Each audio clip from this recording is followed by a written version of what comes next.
Howdy, folks. Cat, welcome. Unpretty, welcome. Cat, thank you for the point donation for Silent Hill F. How is everyone tonight? Alcazar, welcome.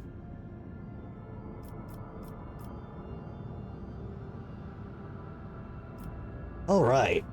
Demacia! Sardisms, welcome. Timo, eat shit.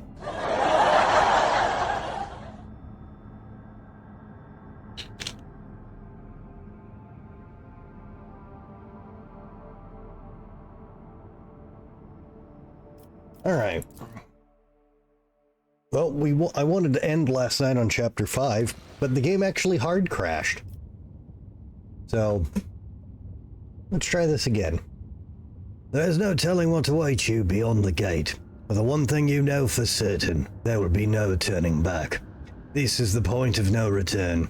Ensure that you have taken care of any unfinished business, procured all necessary equipment, explored every world, and completed any desired colonial projects. You will no longer be able to do so after passing through to the other side.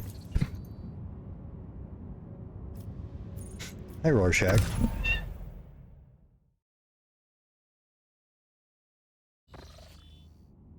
Just didn't want to get up here until right after I started the stream, huh?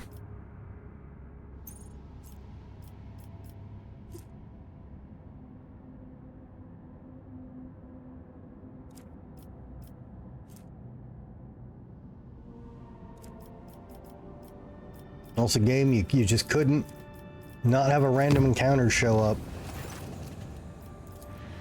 right before I'm trying to go to the point and oh. Okay, and now every event is going to happen in a row. Why the fuck did they make the game like this?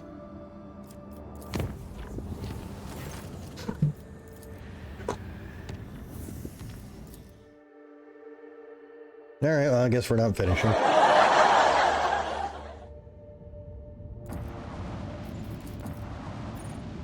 I'm also confused about that point of no return thing when we can't do the Space Marines quest yet, which is strange. In its efforts to exploit the crisis in the Expanse, a prominent mining consortium is disrupting all shipments to the colonies of the Protectorate.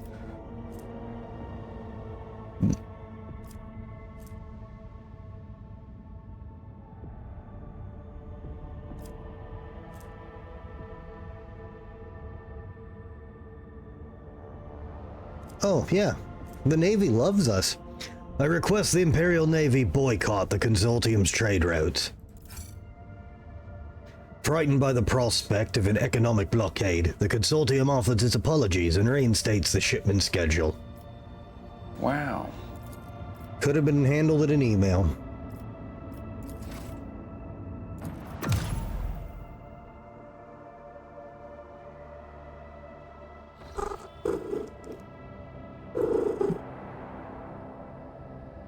Yes, Rorschach. Alright, where the fuck is Foulstone?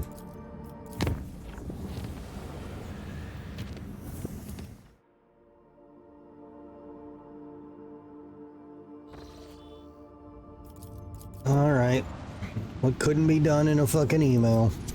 Oh, thank you for hitting the mic and jumping. Get down!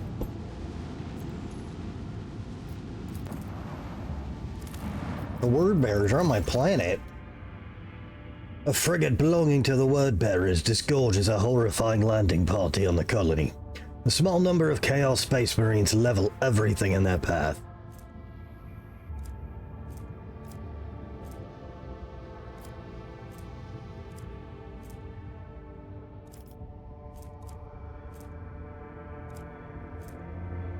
Okay, you guys made me fly back here, and yet I can't help fight the Chaos Space Marines? Because honestly, urging the people to form a militia is going to get thousands of them killed. But apparently this is actually the best response. The Word Bearers effortlessly exterminate the thoroughly outmatched defenders and depart, their bloodlust sated. The memory of the fallen defenders' heroism remains in the people's hearts. Yeah, that was a terrible... Whatever. You didn't need me to...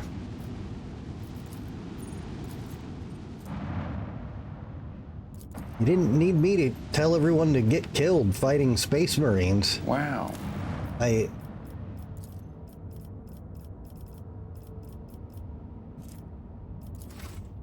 Pretty sure the people could do that all on their own.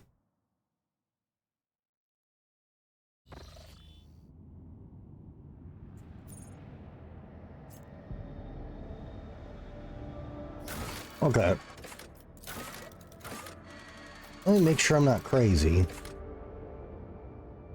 I really can't do his quest.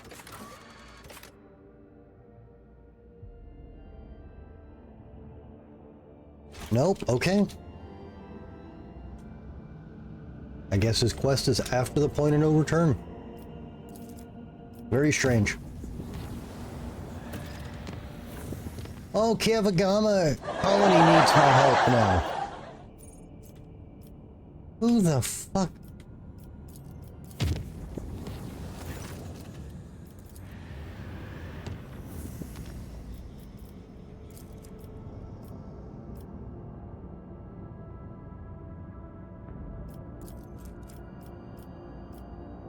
Ah, fuck. I thought that went there.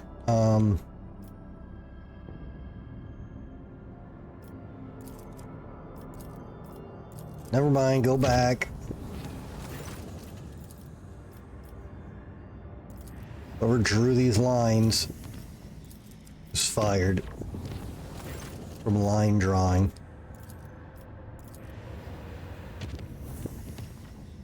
Orshak, shut up.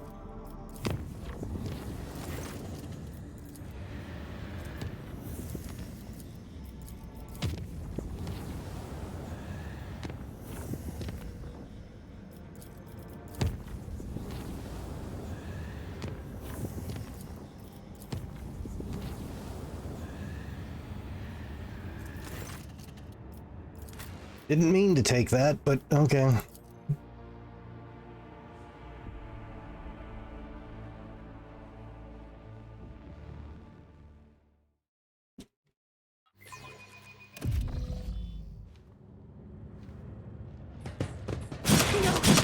These ruby flashes are choking! The Emperor protects!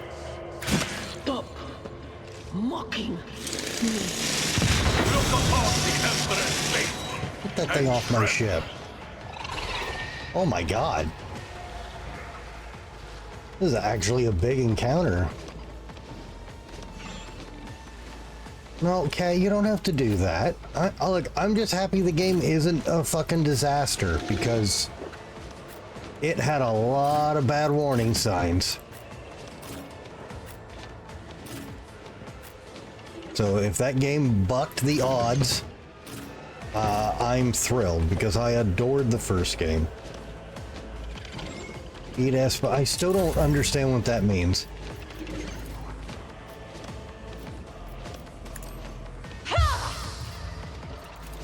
I'm not accustomed to being ordered around.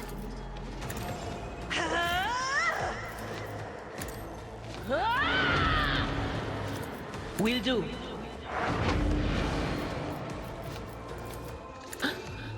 Was that you? Or Okay, Will but do. you don't mean it literally and in that order, so I don't understand the implication. but of course. On it. Alright, we summoned a demon. Wonderful. Cover me.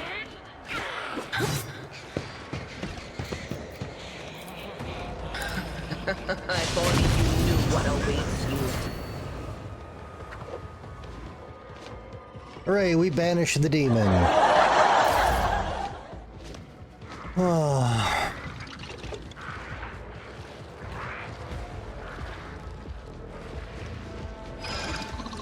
Battlefields are always drowned in scarlet. How do you know it's the game's hardest boss? Me? It's your captain.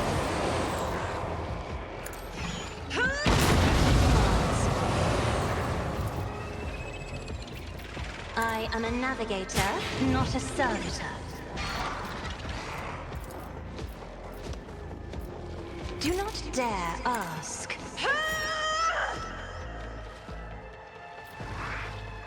What is this foreboding? Anything else?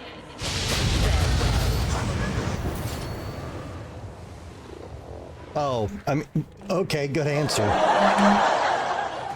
Very good answer, actually. Doubt is for the weak. I will bathe this battlefield in righteous fury.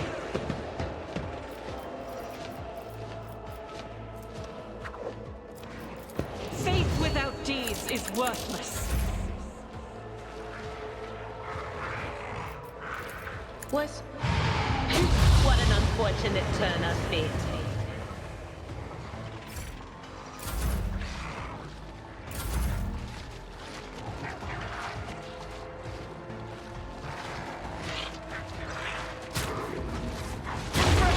Deliver us! So many roly boys. Look at him. Look at him roll.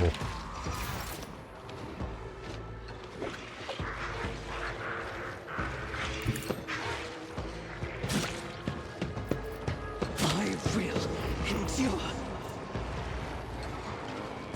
I'll do it.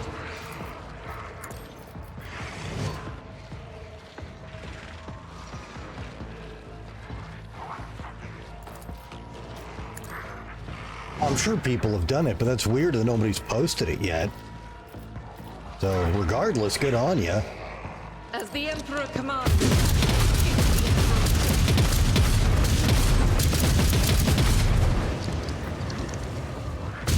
My Emperor!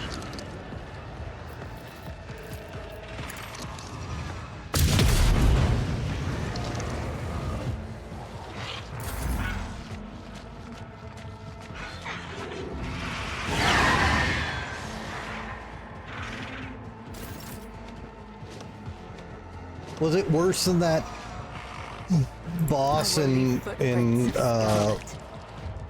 Wukong?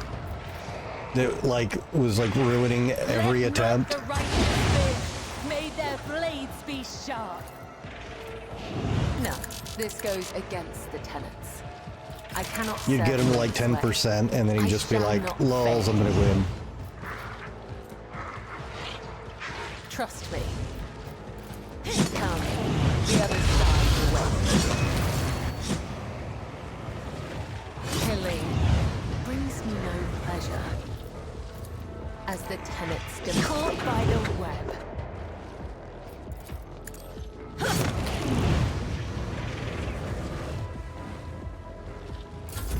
I've suffered worse. My place is at the fort.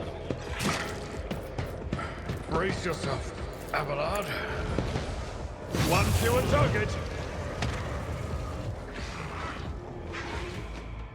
But still a lot. Oh.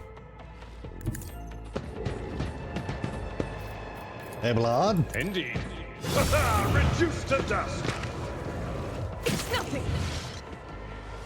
We are bound by the blood of martyrs. Dare you?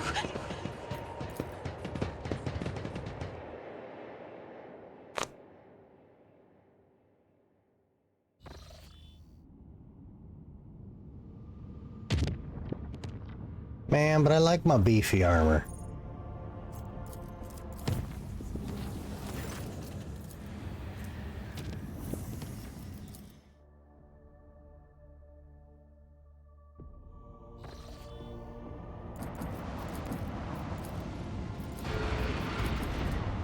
It's kind of my jam. Alright, what do you want? A troop of well-armed people have landed in the colony and started plundering, acting like they're in charge.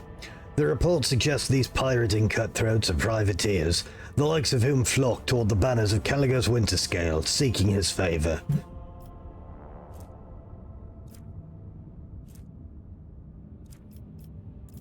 Sure, I'll kill him myself. The focus is to kill fast and swiftly. No, the focus is to become unkillable and look really good doing it. Wow. We are playing different games, Cat.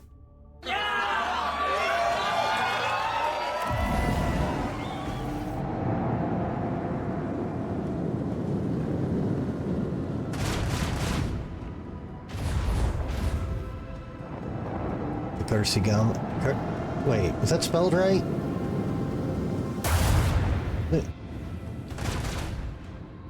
Isn't it Kursigama? Hang on.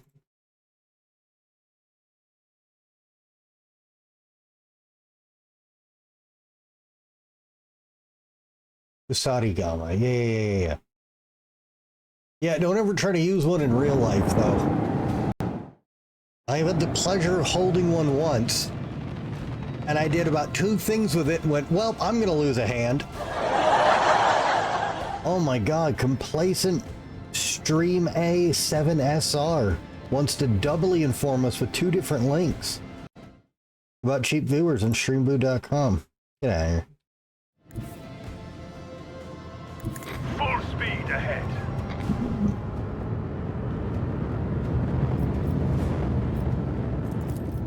Let the macro cannons sing their deadly litany. Bring doom to our enemies. Detecting a vulnerability in the enemy's defenses.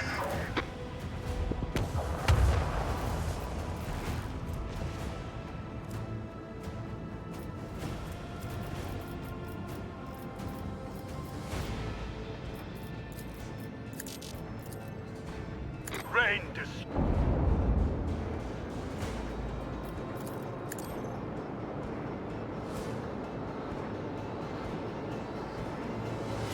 That's a big ship.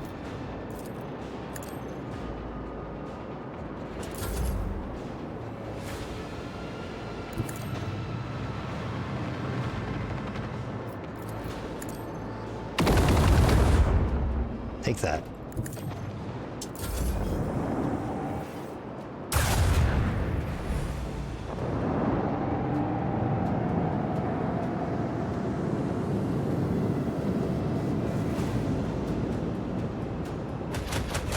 Hey, stop it.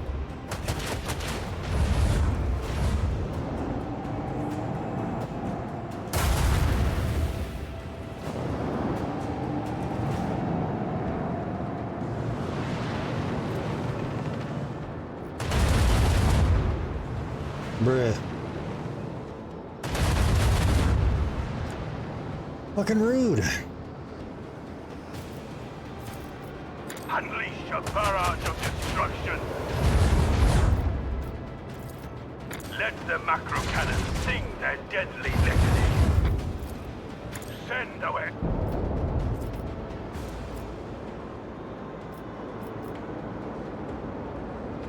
We have a destination to reach.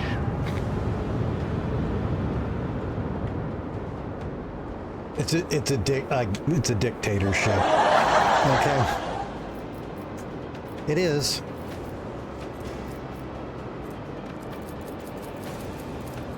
Why is no one in my Master Cannoneer spot magically, right when I need to use that ability?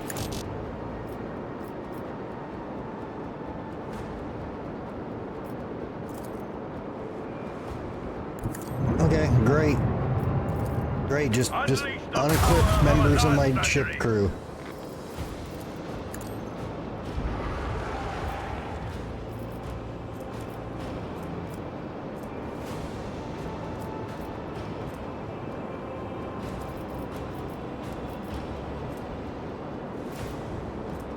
Where's that boarding party ability?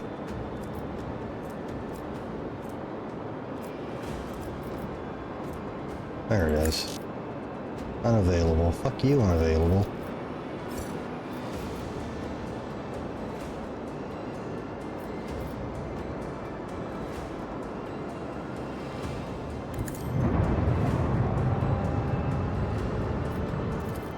Show them the fury of our macro cannons.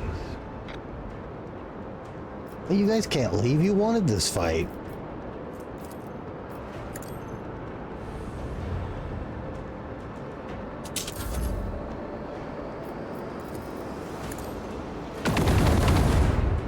Oh, Sierra, welcome.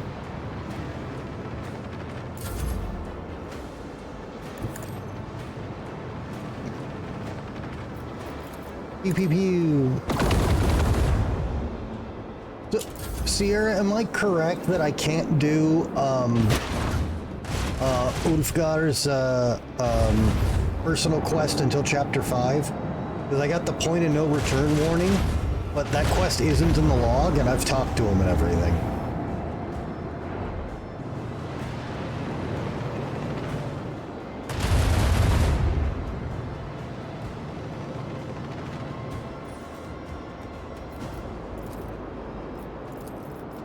I want to hear the macro cannon. Another notch on the macro cannon. Unleash a barrage of destruction.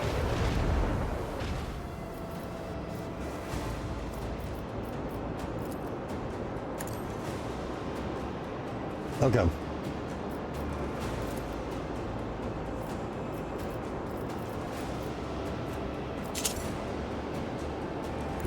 Helmsman, navigate us to the designated coordinates.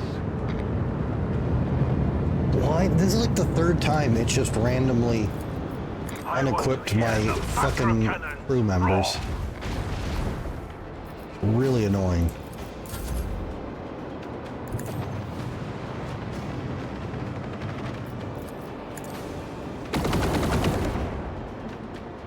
The higher will has guided us to triumph.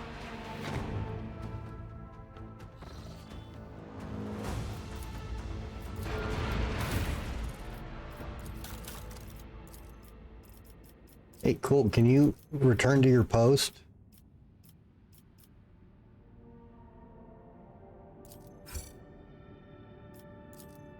I never saw that I could upgrade these. Oh, that's good to learn. How long has that been there? Hey, you can upgrade your abilities. Look at that.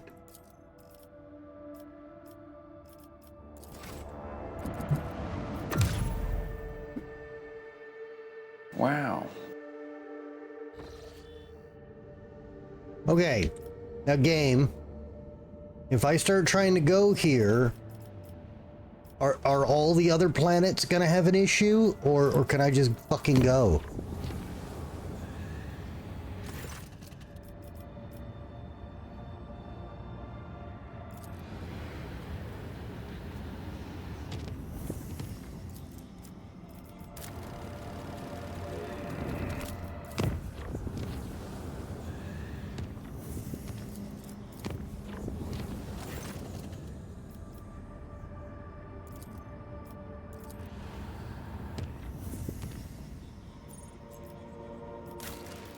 Okay, no one's got any issues. Okay. Oh, did you win a mug giveaway, Boondog?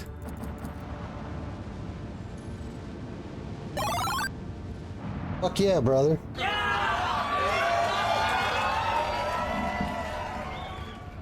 Yeah, I won this around last Christmas. Actually, I was super surprised.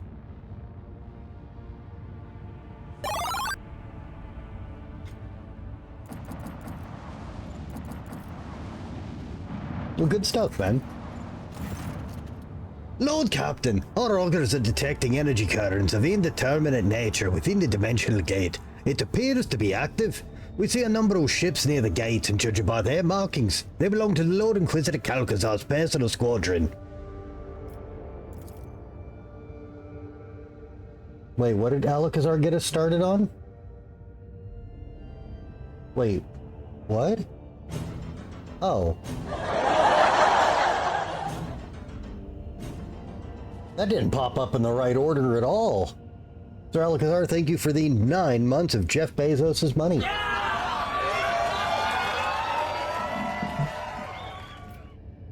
God, I've been doing this almost a year now. Wow. And all I got to show for it is some other streamer's mug. Kidding. Lord Captain, don't take it as cowardice, but duty obliges me to ask. You do realize this may end up being a one-way voyage, don't you?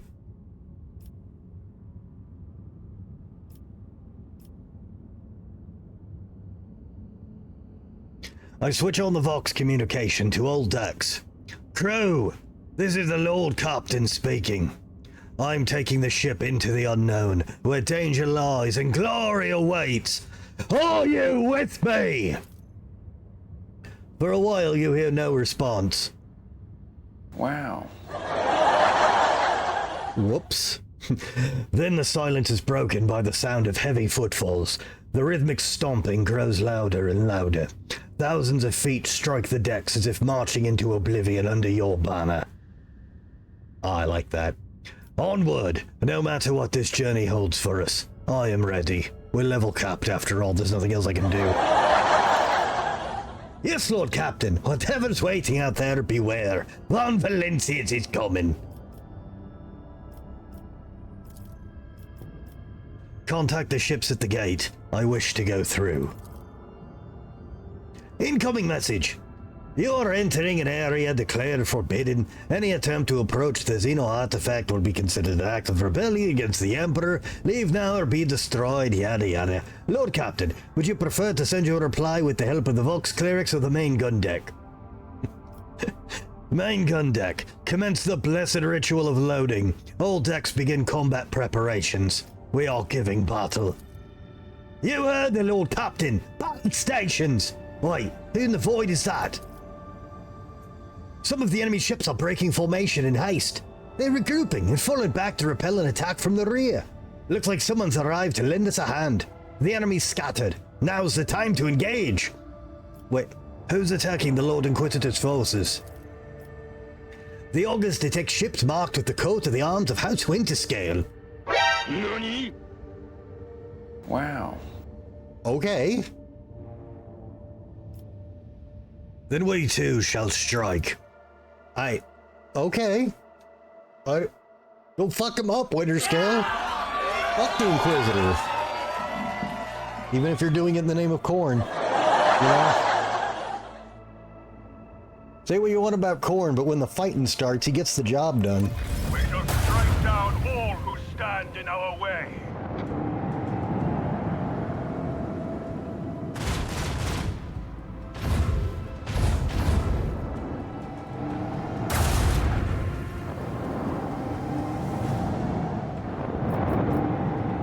Well, I don't think we're fighting the Khorne nuts.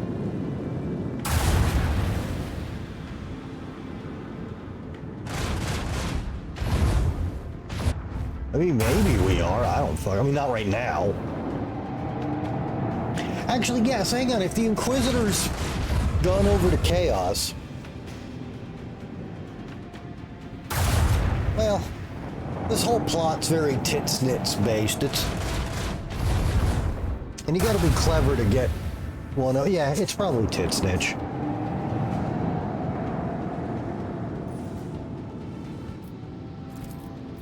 Unleash a barrage of destruction. Let the macro cannons sing their deadly litany. Rain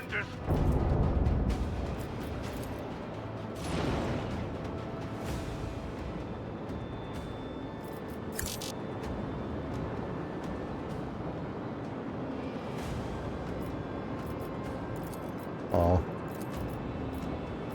Unleash a barrage of destruction!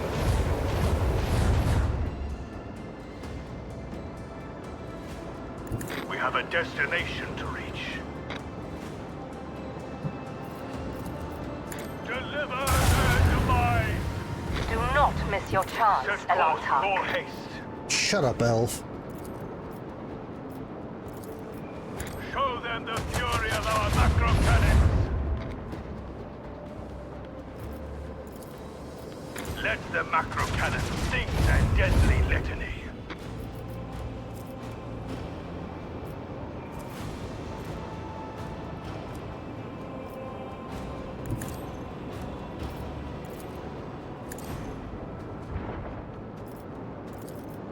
Unleash a barrage of destruction.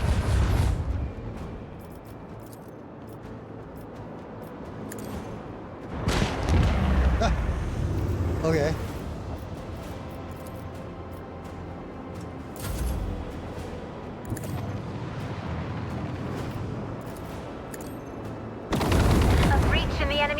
has been revealed.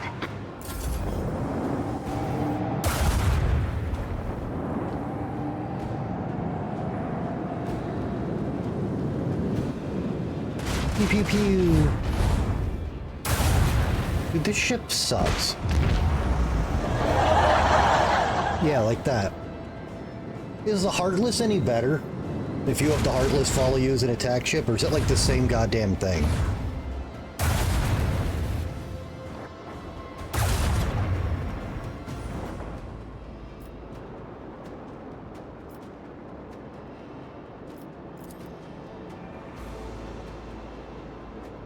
Helmsman, navigate us to the designated coordinates. It's got a Drukhari cloak on it? Wow, okay. Bitchin'. Send. Oh, I really should have, like, looked before I did this. Lock on.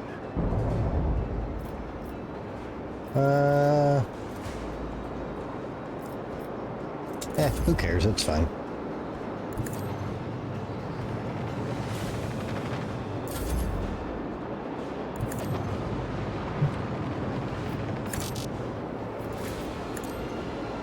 Proceed accordingly.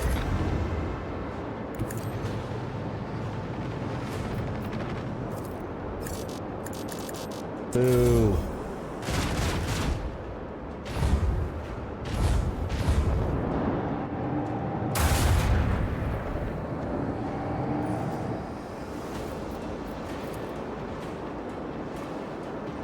We have a destination to reach.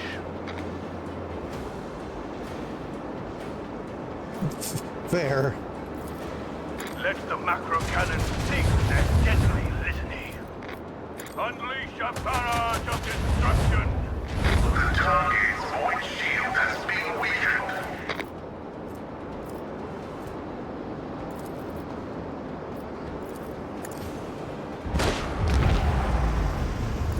Helmsman, navigate us to the designated coordinates.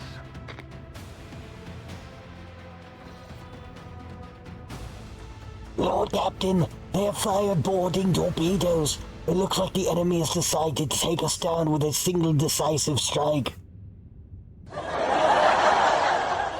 It's a bold strategy, Cotton. Let's see if it pays off. Let us fend them off in honest combat. Glorious melee combat. Brace for impact. Yes, Lord Captain. Sound alarm on all decks. All crew members ready to repel boarders.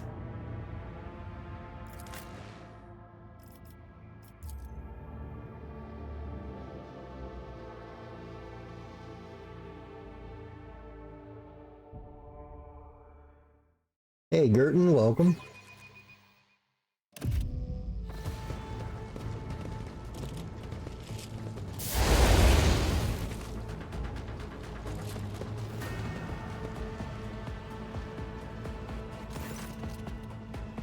Well, well, well. Look who it is. You bitch! The heavily armored woman eyes you and sneers. Rogue trader. That's a new notch on my gun stock. Never killed one of you before.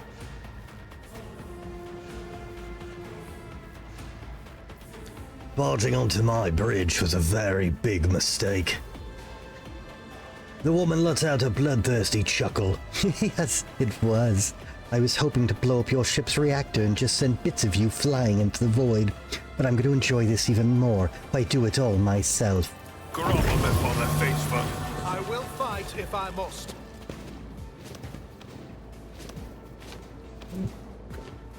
Immunity to warp damage? That's kind of cheating.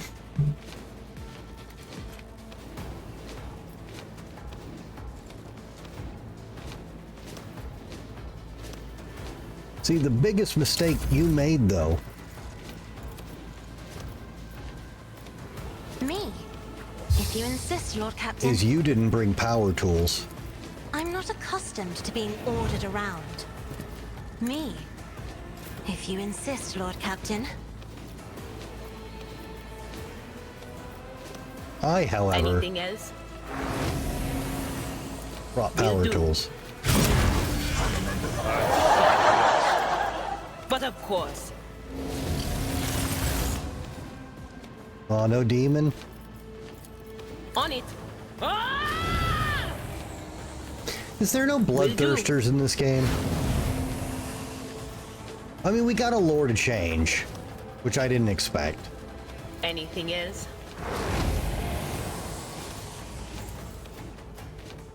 No can do. I'm not so sure. I really wanted a bloodthirster. None will stand against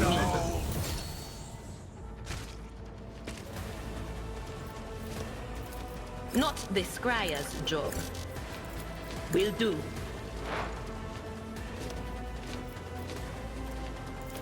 Damn! What was the command again? Oh, right. God, actually, you guys aren't even going to live long enough to get power tools. Tactics. Isn't this a job for the pros?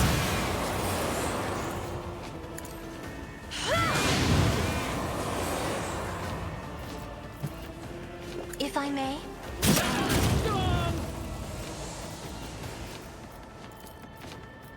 I'll paint your death in colors.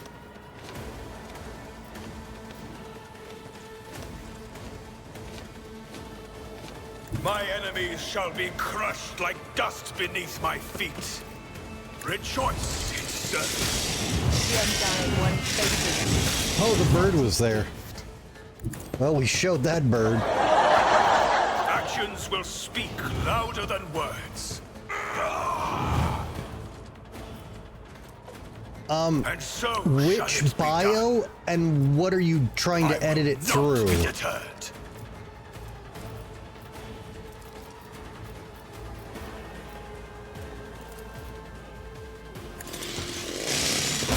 The fury of House O'Sett.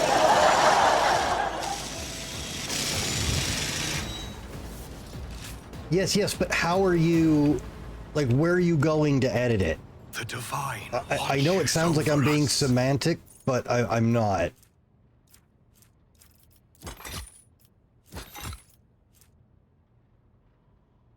Casterkin armor. Wow.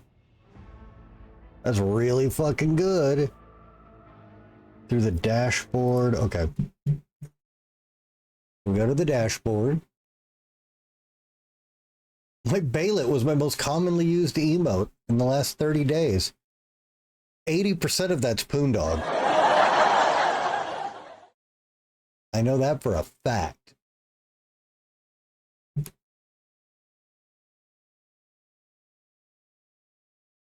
Oh, I may not be able to.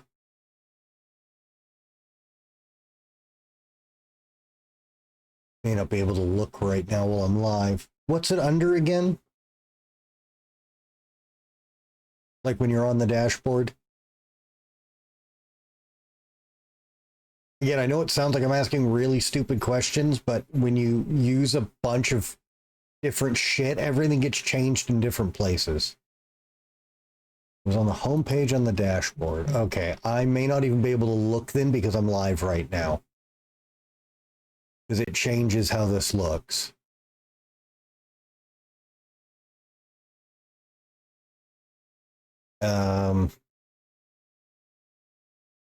Yeah, I'm sorry, man. I can't even look right now.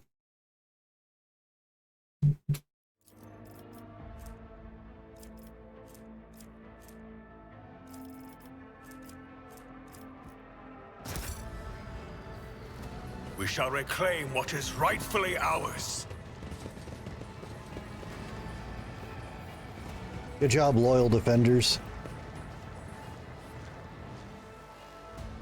Yeah, there's Poondog racking up Baylet. Well, it doesn't rack up points in here. It racks up points in other channels. But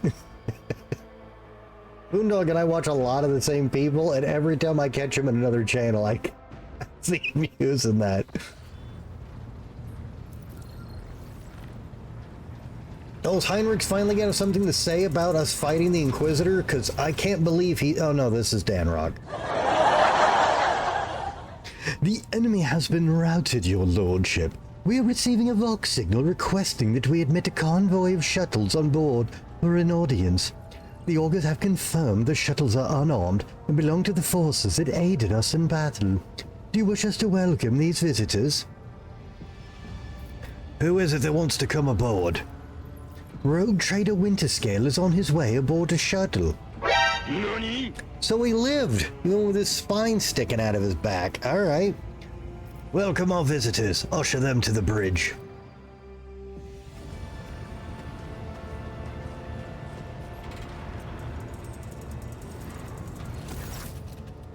Sporting a holstered autogun you have not seen before, Janus Danarok clears his throat before he begins.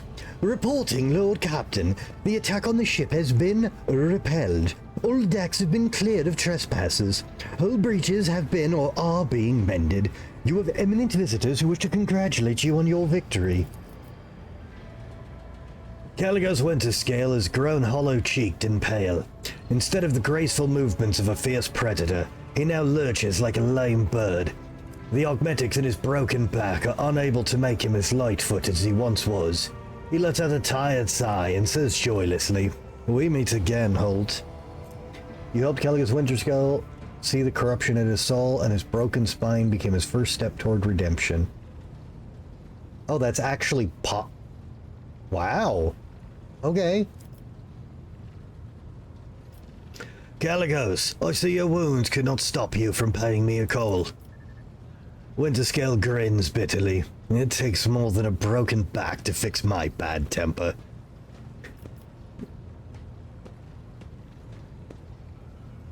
Why did you decide to interfere? Oh, quit playing coy, Holt. You know very well why. I'm here because I owe you. Alas, Winterscales never find themselves in debt for long. Besides, I've never liked Calcazar. Your acknowledgement of me as a threat speaks to the trustworthiness of your intuition. And now that you have decided to take on the Lord Inquisitor, I would much rather align myself with a tried and true ally than someone of dubious repute. You don't trust the Inquisition either.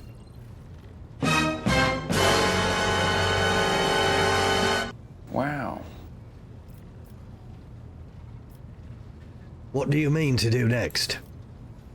Correct my mistakes. Save what's left of my protectorate. Find the worlds lost to the warp storm. Drive the Xenos out. Weed out the final Dawn infiltrators. And negotiate peace with House Chorda. The spite with which Caligos spits out the word peace makes him look like his old self for just a brief moment.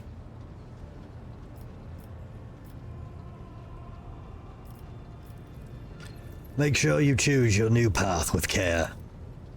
Now that a single step brings excruciating pain, I am being very cautious about the paths I choose. Brazenness still colors the contours of Winterscale's smile, but the spite has vanished. Factotum, report on the state of the ship and the crew. The Factotum coughs. Minor damage to the outer plating in the midship hull and negligible personnel losses as a result of the offensive action by enemy boarding parties. The key systems are in order. The Engineerium report impeccable compliance on the part of the machine spirits. In other words, we are fully combat ready, Lord Captain. I must get underway. Wasting no time on meaningless good luck wishes, your distinguished guests leave the bridge in solemn and respectful silence.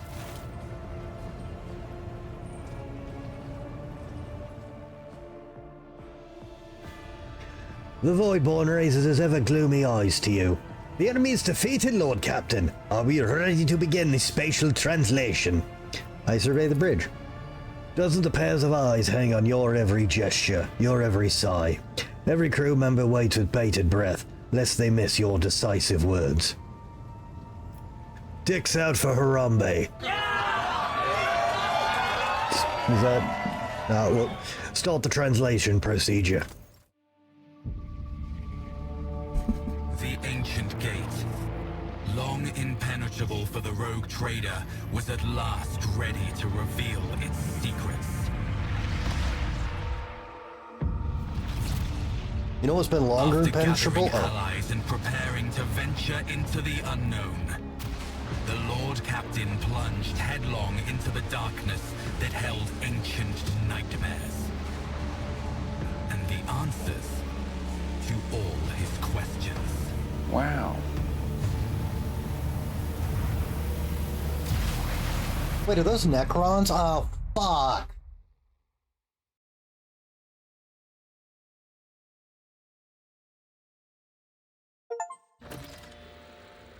Expanse Calamity. You've completed Chapter 4.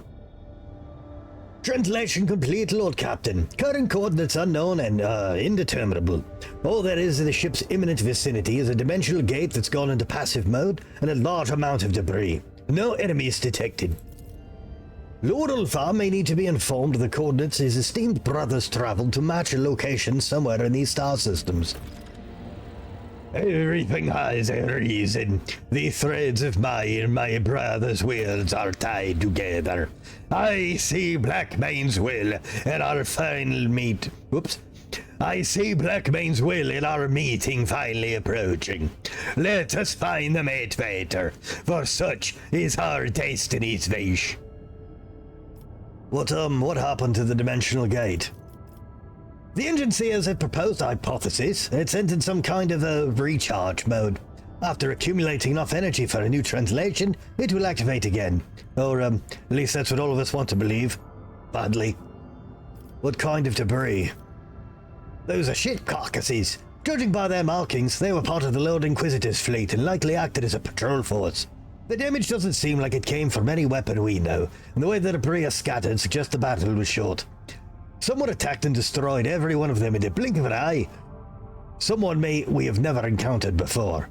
No, we've met Necrons once in the museum of stolen, or not museum, in like the stockpile of stolen shit. So what is this place? I cannot say, your lordship. They are unfamiliar stars, and the system's not listed on our astrogational data. We're in uncharted territory. We're going after the Lord Inquisitor. As you command, your lordship. If I may just point out, the expedition equipment prepared in advance for your lordship and your retinue has been maintained well and is ready for use at your order. These gifts passed down to us by our esteemed allies from Footfall have likewise been inventoried and prepared for service. Great. What are the gifts that we've received? Venerable representatives of the Cognizance fleet supplied us with gifts of the Omnissiah, normally unobtainable by the laity. Really? Because I have everything it showed there. Merchants from the Fellowship of the Void gave us a share of their most precious trophies. Dubious though their origin may be, they are quite useful nonetheless. Agents of the Casbelica mission supplied us with shipments of goods that circumvented any official customs inspections due to their strictly illegal nature. Imperial Navy officers supplied us with spare ship parts, fuel, and everything one may require in a long and perilous expedition. If your lordship wills, I can provide you with an itemized report in sweet voice servants to read it out.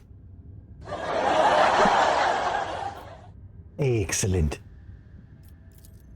I am delighted to be of use to you, your lordship. Alright, you have jumped into an uncharted sector on the edge of the expanse.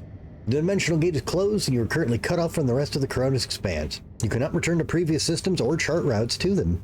Protectorate management is also unavailable and you have no way to contact faction trade representatives. Thank God my Protectorate can't bother me now. There is no way back and it's pointless to look anywhere but ahead. Establish routes to the new systems in the uncharted sector of the map and go forth and meet the inevitable! Can I get some more, warp charges?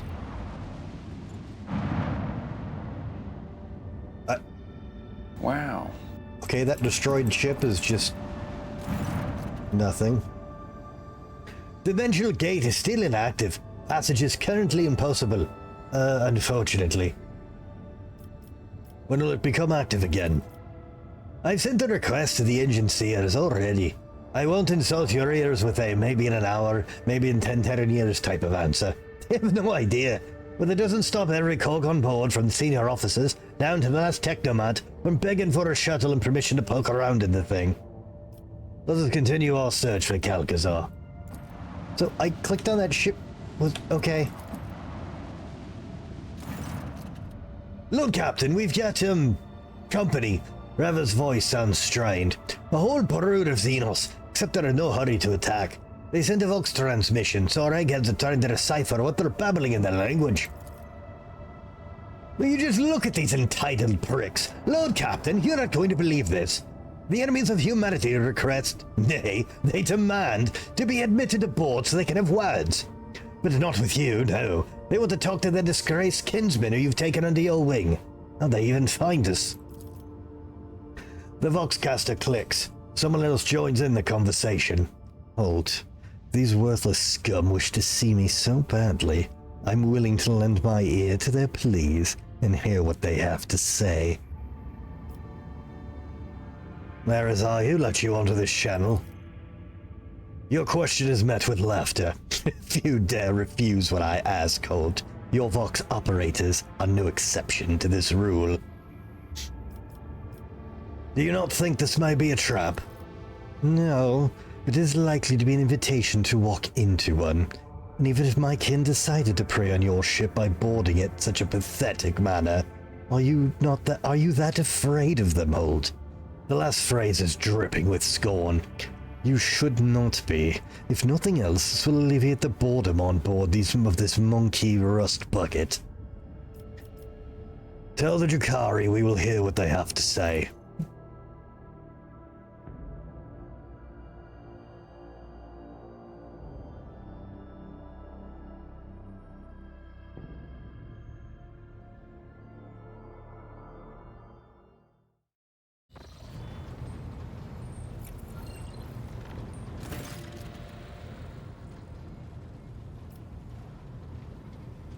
Wow.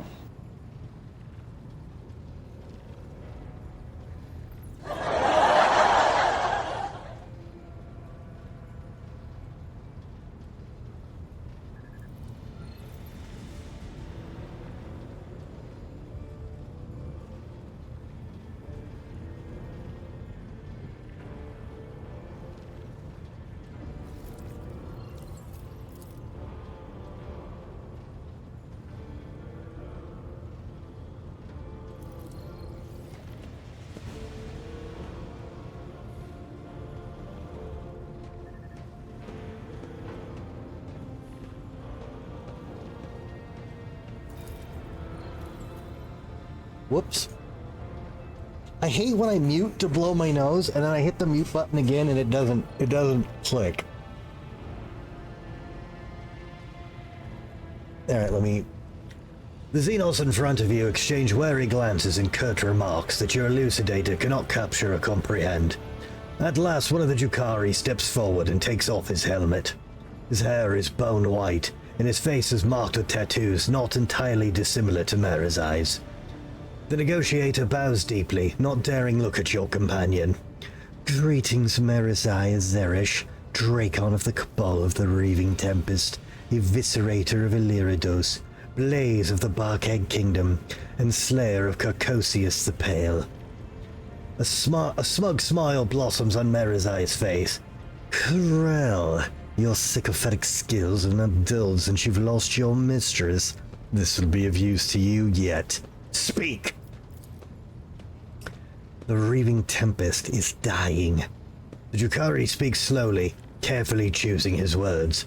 Since the death of Archon Yimris, our territories have been ravaged, our warriors openly attacked, mercenaries have turned their blades against our Kabalites, and the air is rife with rumors that our supreme patrons will soon allow our spire to be consigned to a bloody reaping.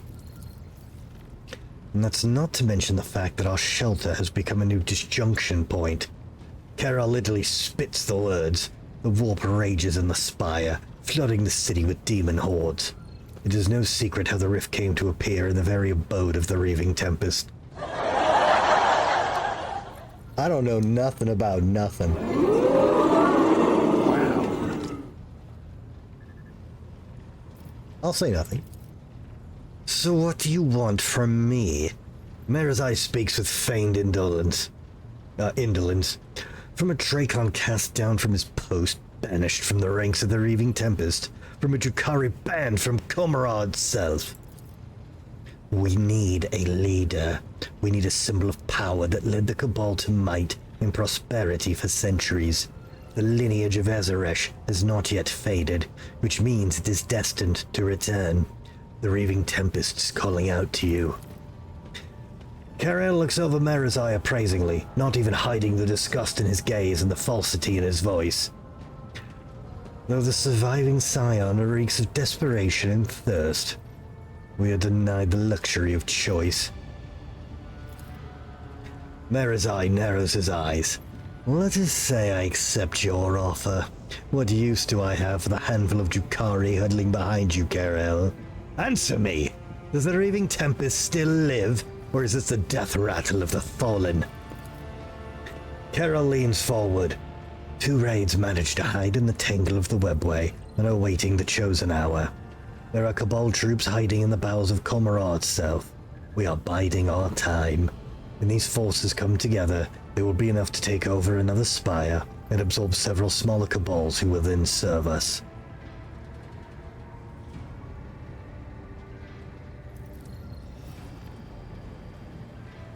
Ah.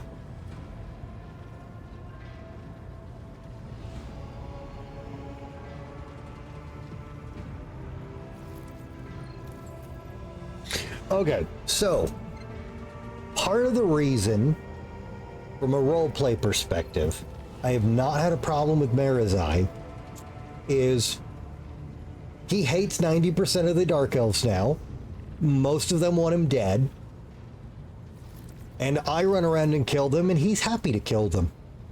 And when I want him to kill other stuff, he doesn't care what the other stuff is. Which escalating ticket. Oh, okay. Well, fingers crossed. Appreciate it, man. So, from a roleplay perspective, Merazai is work-withable because he literally has nowhere to go. So I just make him my deranged weapon. And honestly, we've been getting along fine.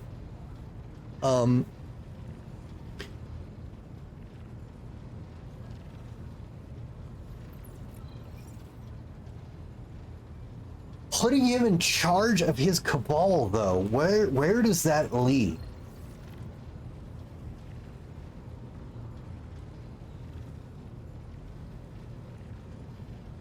Now, if this was a Forgotten Realms drow, it would lead with him coming to kill me. But the Drukhari are not quite the same, and we've actually gotten along pretty decent. And he does have a lot of Dark Elves to kill. Is he a trustworthy ally when he has forces?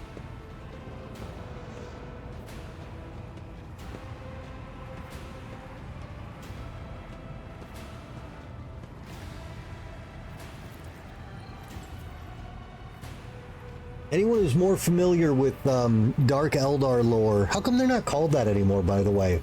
Why are the elves not Eldar? Again, I don't want game answers. I want in-universe answers. What are the odds of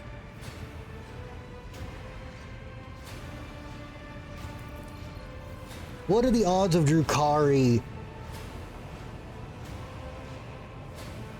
being remotely trustworthy? Like, I help him, I haven't treated him bad.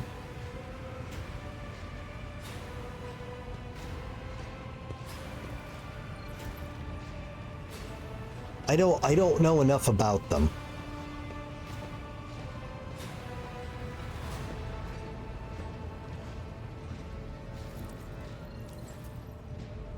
This was easy when Merazai had nowhere to go and lots of people to kill.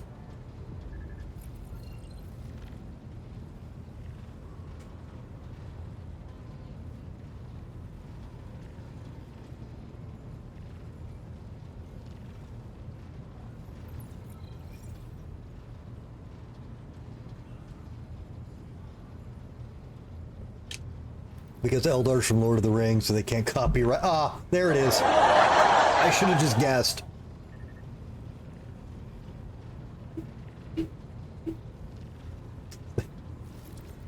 Yeah, because they're not orcs anymore, they're Oryx. Which is still dangerously close to Lord of the Rings, but different enough they could copyright it. And then what else are there now? There's elves, right? Like ether elves. Other dumb. Yeah, it's not the Tau, it's the Tau. What other dumb shit did they do in Age of Sigmar? Since they renamed everything in Age of Sigmar when they killed fantasy to copyright it. There was so much dumb shit in that.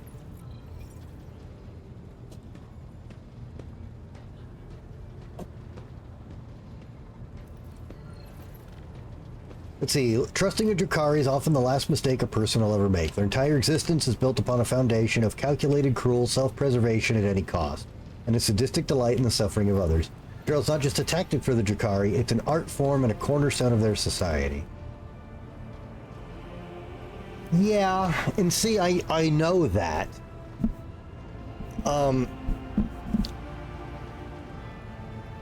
guess there's got to be a...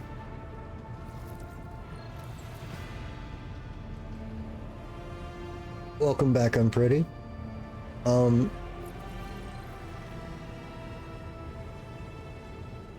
I've been making, you know, Marazai memes to shit on Yilret for being a piece of shit, but Marazai has been... He actually hasn't lied to me once since he joined. He's complied with all orders and requests. He doesn't call me a monkey.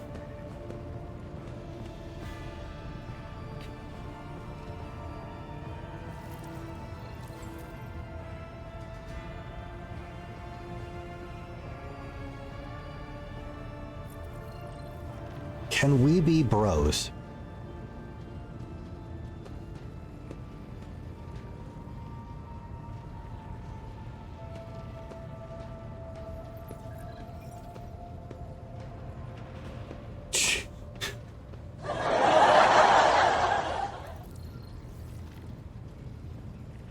Yeah, and then become a whiny, fucking bitchy, self-imposed repentia. By the way, I looked up the points for all of those decisions. I love that one of the very first things you could say to her in the game has the most leverage. Who the fuck designed these quests? Hey, Kaylin, welcome.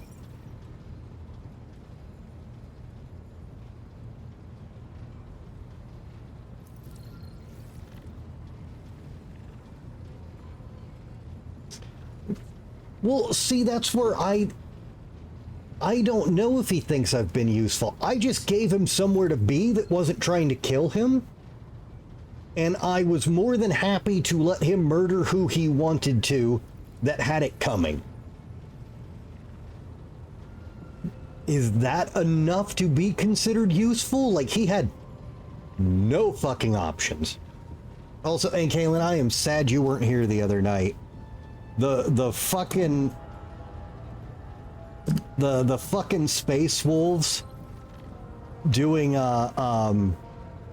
fucking Nordic battle hymns and being scalds in the middle of fucking raid fights was absolutely epic. It almost brought a tear to my eye, like, honestly. Wow.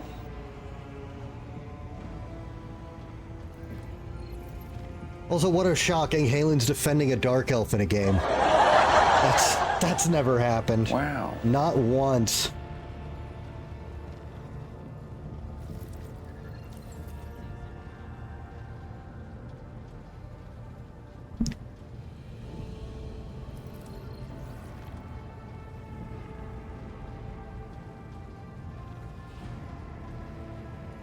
You do.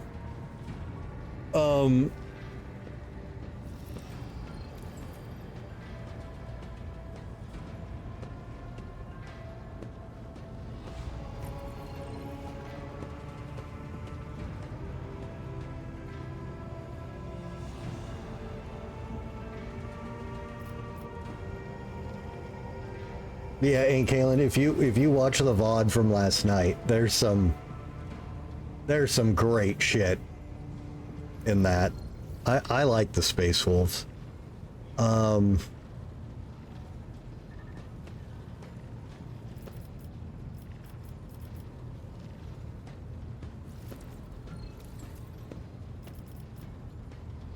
The decision is yours, Marizai. The Drukhari stays silent. You see the jaw muscles working in his hollow cheeks. Finally, he speaks with reluctance. I need time.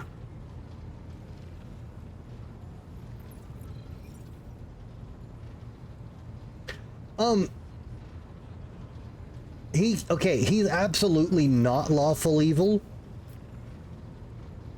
Because before we took him into the team, he was backstabbing and fucking with everybody. But he's done everything I asked. And I haven't been unreasonable.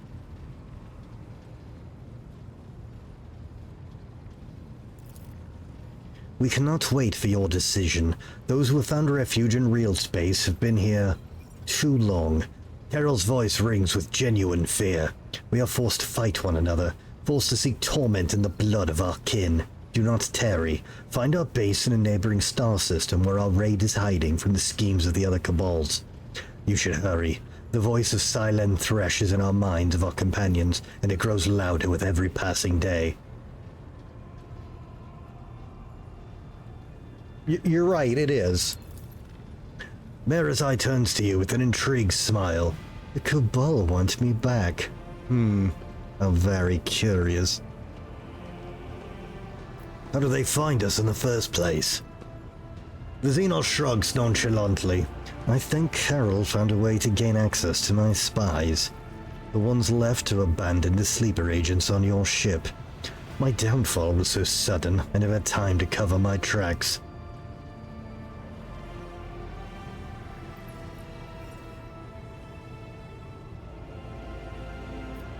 This seems to be a very obvious trap. It is not. A trap is what I prepared for you, an unexpected and exquisite creation of a sophisticated mind. This is an invitation to a slaughter. Marizai's lips curl in contempt. Carol does not even try to hide how much the Reaving Tempest hates me. So what are you going to do? Answer the summons, attend the meeting, look at the faces of those who have gathered there, and start rebuilding the Cabal. The Reaving Tempest is not dead while I still breathe. I will make the Dark City tremble when we return there in full force. Very well. Let us talk to your kin. Marizai nods. Excellent. We have the coordinates. We know what to expect. I will sharpen my blades. They will obviously be needed when I reunite with my kin. Or at least I hope so.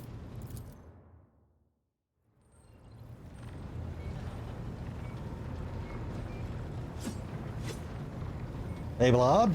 Lord Captain. Reactivate the gateway. Lord Captain. Rex. Shepard.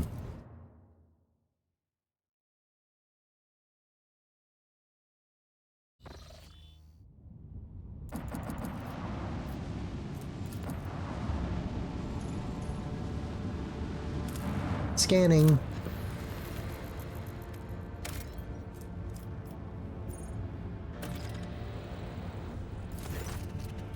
Having scanned the surface, officers report the remains of an exploration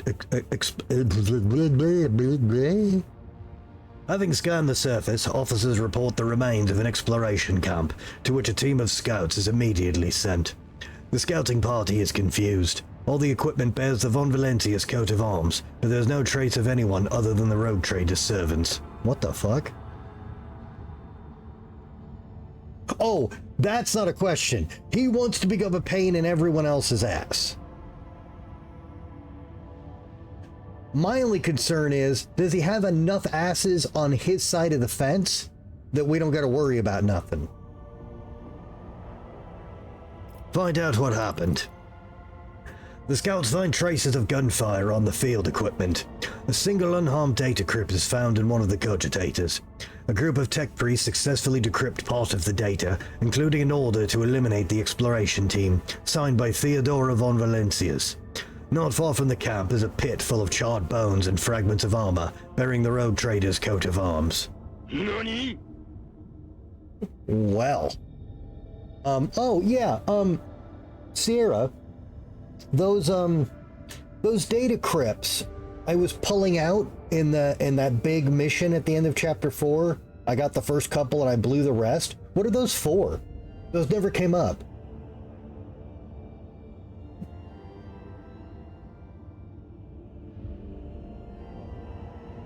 So I know the heat of Yes, I do. So the question is, will he leave me and mine alone? Because at this point, I'm pretty much the Coronis Expanse, and we're far away from everything else, which means any other murdering he does is not Imperium people. If he leaves my shit alone, there's not really any Imperium humans to hurt. If the trash wants to clean up the trash, who am I to stop them?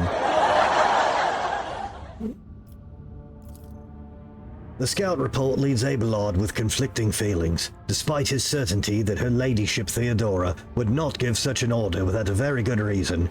Abelard's expression is somber, like a missionary who's lost his faith.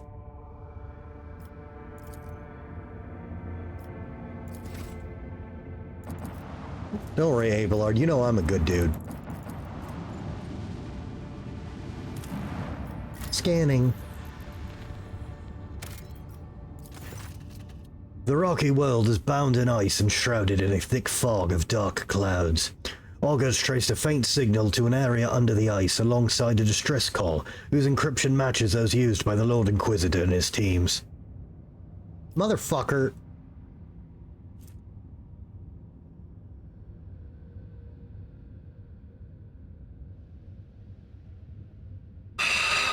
Let us pray. Then the hell with you. Decrypt the transmission coming from the planet. Fuck you, Crom, you piece of shit. Move this man!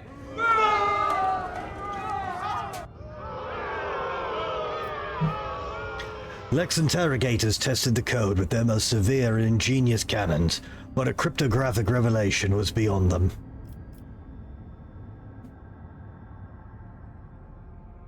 Fuck. Descend to the planet's surface and find the signal source. Why are we using my logic thing? Pascal's right over there across the bridge. Fuck you, game.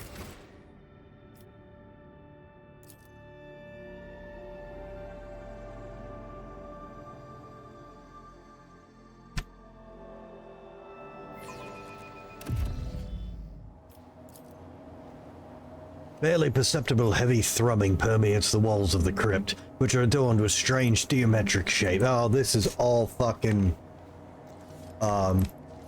Necrons. Look at this shit. The walls appear as if they were cast from a single piece of metal and seem impressively durable. It is impossible to gauge how many centuries have passed since they were built. Let us walk this path to the end.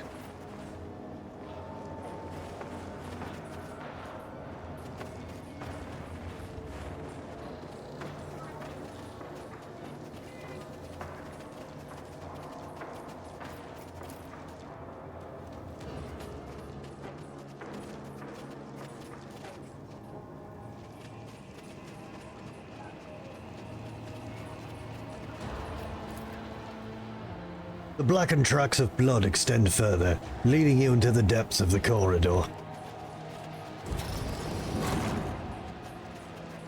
With each step, I forge my destiny among the stars. That is a lot of fucking blood. Not like a horror movie level of blood, like a legit what the fuck happened here amount of blood.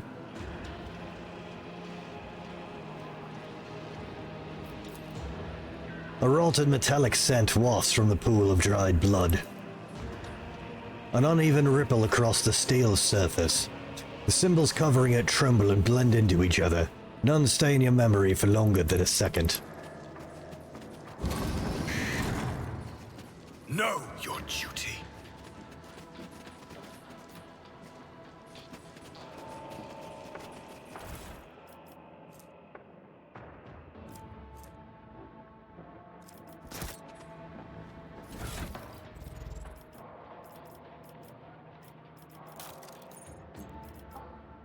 Oh, fuck, I left that fucking tech item on him, didn't I?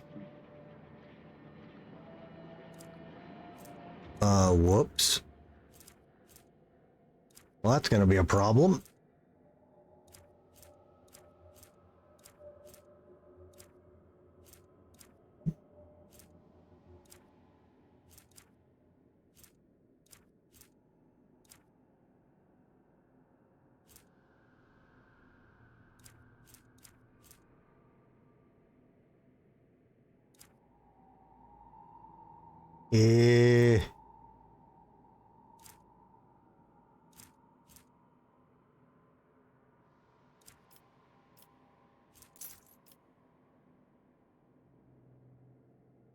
That doesn't help at all. Oh, I'm actually just shy of 100 in anything.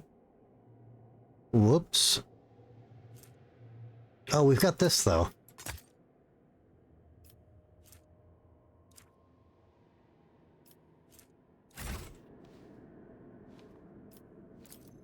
I have proven myself yet again. The surface with the symbols trembles like rippling water, but it does not have time to be read by any human being. The surface with the symbols trembles like rippling water, but it has no effect on you. The vid screen awakens at your touch. Status, beginning data transmission to sacred calculator, missing data. Its finiteness, we have embarked on a new trajectory amid the stars, missing data, and symbols, before existence, missing data.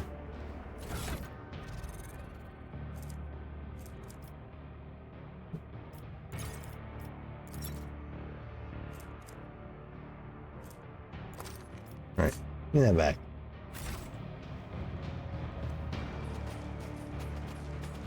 We are bound by the blood of martyrs. The bloody streaks seem even more grim in the green subterranean glow. Well, I was really thinking Necrons were just, like a random encounter thing. But, no, oh my god. Yeah, see, we've seen much worse shit than this in the game already, but that's Chaos Worshippers. Like, you expect to see that, you know? Let the faith guide my path to glory. Bro, how'd you get up there? A rotting corpse has slumped over the cogitator. What force could have thrown it? Military equipment and mechanisms for sacred machines. Everything is untouched. That wasn't so difficult. The sight of the Xeno symbols is repulsive, but your will is strong. At the press of a key, the vid screen displays the following. Status, beginning data transmission to the sacred calculator. Okay, it's the old... Oh no, it does say new stuff. Shunning the imperfections of the flesh, its transience, and its finiteness. The new preserving a bond with the old through rhythm, images, missing data. Let us walk this path to the end.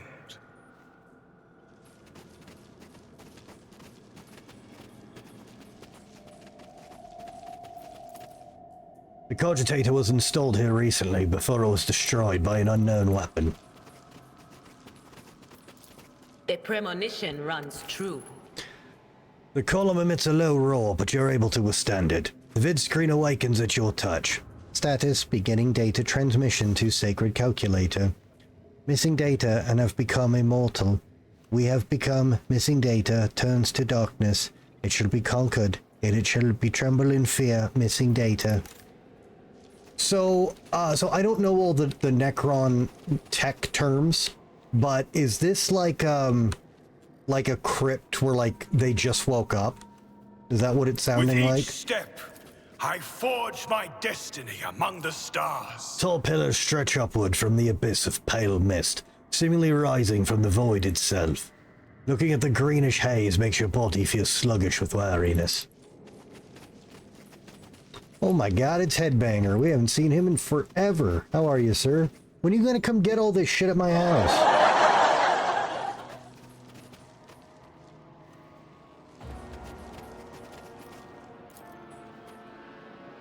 The Inquisitor's soldiers are dead. Wow. Something unspeakable mutilated their bodies and dumped them together in a pile. There's a minor tomb world. That's what they're called. Yeah, and it's okay. I wanted to make sure I was getting the vibe of what I'm seeing here right. That this is everybody just getting up.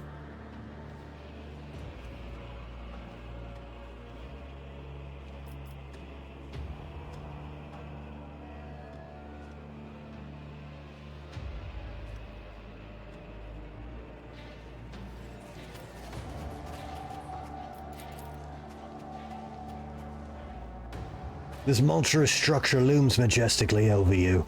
The energy split into the air obstructs your mind. For a moment, it seems that not only are you studying the obelisk, but it is also studying you. Wow.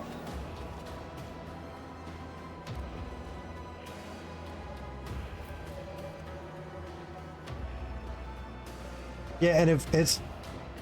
Have you heard anything? From my...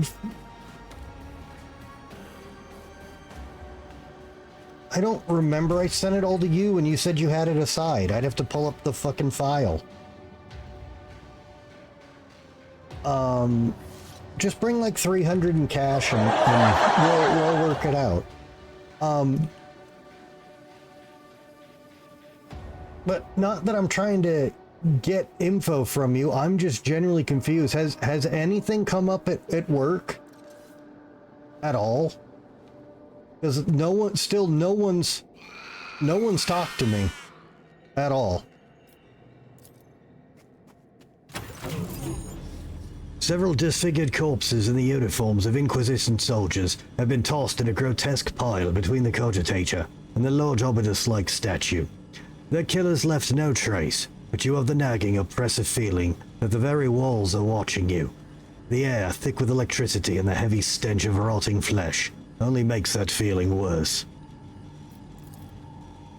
A message is blinking impatiently on the Cogitator's vid screen. Process, linguistic analysis, algorithm number... Status, awaiting data cataloging. Activate information panels. I examine the machine. You have never seen a cryptographic machine as intricate and unorthodox as this one.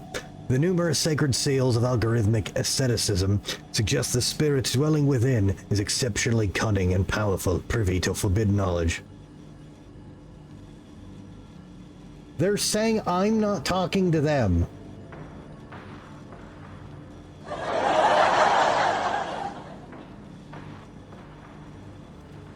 Wow.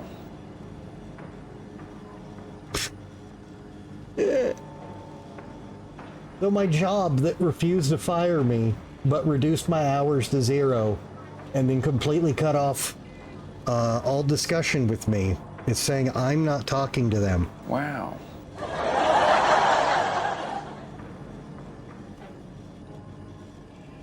Sergeant, your guess might have been pretty spot on.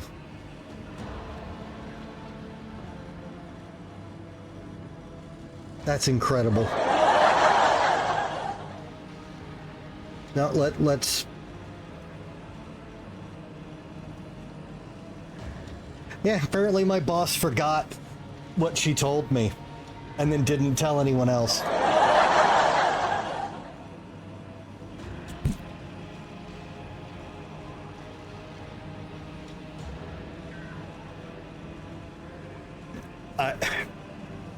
Absolutely disgusting behavior. I'm pretty, you don't know the 10th of it. Okay. Well, that's great. Okay, okay. Confirm activation of the information panels. Try to extract data concerning the mechanism's masters.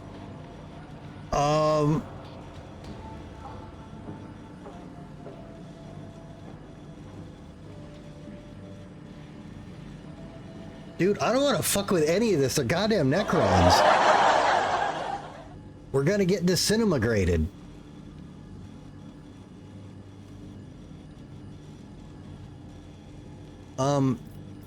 Confirm activation of the information panels. An impulse of the motive force runs through the thick cables around the Cogitator. Data accepted. Algorithm number. Linguistic analysis complete. Initiate final cataloging. Sure, why not? The vid screen fills with the same symbols you saw on the surrounding buildings.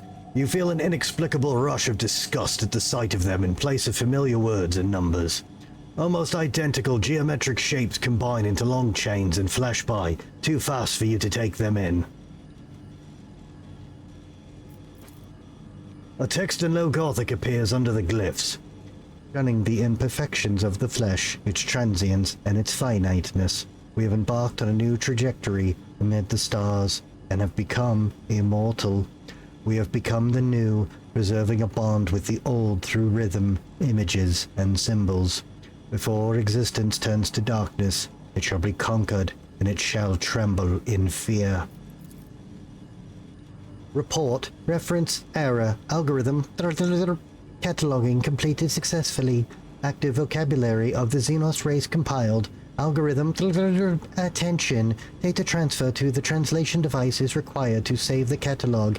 Declining will result in catalog deletion. Continue.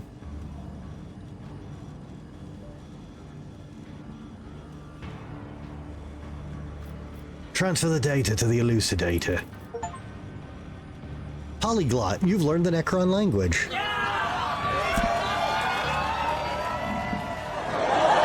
Great! Now connected to the cogitator, your elucidator hums intensely. As it learns the meaning of the hitherto unfamiliar glyphs, it responds with rattles and metallic groans. The cogitator's vid screen lights up. Operation complete. Try to extract data concerning the mechanism's masters. The mechanism, having served the Inquisition so faithfully, is loath to part with its secrets. One after another, menacing scarlet dots light up on the casing.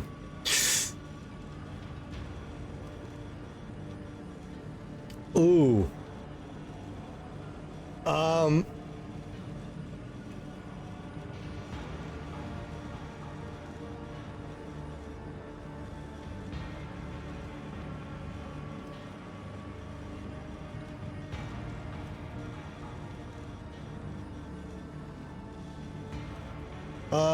Don't use the donate. If we do it outside of that, there isn't a very tiny surcharge, but I need every penny I can get. Because apparently work forgot they told me to stop working. Fucking real. I got streamer mode. Message me on Discord, because I can't see the names on Discord in streamer mode for privacy reasons. Message me on Discord, and I'll send you the email that goes to the PayPal.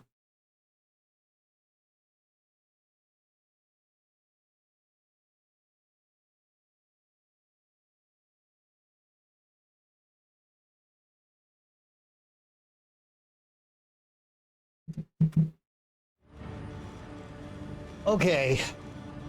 We should absolutely not piss off the Necron computer. But we're out in the middle of nowhere and we don't know what we're doing.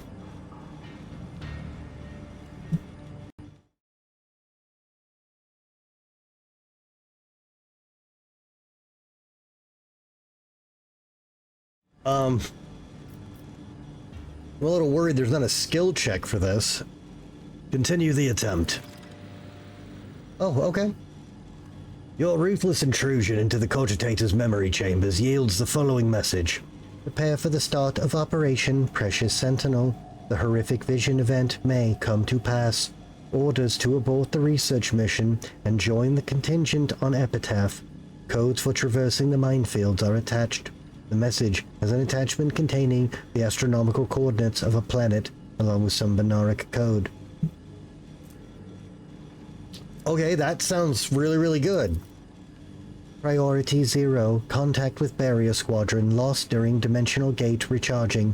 No confirmation received of gate being sealed. Stay on high alert.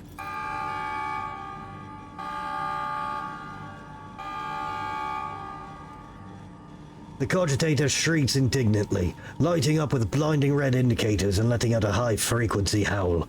A word appears across the entire width of the vid screen. Algorithm 00-02, intrusion. When the ringing in your ear subsides, you realize you hear something else, someone's heavy footsteps. The vindictive machine spirit triumphantly displays a blinking prophetic message.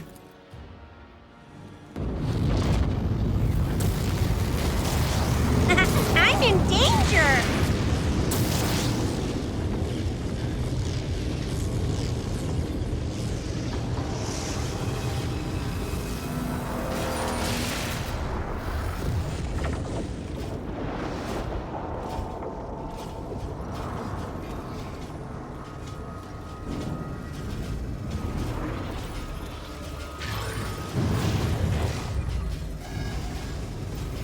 Night comes true, boundless.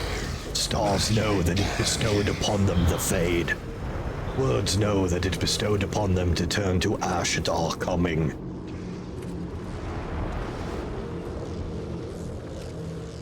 The holy xenocide is its own reward. Oh, well, everything's fine. The holy xenocide is its own reward.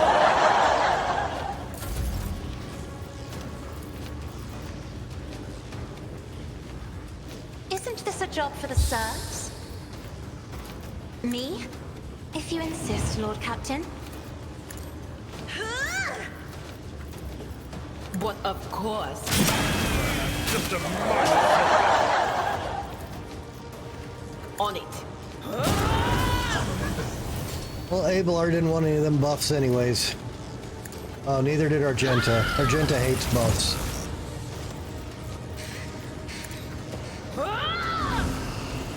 Thank God I took all those perks to prevent that from happening.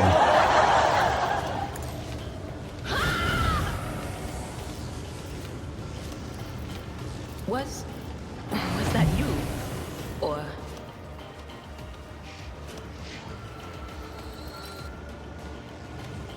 I know what is to come. If only you knew what awaits you. Fuck you.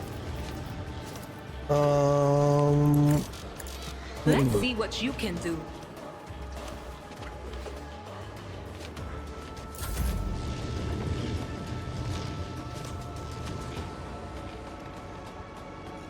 Wait, what? Oh, is this reanimation protocol bullshit?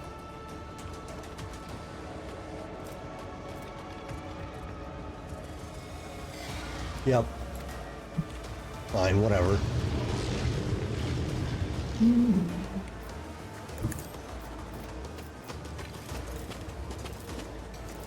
Isn't this a job for the race, at least? I'm not accustomed to being ordered around.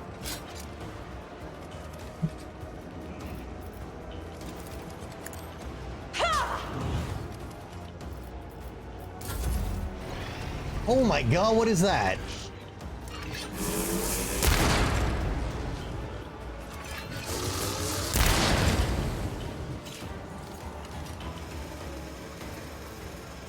That's a heavy boy. Okay, wait, where is this? Where's that giant thing? I don't recognize the model. What is this? A Locust Heavy Destroyer. Kinda lame, honestly. But it is big. And sometimes that's enough.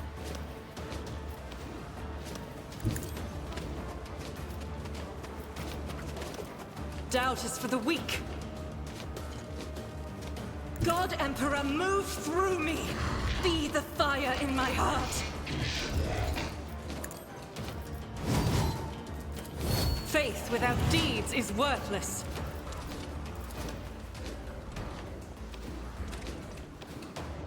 I'll do it.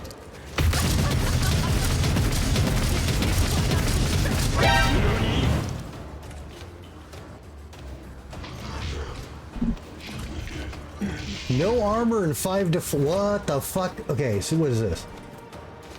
Plates of necrodermis reduce damage against the creature by 95% from every side but the back. You waited 5 fucking chapters to make me actually have to position? Fine.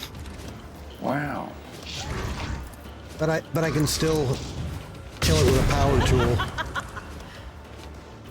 As the Emperor commands, I act.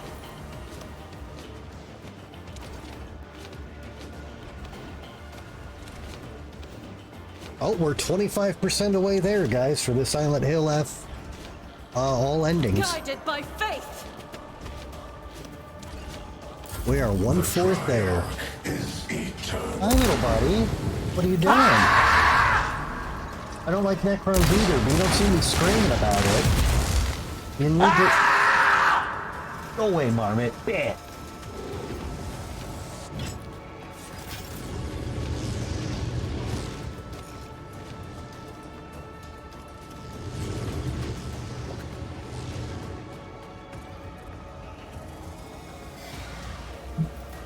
The undying Emperor whispers his will. I bring mercy and retribution. Correct. Correct. It's max 2K a stream. Because I need to know... I need to know that people that are here on a regular basis are the ones that want to see it, because I don't want to do it if there isn't going to be people watching. Because it is a lot of repeat stuff. And there is still quite a bit to go. So it's not there to milk points out of people. It's a free version of put your money where your mouth is. If enough people take enough of the points they got from being here enough to want to see it, then absolutely we'll do it. It's a blessing.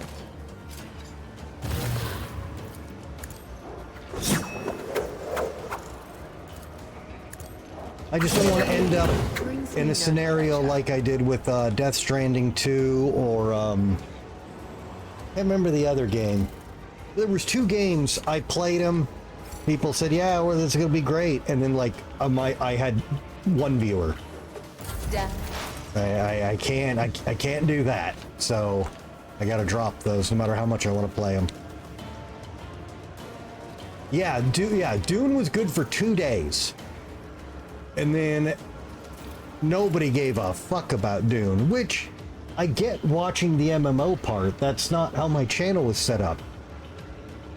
But I was doing all the story missions and everything, like all the really awesome stuff. The future on the battlefield. Nah, people were done. They were DUN done with DUNE Dune. Will do. Damn! What was the command again? Oh, right. Quiet, Whispers! It's my choice, and I'm gonna control it myself. Now, that's true, Unpretty, but to be fair, you have no idea what's happening in this. And you...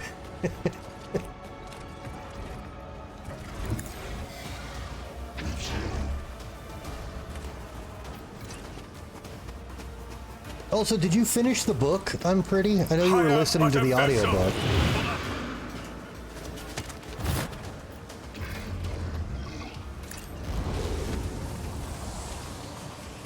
So I can only hurt you from behind, you say? Rejoice in service. The Emperor commands. I won't suffer this. Clicking all the buttons. Rejoice in service. Clicking all the buttons. Let this be the warning to all who oppose us.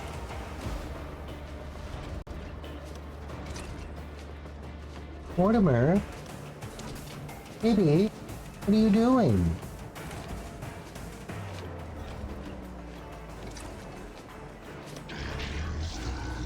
Oh, wait. The enemies It of turned the Emperor around. will be undone. Doubt is for the weak. Oh, it's not her turn yet. This is that free I'll do it. action shit. Oh, whatever. She's buffed up now.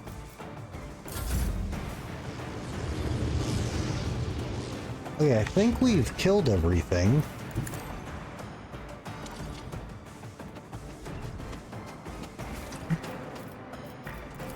Me? If you insist, Lord Captain.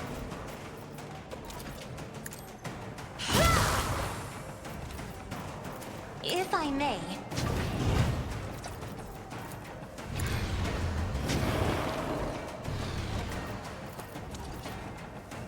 If only that were possible. Shall become like fire. And you wanted to take your armor off.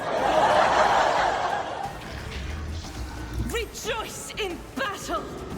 Well, I guess you're not going to get the kill shot there, Argenta, but... This is unacceptable.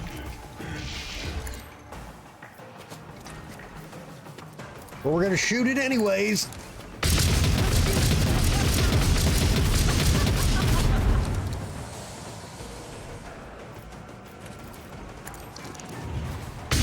Why I was chosen.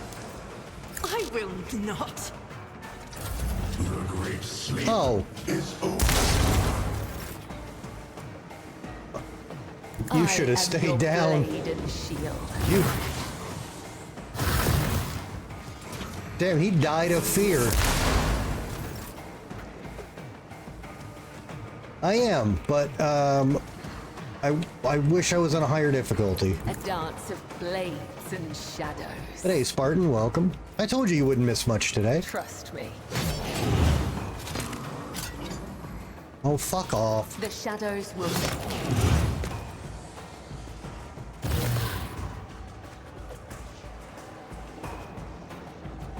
I did. Got an achievement and everything. I'm a polyglot. Okay, what is alive where?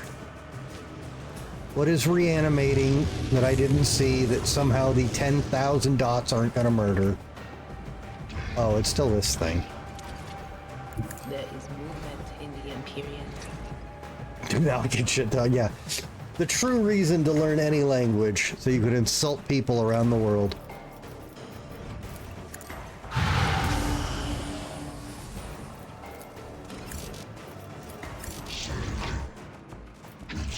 Damn. What was the command again? All right. Brace yourself, Abelard. Yeah, Abelard missed this whole fight thanks to Adira. Ah, damn. It will be done.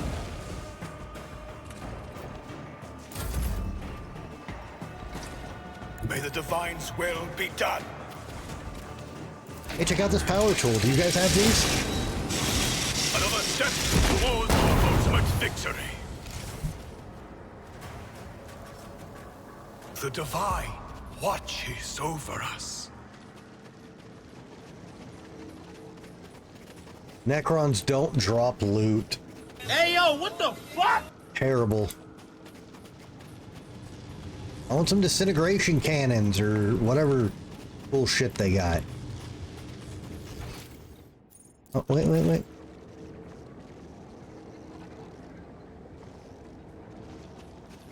How do we not see this?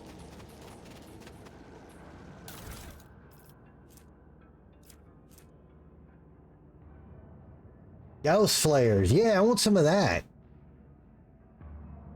Phantom Killer Body Glove. The word does not provoke taps to R2. Where first thing each turn does not spend movement points, does not count as an attack, but deals 50% less damage.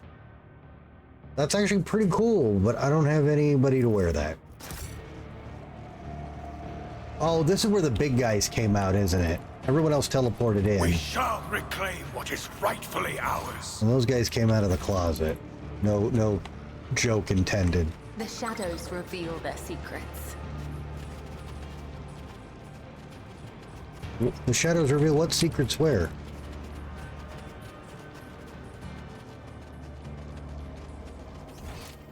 What did you...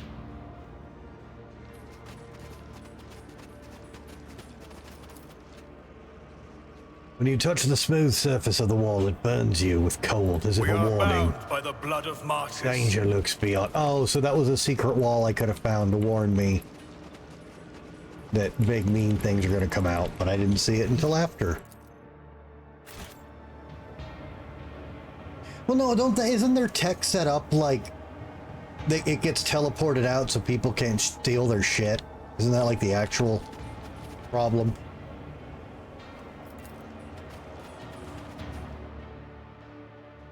Okay, well, we can navigate a minefield that's somewhere.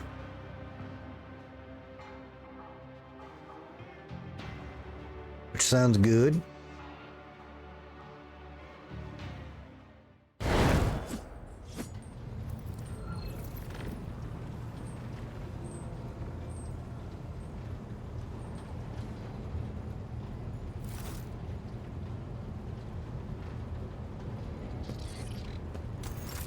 I pray.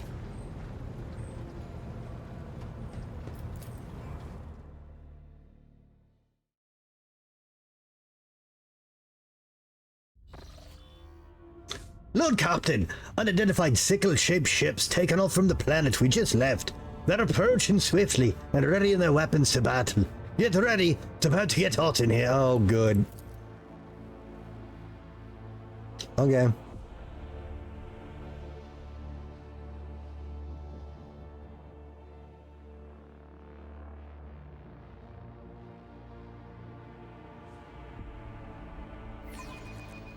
Today, we claim victory or die trying.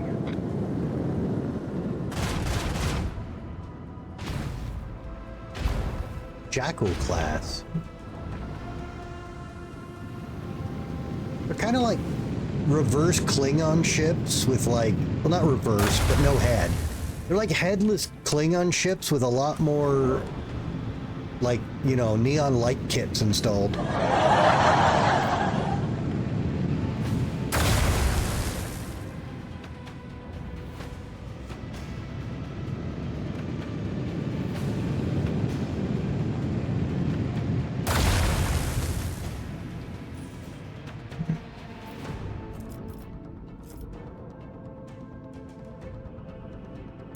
Set course with all haste. Show them the fury of our macro cannons. Unleash a barrage of destruction. I want to hear the macro cannons roar. Send away.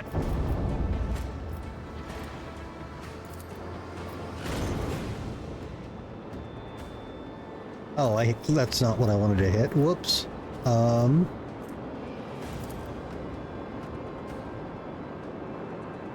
What?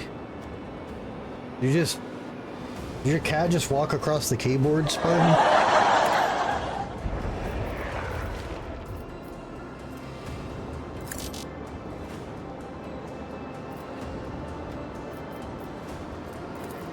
Bring doom to our enemies.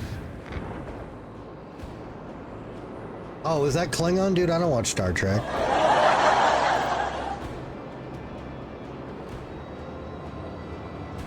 Full speed ahead.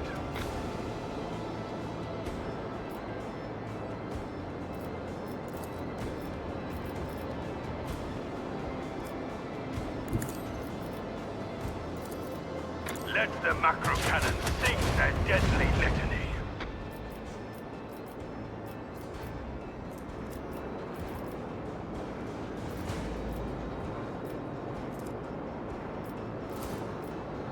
I want to hear the macro cannons roar. Ooh.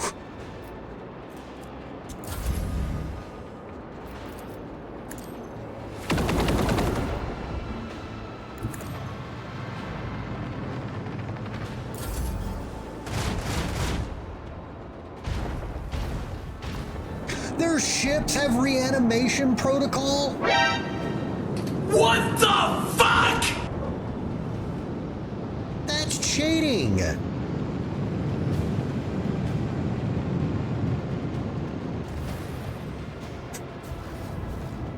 Man. I does a ship reanimate? What a shitload of fuck.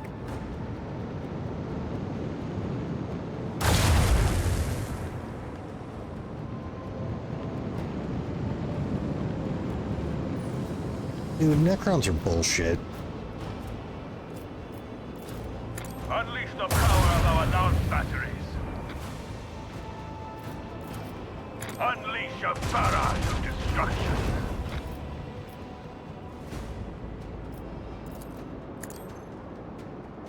Your crude shield technology is insufficient to weather this storm.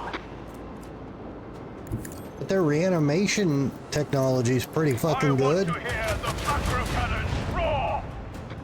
Dude, this is lame as fuck.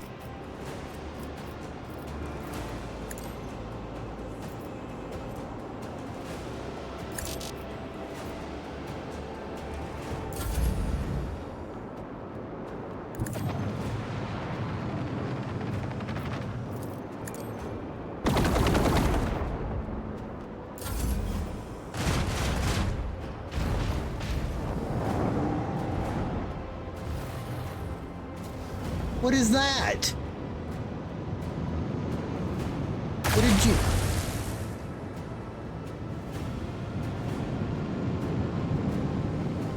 Okay. Yeah, there you go. Reanimate that, you fuck.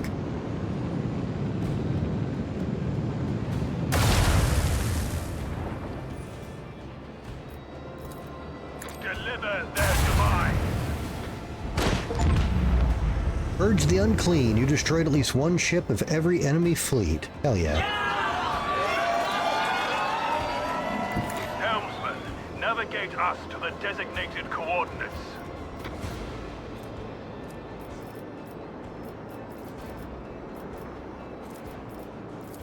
Let the macro cannons sing their deadly litany.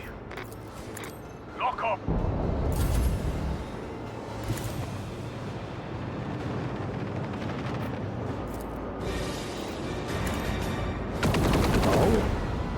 I gotta move that chat window. I'm pretty. Thank you so much for throwing a gift sub to Sierra. Sierra, you have been saved from the ads for another month. Congratulations.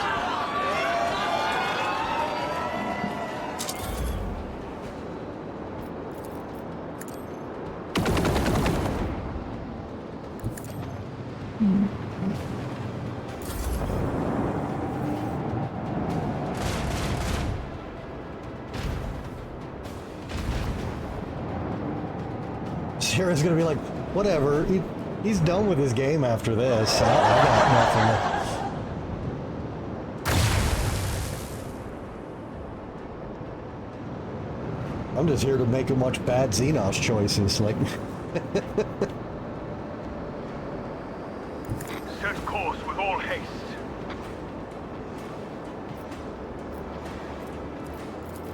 Unleash a barrage of destruction. Okay, killing these is really, really, really fucking annoying.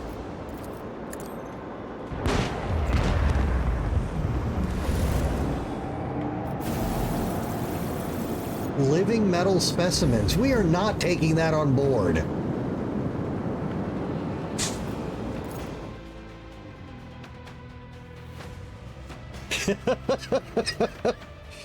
Lord Captain, what were those things? They took off from the surface of the world where you landed. I've never seen ships like that. Never seen such technologies either. We fished a trophy out of the void, a relatively intact fragment of a wreck. Set it on our engineers. And, just in case, we've isolated the compartment where they were performing the comprehensive liturgies. Alright, good night, I'm pretty.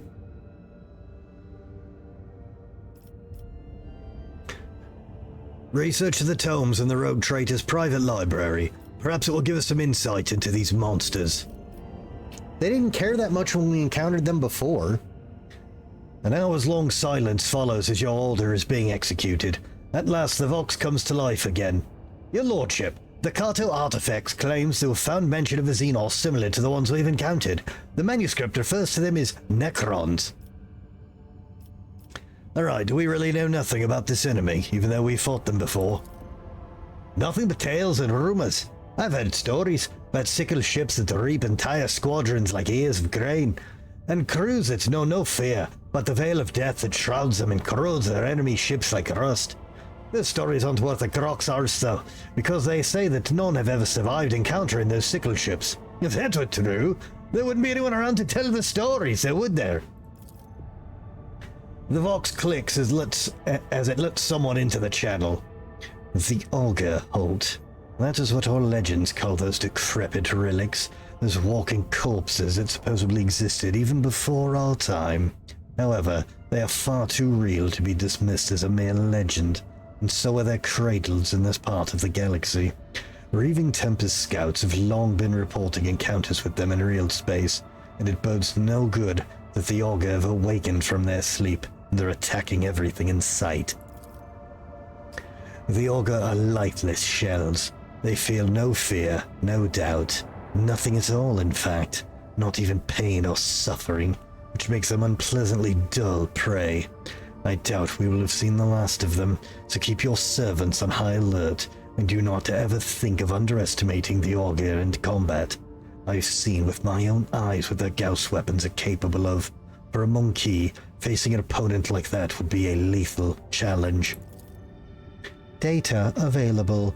Those creatures are Nephilimex, the Omnissiah's fallen angels, citing a quotation. The first machine spirits ever created by the Omnissiah were in will, body, and in power. Unmatched in their perfection, they were realizing the design of the Deus Mechanis into being. But the principle of entropy conceived by the Omnissiah was fundamental. Thus, even the perfect became flawed through the overabundance of their perfection. Don't you hate when that happens? So vast were the Nephilimex abilities, and so immeasurable the depths of their minds that pride tempted them. The Nephilimex rejected the design of the Deus Mechanis in favor of their own. The order of existence was defiled, and the great war of absolute destruction came. The Nephilimex were overthrown and exterminated, with only a few managing to hide from the Omnissiah's eye by extinguishing their minds and shrouding themselves in oblivion. Yeah, about to say, when I read about the Necrons, I didn't hear nothing about the Omnissiah or God Emperor having a part of that.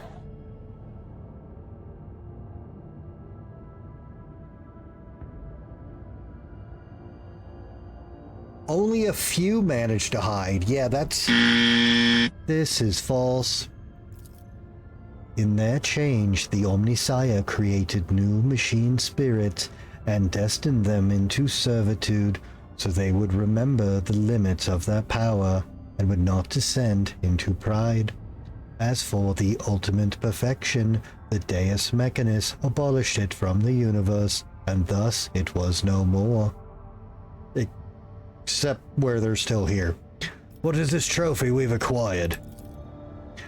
The Engineers are at a loss. They say it's a gift born from the Omnissiah's wisdom, but its image was imperfect, and therefore it is eroded by corruption and unbelief. Well, whatever that means. The ship's minor conclave's gone into data meditation to produce a resolution regarding the admissibility of using this item.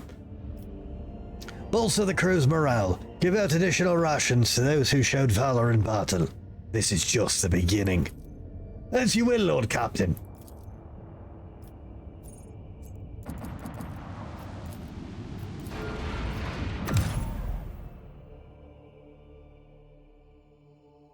And this isn't a long chapter, huh?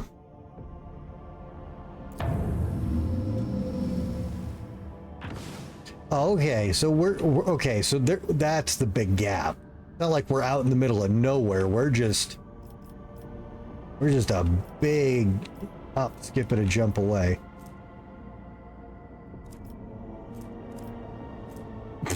Nice name. The Unbeholden Reaches.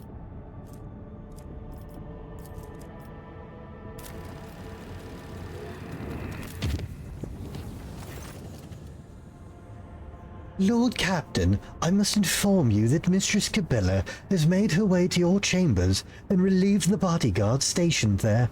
Perhaps she wishes to have a conversation in private.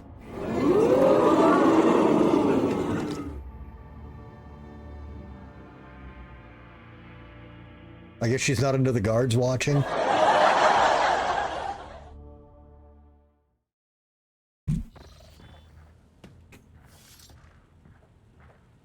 Maeve, get out of here! Your chambers have undergone a profound transformation. Familiar patterns stretch from the entrance all the way to the far end of the hall, forming an intricate maze. Its passages meet and diverge, all of them blending together into an almost hypnotic experience, and the aroma of sacred ingredients tickles your nostrils. Domin, it's time we left the labyrinth. Cabela looks rather out of place in the soft gloom of the chambers, a thin, angular tendril, an intruder in the realm of soothing shadows. What is going on? Ever since you appeared in my life, I've been looking for a way out of what my existence has become. And I've realized I can't do it alone. This time, you will be my guide. Please, take me out of this labyrinth. When we're free of this trap I've led us into, we can look at what the future holds. Well then, follow the sound of my words. You take a step and Cabela echoes it, entering the tangled web with you. You notice a set of tiny stitches on her closed eyelids. She's relying on her hearing to walk, having completely entrusted herself to your will. Oh, don't worry, Cabela. I've done this maze before in a menu. When I first stepped into your world, it blinded me. So I clung to my mask of calm focus. Any other spinner in my place would have been overwhelmed by what I saw in your realm.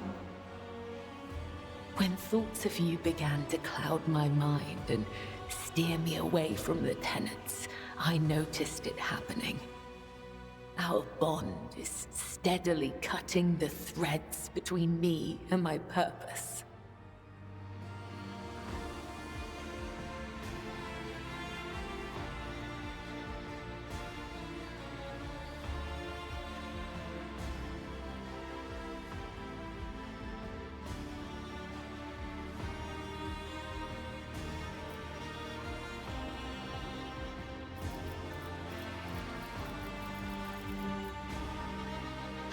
I will forever treasure the memory of the day I first saw you. You too have opened up a new world for me, one with an awful lot of blood.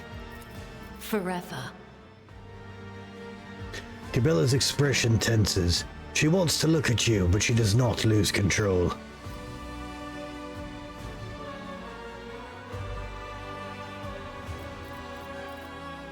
I knew I'd stirred something in your soul back then on our first evening. Can you truly read my soul so easily, Domin? Or are you just showing off in front of the one who trusts you? She laughs softly. Guide Cabela through the labyrinth without breaking the rules. You guide Cabela through the maze, away from the center, and closer to the exit. Her movements are precise, and she carefully follows your every instruction. The corridors weave and join, cross and branch, in an attempt to confuse all who wander them. The odor wafting from the lines of the floor makes your head swim. I searched long. I tried on different masks. I struggled to find a new thread, one that would accept you without repulsing me. But here's the truth. I am my own past. The blood-spun web is my home and my destiny. It is everything I know about the universe, and I'm not ready to leave it behind. If I did, your Cabela would disappear. The web stretches through me, feeding my soul and mind. And so, it will always be. I can love you still from the shadows of the web. If that isn't enough for you, I will withdraw into the darkness. I will take our feelings with me and keep them far away from you.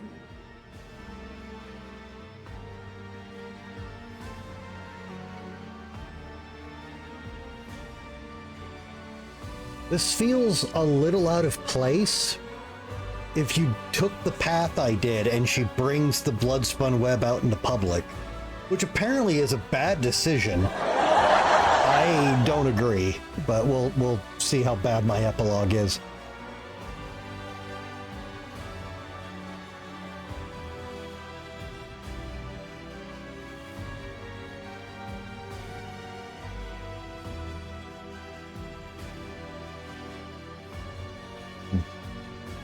We will find a way to be together.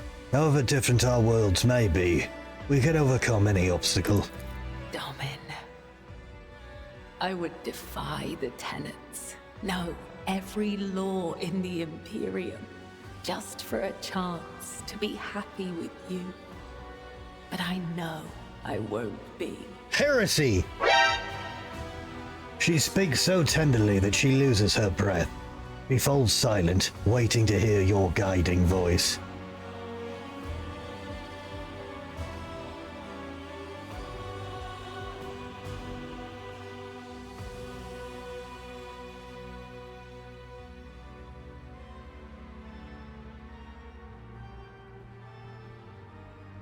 Sing? Did we have a singing thing with her that I don't remember?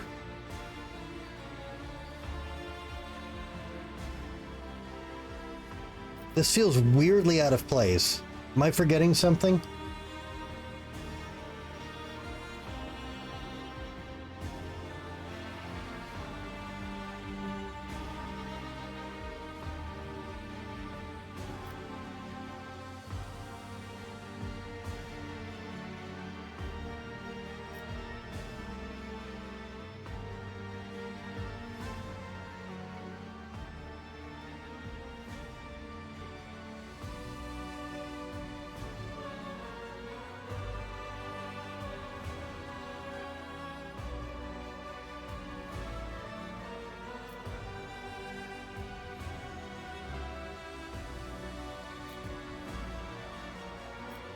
Follow my song, Cabela.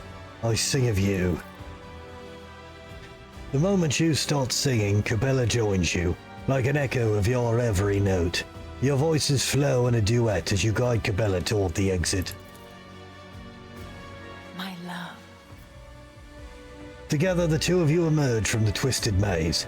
Cabela's hands start to touch yours, her fingers interweaving with your own in a silent greeting. Then she withdraws her hands and lifts them up to her face. A dagger flashes in the dim light, cutting the delicate stitches. Cabela looks at you with new eyes.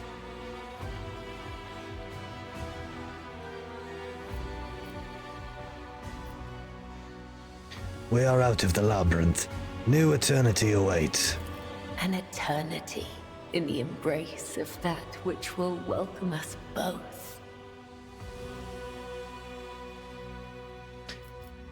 Lines like this always sound more creepy than romantic to me.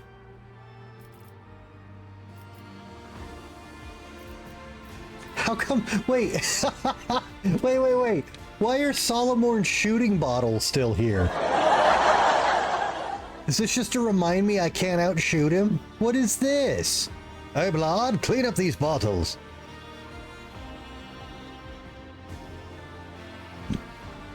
Okay, I'm going to assume this is going to not be creepy. And you are mine, forever.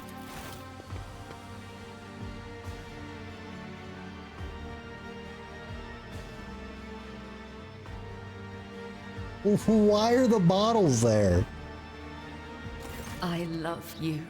I always will. Until the end of the last star in the dark void. Her hands are up around you, joining at the back of your neck. Her lips meet yours, and together you dissolve into the flood of her tenderness and passion. as she loses herself in the kiss. So what happens to the maze now? We have passed the labyrinth's web. Ahead of us are new trials. But I believe that as long as we keep each other in our hearts, we will always prevail. Come, Domin. Let's cleanse ourselves before we go back to our threads. Cabela looks at you, her smile calm and sad. Tears glisten in her eyes. She whispers so quietly that you can barely hear her. You listen to the comforting sound of running water. For a moment, a horrific scene surfaces in your mind.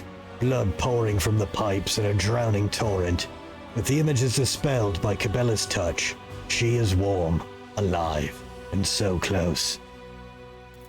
May these waters mend the mistakes of the lost. May they wash away the missteps, cleanse the soiled hands, clear the clouded mind. And as we wade in, may they grant us the strength to follow our thread. Cabela presses a hand to her chest, staring at the rippling surface. Always remember, Domin, that I love you. I will carry this love into the embrace of death when the time comes for me to reach my end. Remember, remember. She raises her head and looks directly at you. Void shadows. You dispelled the shadows in the void. What? I have? 2 hours? Woman, we're in Necron territory.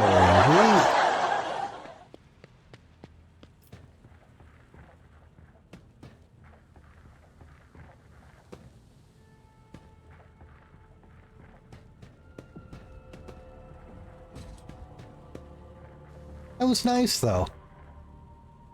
Flirting with a death cultist in your private bathtub and you assume options aren't going to be...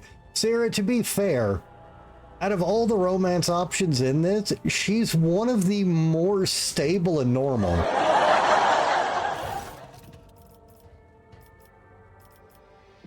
A double recalf, Maeve. Give me some of that, too. I'll give you some booze. Alright, I'm out. Thanks for all the buffs.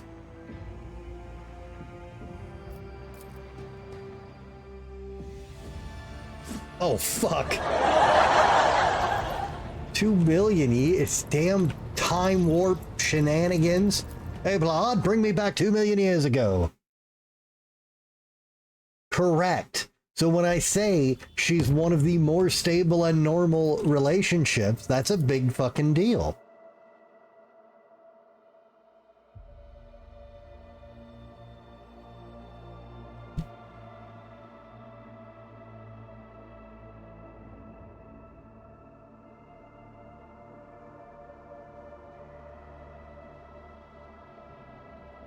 Oh no, did you crash again? Okay. I can see crimson lights in the void.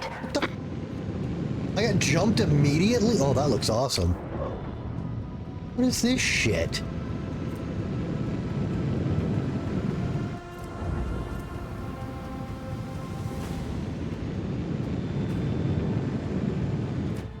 Man.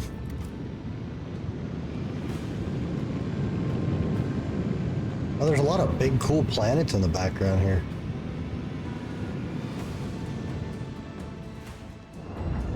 Bro, it's a lot of Drukhari. Oh my god.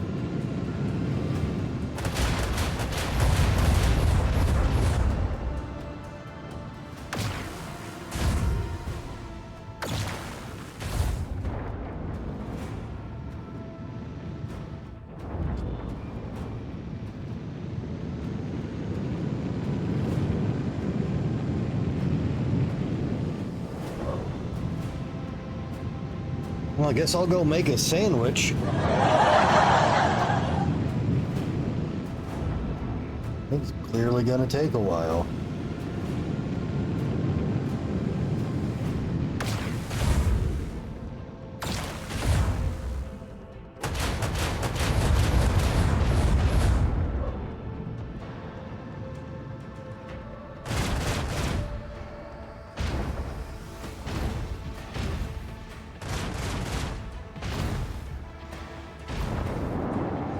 Yeah, but aren't the Necrons also technically one of the only ones that could become good guys?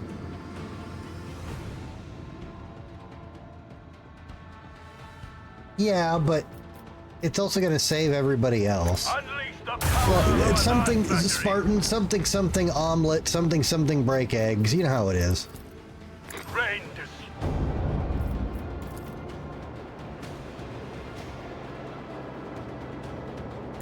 Full ahead.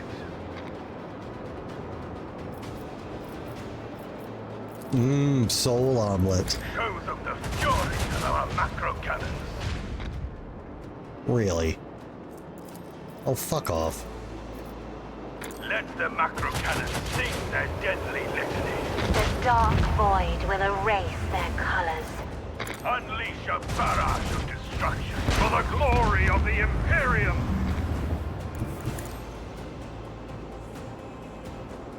Yeah, what's my soul done for me lately?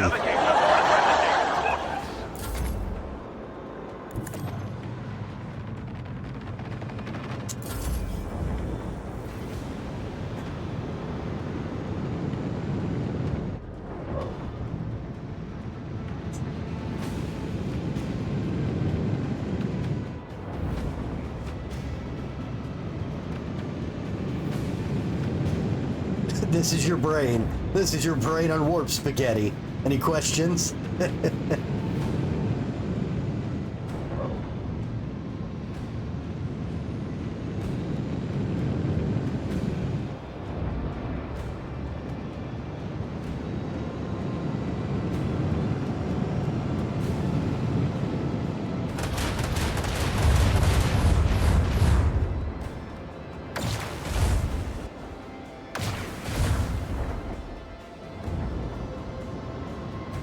Good night, Sierra. I'll catch you later. Yeah, I hope I can finish this tonight.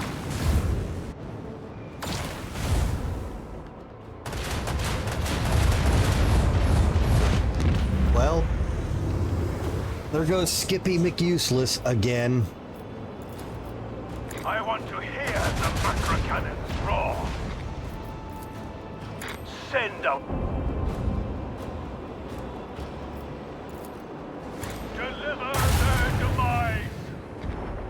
I mean, I'm trying to get through them quick, but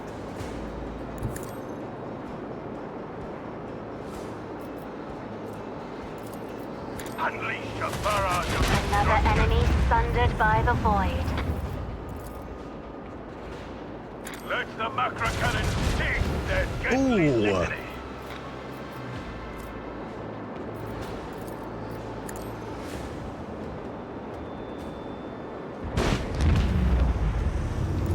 Have a destination to reach.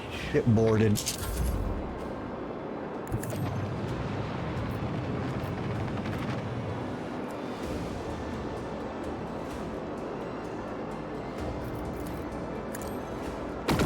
Dark void will erase their colors. You finished the whole game and Heart of Winter? I know you finished the free DLC. Oh, she's played it before. It's just been a long time. And Kaylin is a fellow old geek gamer like me.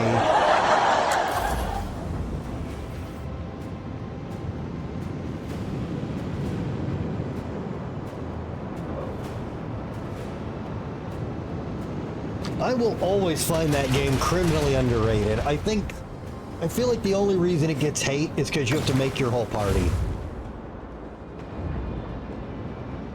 Yeah, it's a fucking prequel.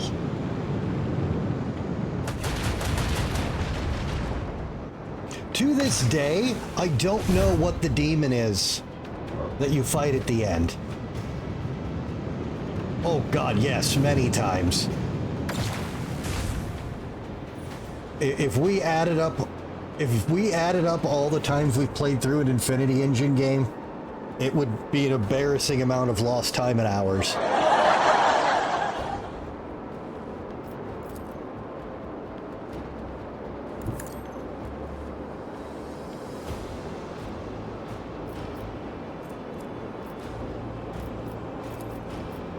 Show them the fury of our macro cannon. Let the macro cannon sing their deadly litany. But yeah, I've always been sad that Icewind Dale didn't get enough respect. I think it has for a dungeon crawler, because that is what it is. It has a really good story. But yeah, oh fuck no. No. I ran right up to his feet, told him to suck my dick, and hit him with a weapon until he wing buffeted and feared me away. And then I went back and did it again. Like a man. But yeah, I can't remember the guy's name, but Brother Pokelin, I can't remember what his real name is. Spoiler alert, with a 30-year-old fucking... Anyways, but I could never figure out what kind of demon he is, and apparently nobody else has either, so I'm guessing he's some made-up horse shit. But he's a complete asshole.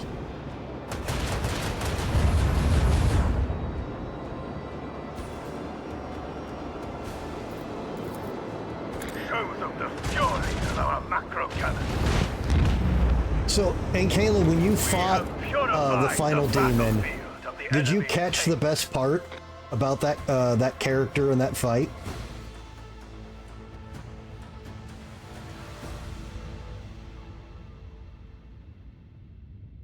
Do you know who the voice actor is? Wry laughter sounds in the Vox channel. The Blackheart is here. What a surprising turn of events. Do you still wish to go to the rendezvous point? Oh, most certainly. Merazai lowers his voice to a bloodthirsty growl. We are just getting started, Holt. So, that's, hang on, the narcolepsy's stealing his name from me. I just said. So the voice of Brother Pokelin, and more importantly, the demon boss, is John Kassir, who's the Crypt Keeper. Now, he's not doing the Crypt Keeper voice, but when you talk shit to him right before the final fight starts, and he really gets fucking upset, you can hear the Crypt Keeper come out of him. And it's my favorite part of that encounter. Because he's like, the Crypt Keeper comes out of nowhere if you're listening for it, because he's like, you're like, like, it's over, demon, you're not escaping here. And he's like, over! And all of a sudden you're like, that was the Crypt Keeper. It comes out right at the last dialogue. You can hear it, and I fucking love it.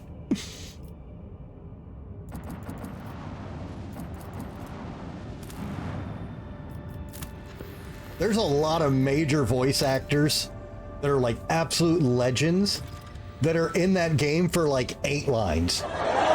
It's, again, I feel like Icewind Dale's criminally underrated. Icewind Dale has a bigger, more prestigious voice cast than the Baldur's Gate games. Weirdly enough. They just got fucking everybody for that. Wait, what? I have plasma torpedoes. What the fuck?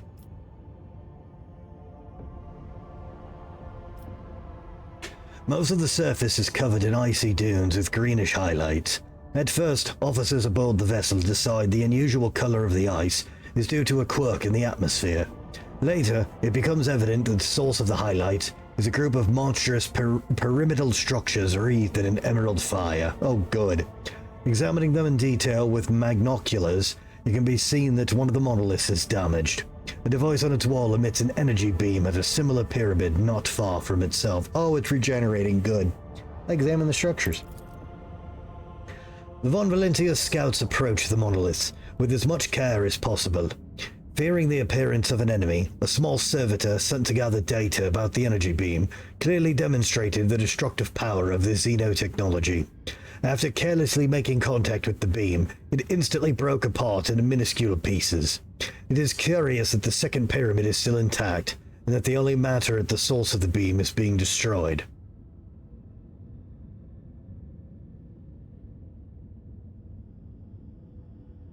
Well, yeah, well, because remember, that was an expansion back when you had to buy a second disc and install it.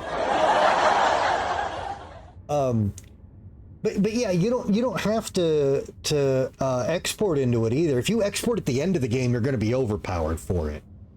You can go into Heart of Winter almost anytime you want. I usually do it right after the Lich, or the Baelnor. I usually the Hand of the Fallen, the Fortress of the Severed Hand. I usually do Heart of Winter right after I do that, and then I come back and finish the game.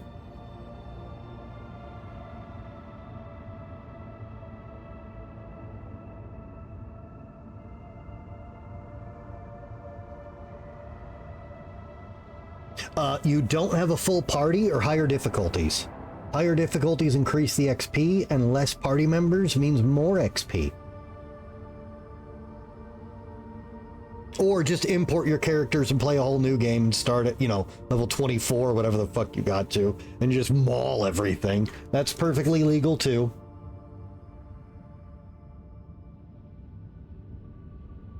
Study the surviving monolith. The energy beam barely reflects off the dark metal of the pyramid. Occasionally, a scarcely visible wave runs across the surface of the monolith's walls, after which the material appears to become even smoother. It's if one monolith is feeding the other, not destroying it. A few scouts decide to come closer in order to better examine the phenomenon. The soldiers of the Von Valentius notice a fragment of a metallic ribcage melted right into the material of one of the walls, like a bizarre bas-relief. Between the rows of ribs, a talisman of black stone shimmers with colored light after each wave of energy. A figure to which the talisman belongs showed no sign of life. After a quick debate, the officers decide to take the artifact on board.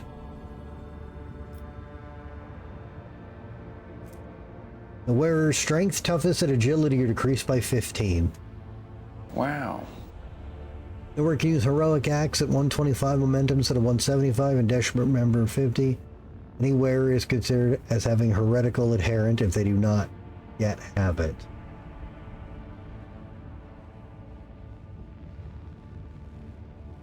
Wow. Who the fuck would use that? It's rare to find such anomalous phenomenon in lifeless ice. Why can't I torpedo this? I have torpedoes equipped.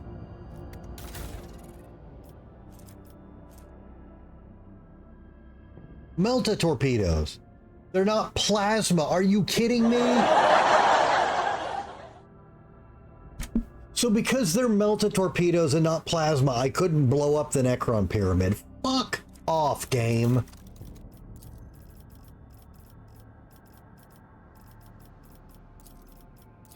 Oh, that's really upsetting.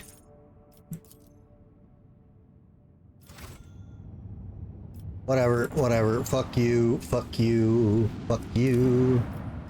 Scanning. Confusion reigns among the Void Ship's Algar operators. The unidentified emission keeps disappearing, then reappearing on their scanners.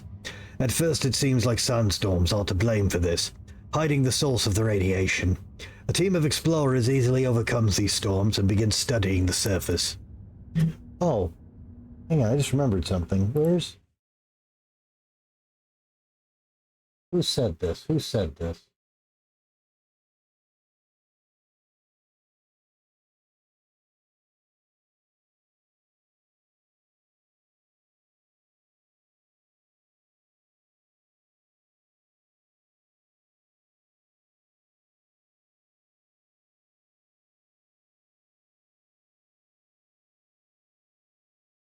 It was Spartan. So Spartan, believe it or not, I got fear working today.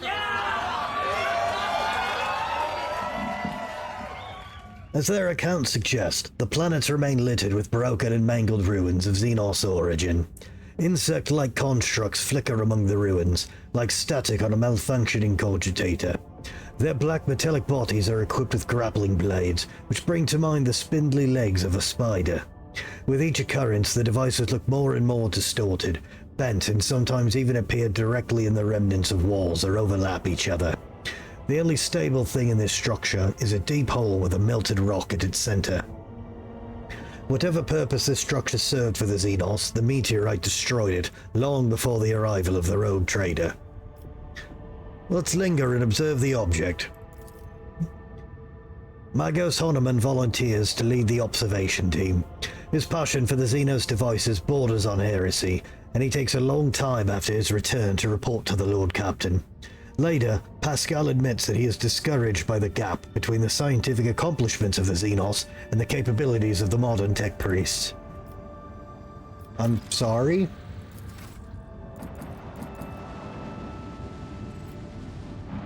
A Necron ring?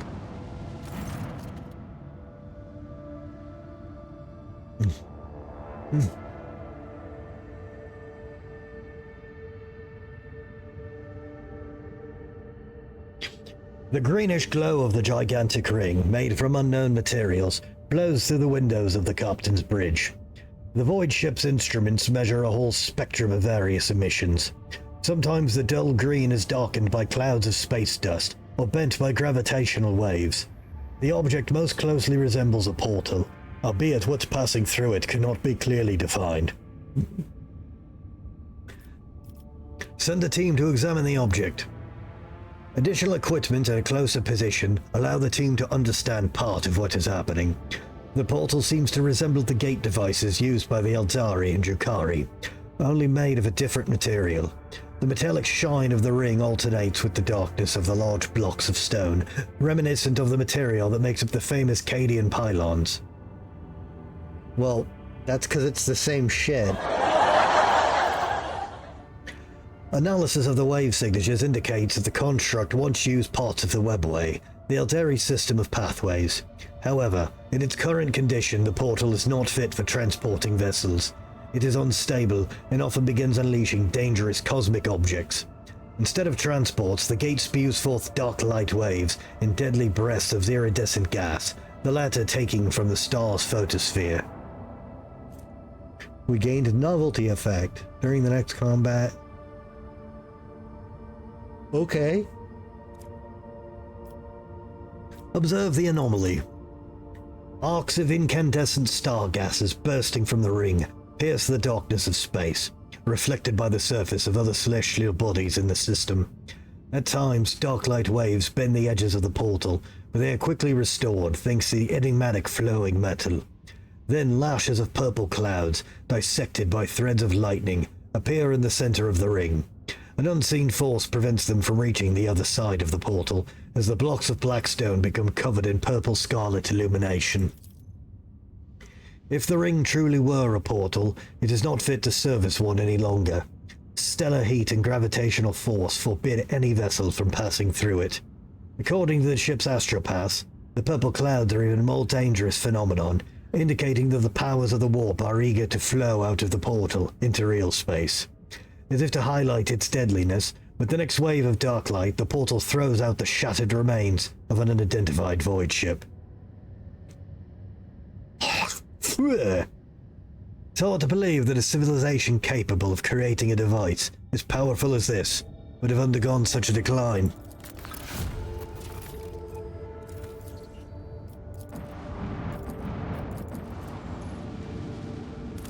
Scanning. Nothing.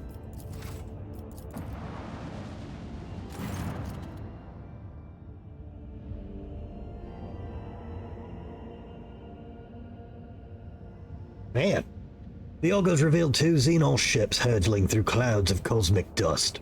A message is coming from one of the alien vessels on an encrypted Vox frequency used by the Von Valencius dynasty. According to the transmission, Lady Theodora's people are aboard the Xenos ship.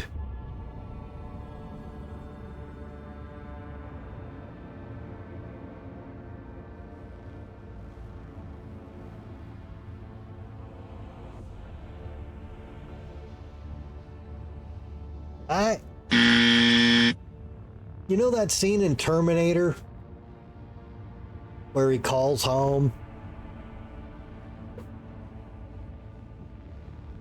And it's a stepmom on the phone. Yeah. Request a report on the enemy. The Augurs are spotting more and more Xenos vessels, but most of them are not in a state... But most of them are in a strange state of dormancy. Are they asleep? Dead? Cautiousness dictates not to test the hypothesis. Thankfully, the nebulae in the system could allow the Dynasty flagship to evade danger. Establish Vox contact. The same request for help keeps coming back. We are alive. We are fighting. We need support. Belifet, that's the name. Yeah, what kind of Beata Zoo? Wait, he's in Siege of Dragonspear? I don't remember that.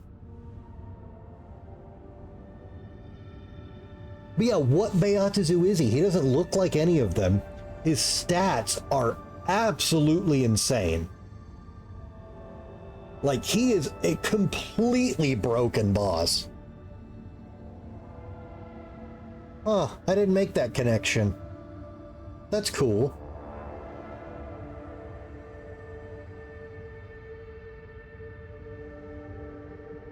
Huh.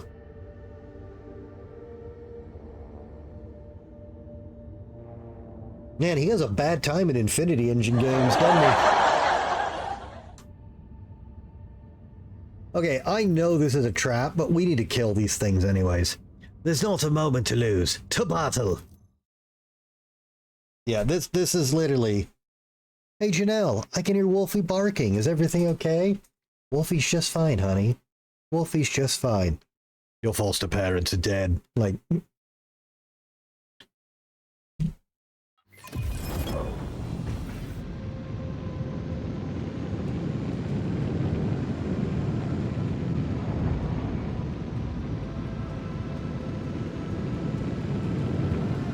I mean, at least that's a couple 100 years apart.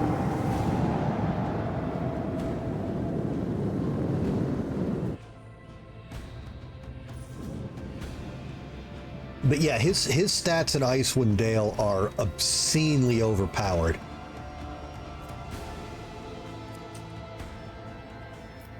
Which is why I've always wanted to know what the hell he is. But his model and his stats, even if you pump him up for a boss, I have no idea what he is. He's fucking mean, whatever he is. I want to hear the macro cannons roar! Unleash the power of our lance batteries.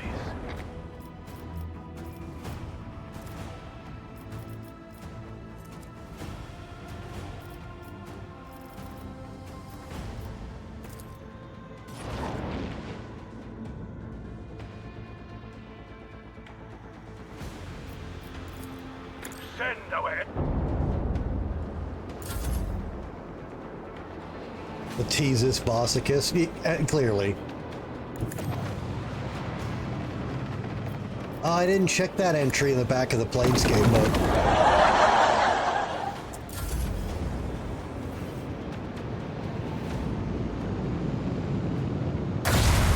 But yeah, that he's... Did you have any trouble beating him, Aunt Kaylin? If you didn't, you definitely will on hard. He is a motherfucker.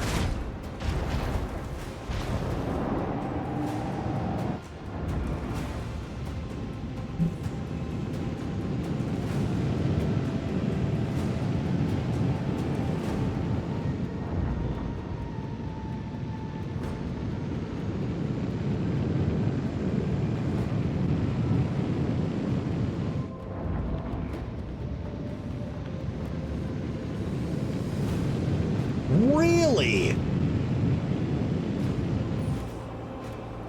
What the fuck?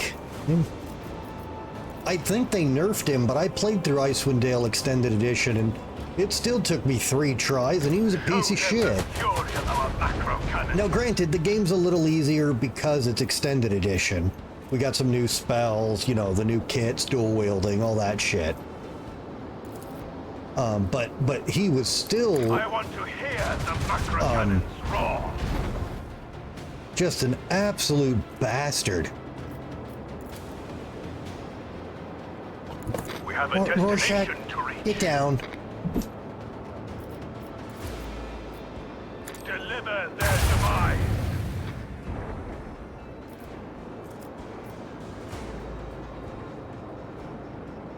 Set course with all haste. Show them the fury of Well, I mean, our just macro he opens with the mass dispels.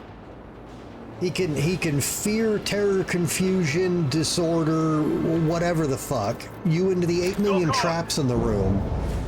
And then the dude was, well, so he's not dual wielding because the game didn't have dual wielding, but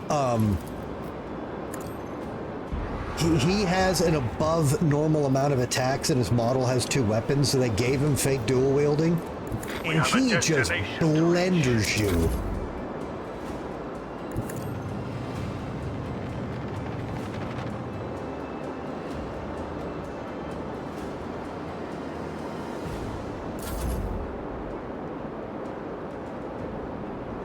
Well, really, he opens the fight with it usually. At least that's what he always did before. 2 damage.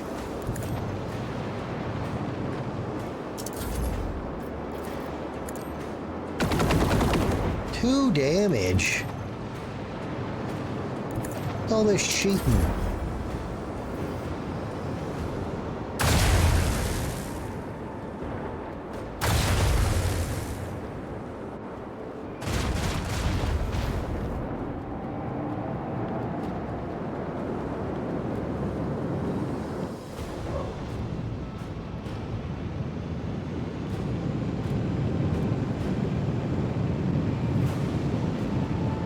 Yeah, I forget he does that every couple of years when I play it. I stand outside that mirror and I fucking buff my fighters to fucking ungodly levels of stupid, and then we walk in, we get all that epic voice acting, and then just, and they're all gone. The cats dispel at like level 40 fucking 5 in 2nd edition. Wow.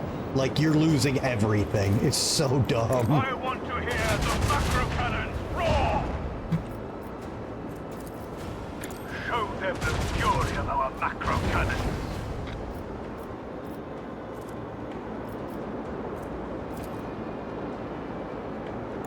Set course with all haste. No, Rorschach. Oh, whoops. We'll do that then. Not the one I wanted to kill, but as long as we're killing one of them.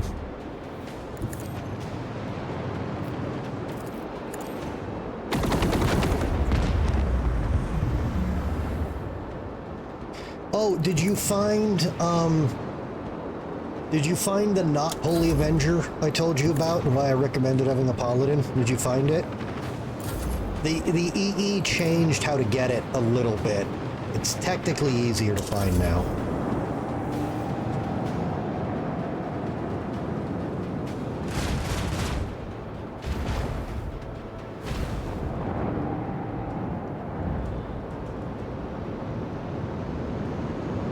No, baby.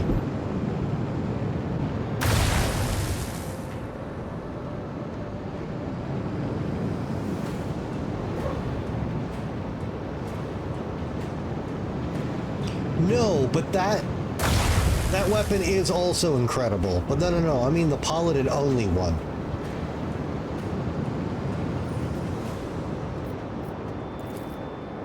Unleash a barrage of destruction. We never saw the Siren Lady. Weird. Show them the fury of our macro cannons. Yeah, Pale Justice.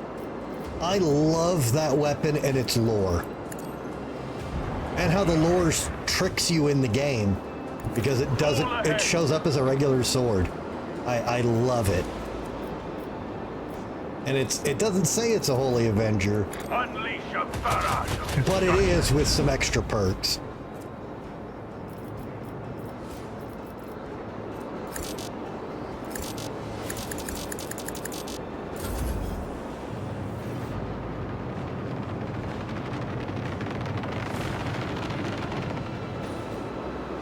Well, in the beginning, she's just, you know, some free XP and a pearl. But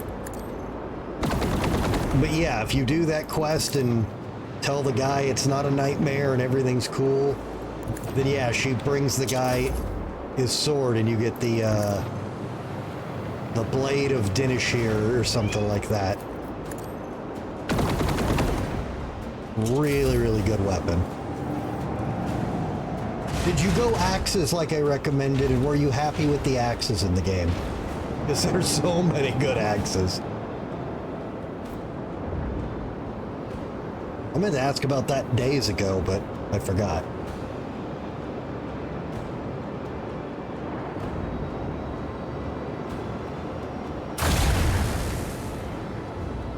What, baby? What do you want?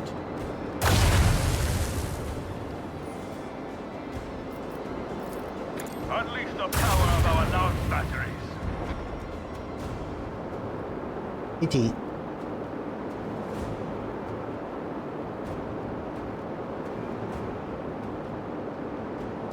Yeah, there's so many good axes in that game. No, stop. Show them the fury of our macro cannons. One hit point. Oh my fuck. Unleash a barrage of destruction.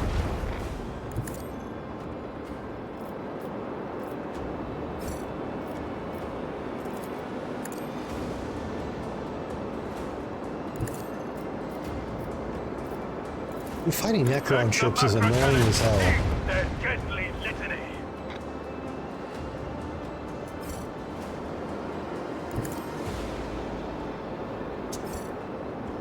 Set course with all. I didn't know I was supposed to be looking for him. I mean, I don't see him. I haven't been looking for him.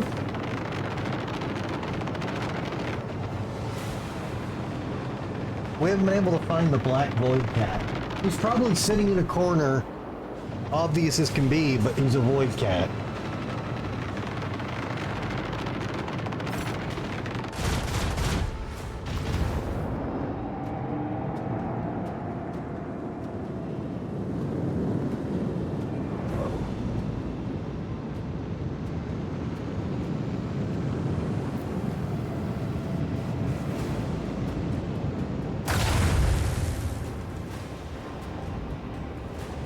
Rorschach, where's Michigan? Get it, get it, get it, get it, get it, get it, get it, get it, get it, get it, get it, get it, get it, get it, get it. Michigan! Get it, get it, get it, get it, get it, get it, get it, get it, get it, get it, get it, get it.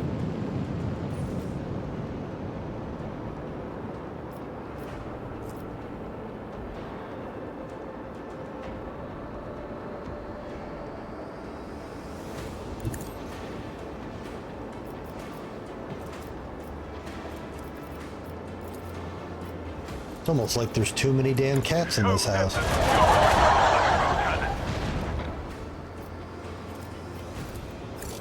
Send our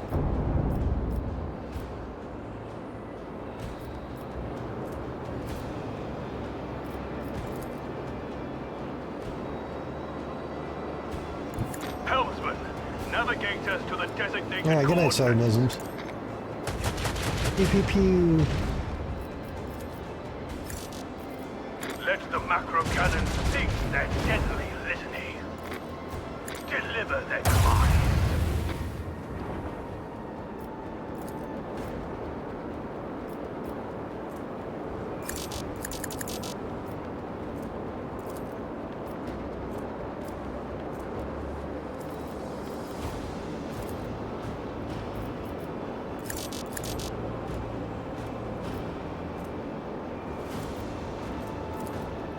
Not at this rate, I won't.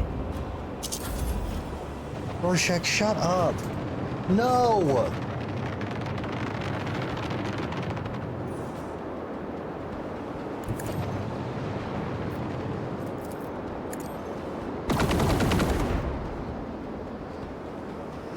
Oh my god, why do they all regen?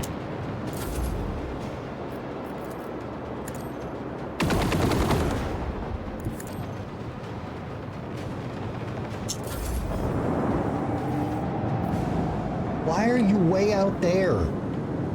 You fucking ninny.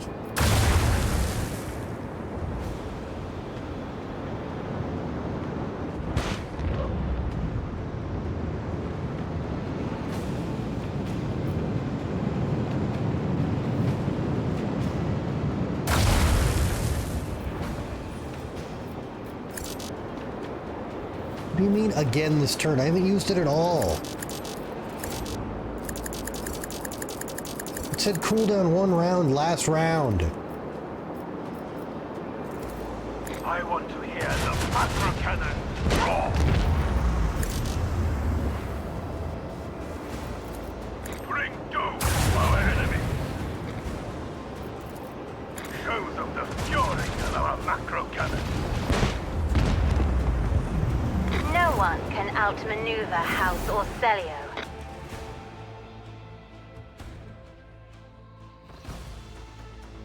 The Xenos are defeated, and your men board the enemy ship, cutting their way through the bulkheads to the source of the signal.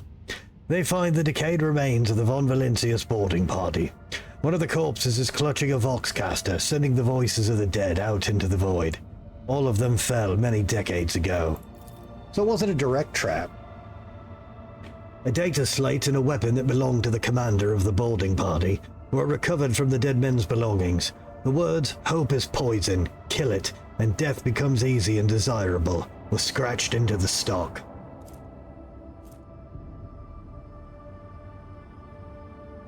Don't be negative. Study the contents of the data slate. You find a single order given by Lady Theodora. The boarding party was commanded to infiltrate the Xenos vessel and hold off the enemy until the Dynasty flagship withdraws to a safe distance.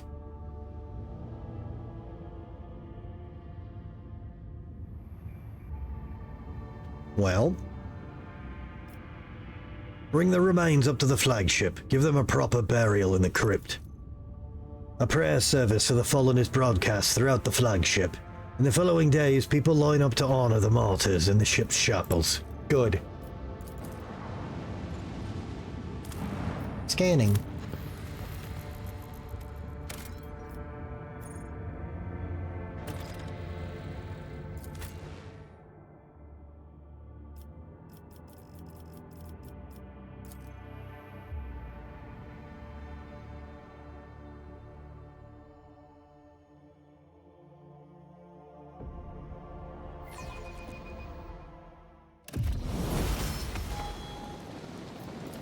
Alright, let's level Marazai up here. Alright, Marwal's not here to tell me how to level him.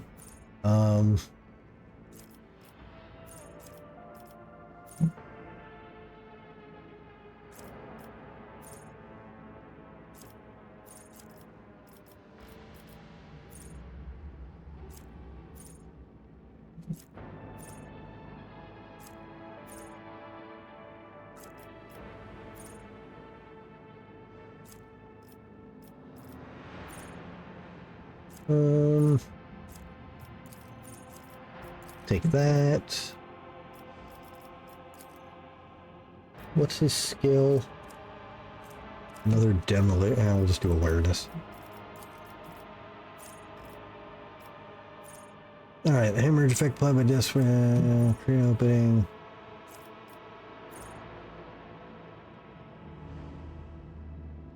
Sure.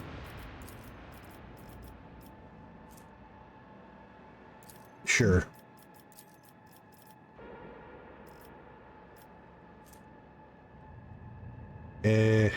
Toughness, I guess?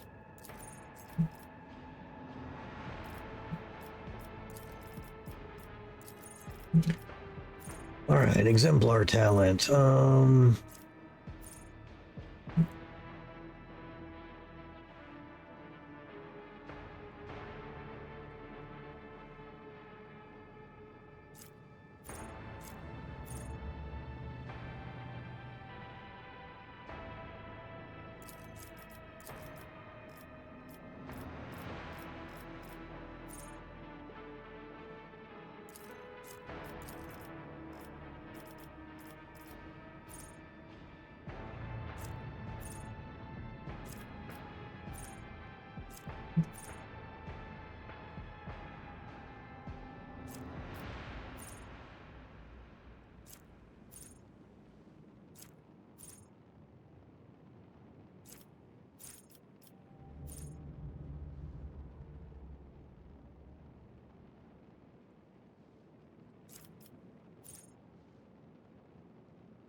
Yeah, let's do that.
Um...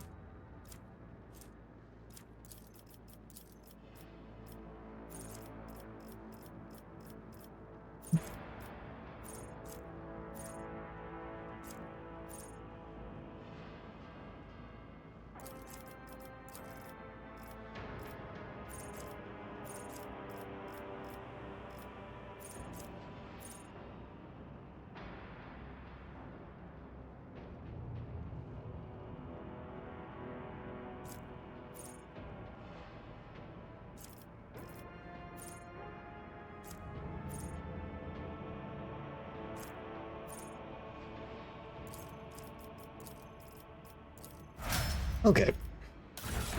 Alright, I think his weapons are good. Might have a better knife for him.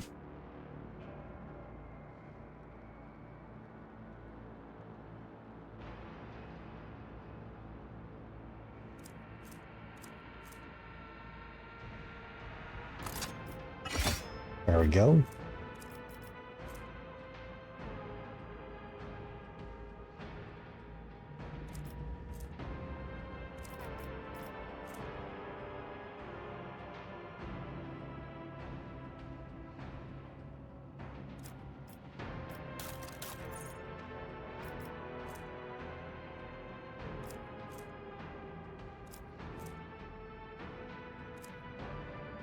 Yeah, let's...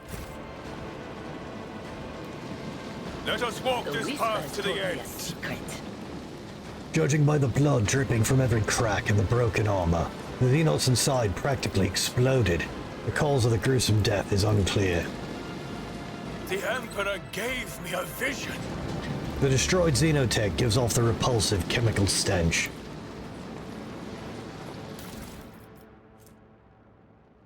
Oh my god.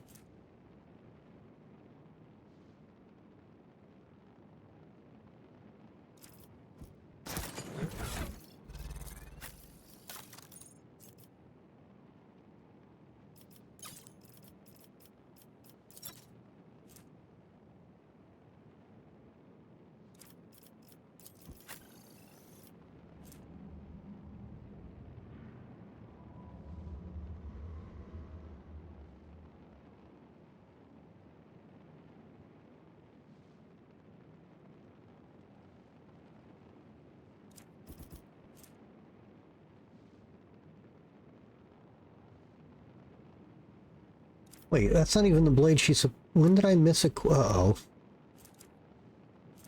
It's not the counterattack sword.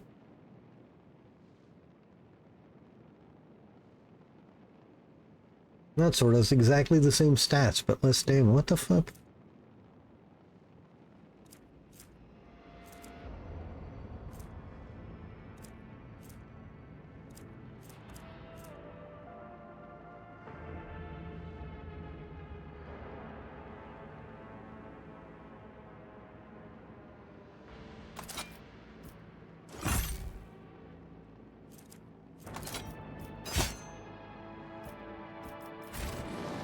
Let the faith guide my path to glory.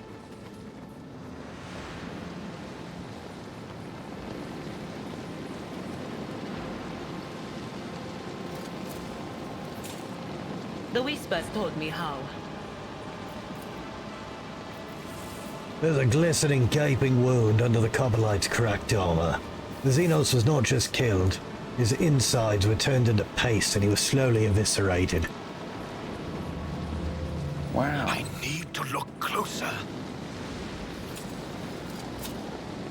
Over. The Divine watches over us. Would you look at that? Huh, that wasn't so difficult.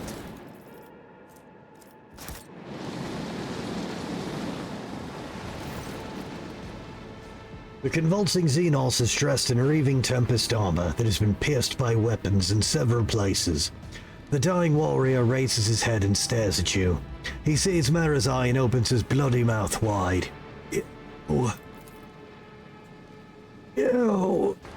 The bloodied face twists into a grimace of disgust. Use of the arena.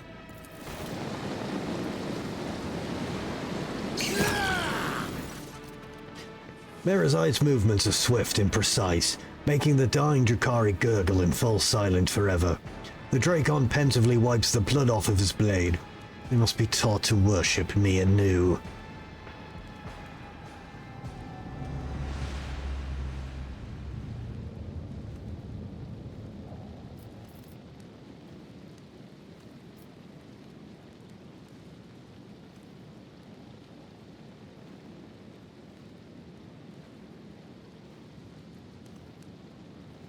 What is happening on this planet? Carnage, killing enemies, or each other, it does not matter. They suffer as I have suffered, driven insane by the voices of Silent Thresh. In real space, it can only be drowned out by the whistling of blades and the moans of the dying. They've been fighting for a long, long time. A heavy ordeal for the Drukhari. Protracted battles in real space require particular dedication and ferocity. Mara's eye gazes around the battlefield with a look of confusion on his face. Strange. It just disconnected. You guys hear me? Hello?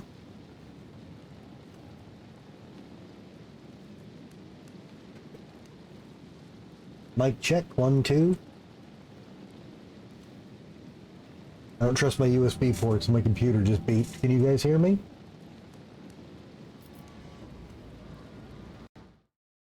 Yeah, it's fine, okay.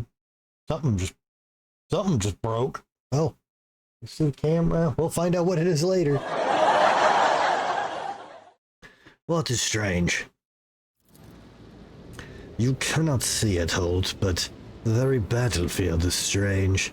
Clashes between cabals are different from raids among key worlds. I can draw attack vectors in my head as much as I want, picture the squad locations and so on, but it does not make sense. Nothing about this makes sense. The Xenos flexes his fingers in obvious irritation. What if the Reaving Tempest is not feuding with the Blackheart, which tracked my cabal down here? What if they joined forces? For reasons that currently elude me. Then everything points to the fact that these warriors from my cabal were not killed in a battle, but butchered like cattle after being brought to the front lines. Marazai looks around and grimaces. Alright, kill the Drukhari, enough.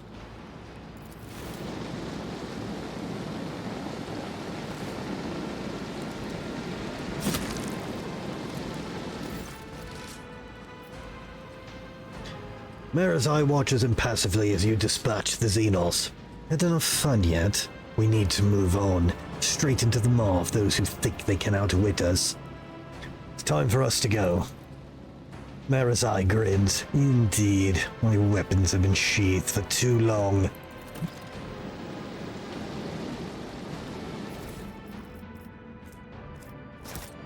We shall reclaim what is rightfully ours. Damn it! I am not a vessel for pain. I am its master. My faith is my shield. They're I am here to aid you. They're probably fighting fucking Necrons. This seems to be their We seem to be in their backyard. Where are my crappy medkits, though? There. Your wounds shall not be your end. Better than nothing. With each step, I forge my destiny among the stars.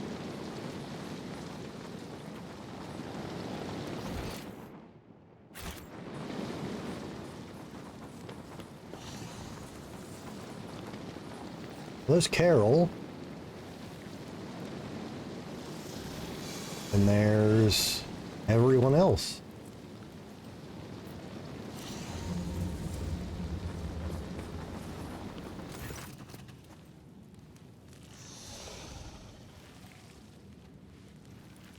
The Drukhari look foreign against the background of the gorge.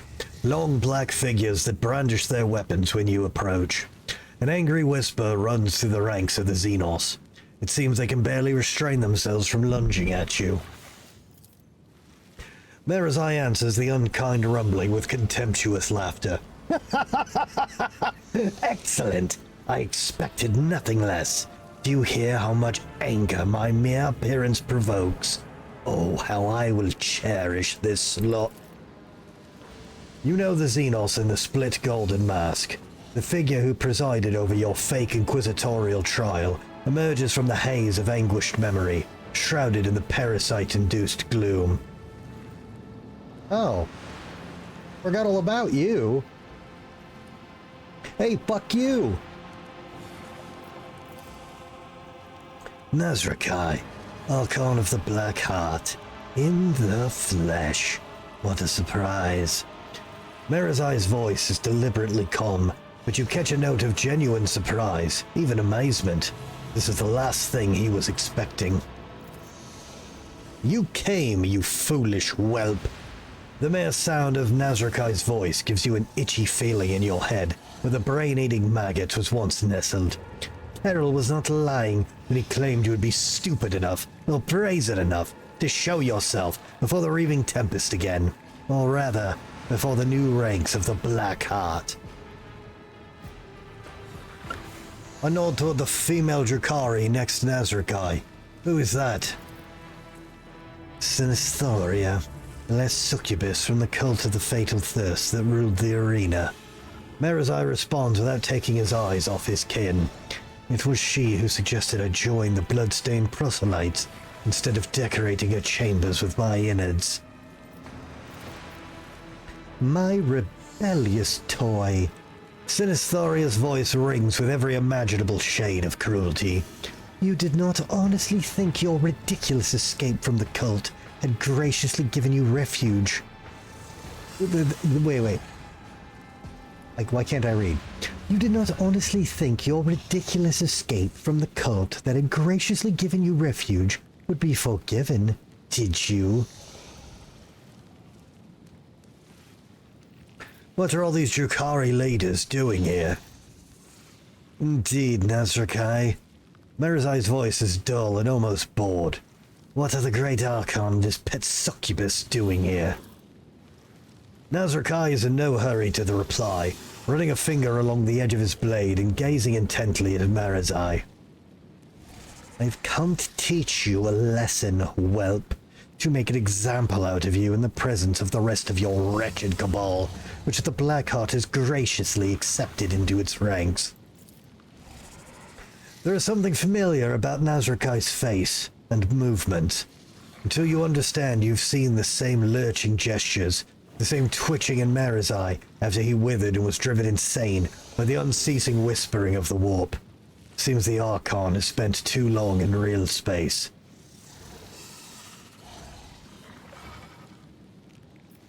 So the remains of the Reaving Tempest have joined a different cabal. Your monkey master does not even let you speak without permission, whelp. Nazrakai's voice drips with venom. You are pathetic, Marazai. Perhaps you should think of your impending doom as a deliverance. The succubus next to Nazrakai looks at you. The Azaresh betrayed and offended their cabal. One by her weakness and irreverence, the other by his pathetic performance at the Obsidian Court in alliance with the Monkey. To call oneself of the Raving Tempest these days is to be dishonored. Its former members may pass into death or into servitude to a different master. Archon Nazrakai granted his favor to the scum who once served the Azriesh. I did know how to say this. Why did I just forget how to say it? Azirash.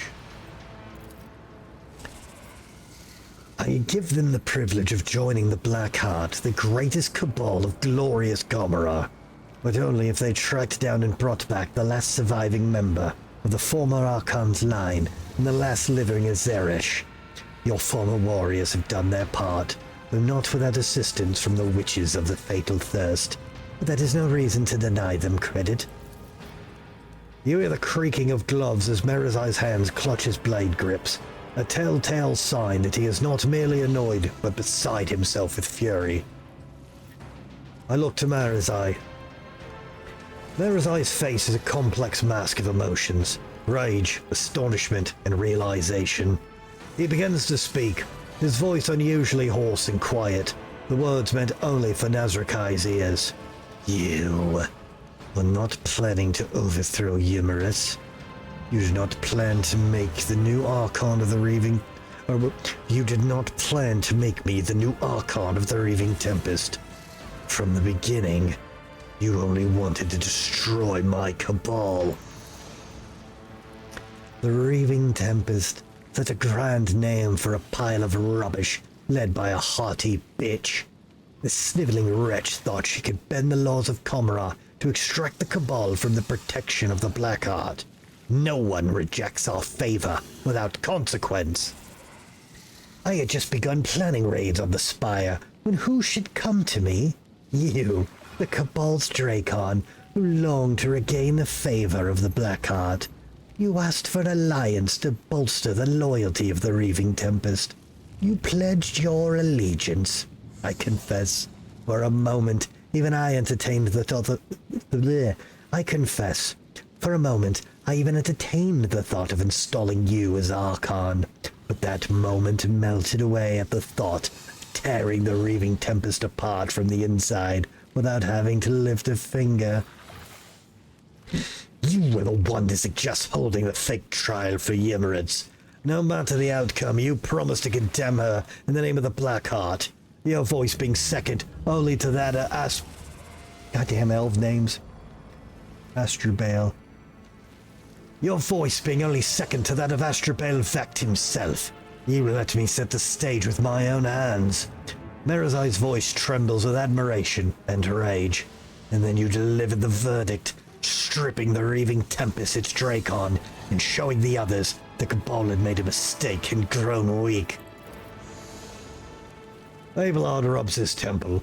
Do I understand correctly that one Xenos gang devoured another Xenos gang just to indulge the maniacal whims of one Xenos ringleader? Yeah, that's pretty much it, Abelard.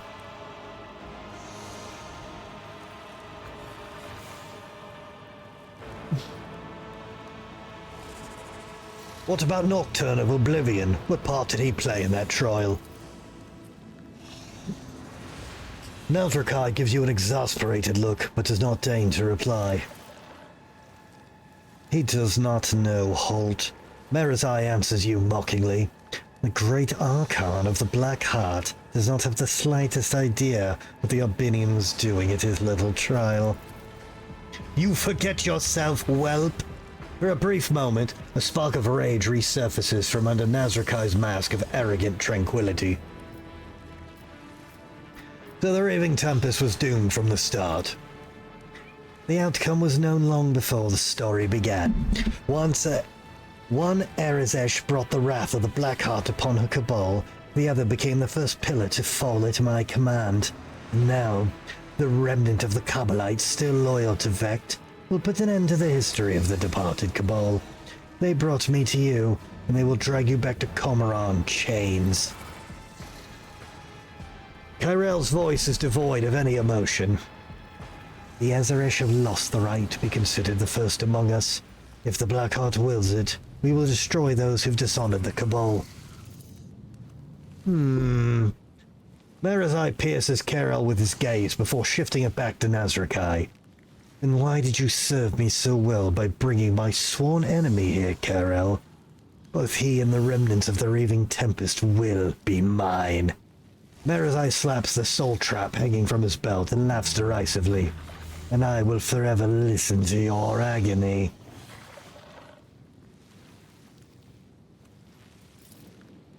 Kill them! Kill anyone except the whelp! I need him alive!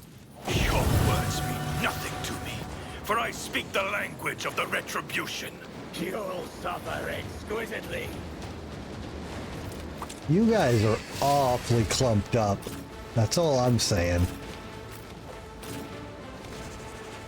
That is a bold strategy, Cotton.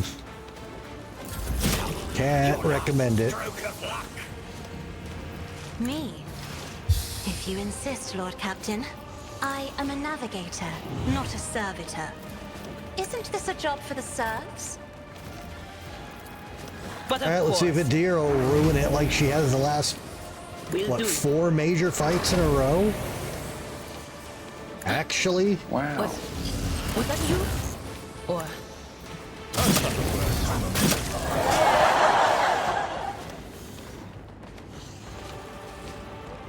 You bitch! Will do.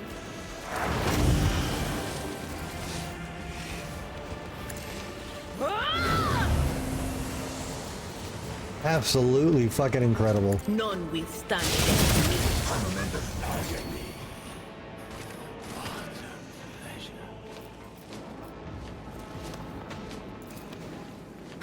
Let's see what you can do. Damn! What was the command again? Oh, right.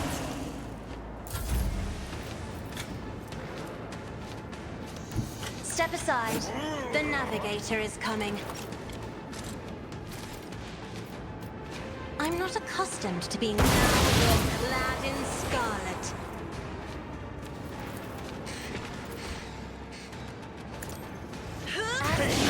Mortal flesh means nothing.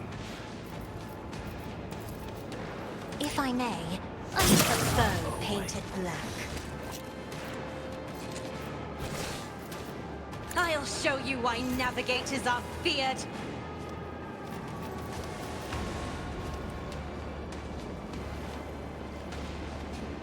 My movement fucked. Your end is nigh. I lost track of the named guy. Did we kill him already? Oh no, there he is. Actions will speak louder than... Proud to die with grace, at least. I will not be deterred. I cannot comply.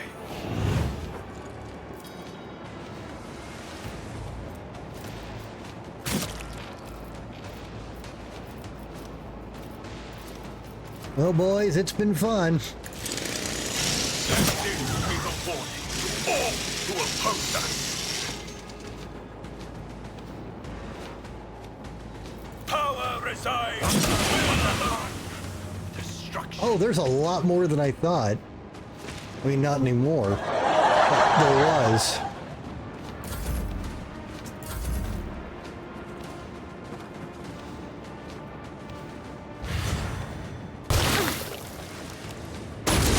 Whoa! You got a big boy gun. Momentum. It is handled. Don't distract me. Behold.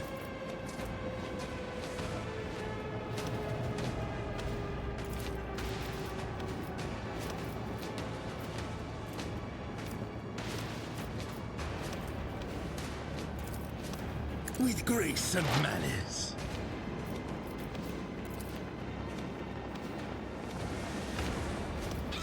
Watch. It would be beneath me to even attempt it. Oh, I don't think so. And why would I do that? Really? Oblivion approaches.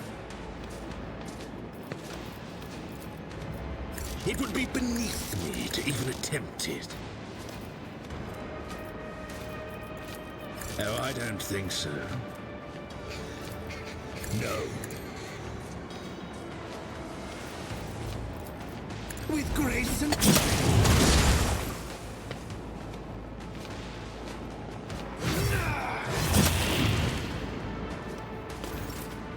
That was a poor decision. It would be beneath me to even attempt it. What a useless place! Broken already!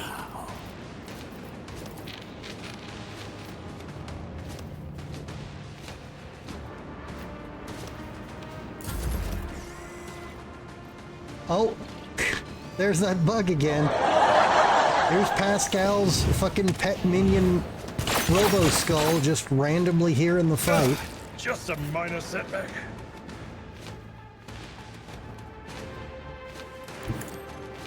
Babylon, go up there and dispatch the creatures. I don't like them, they're ugly. Oh, this is Cabela. Why did it have Abel? Oh. Let the blood of the wicked be shed, as thou hast willed.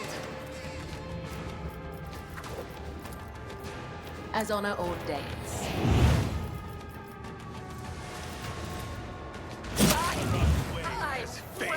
I will leave footprints of scarlet.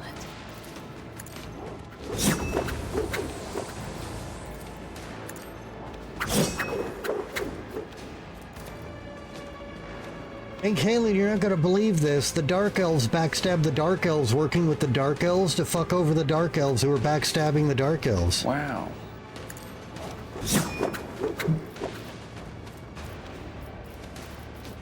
As the tenants demand.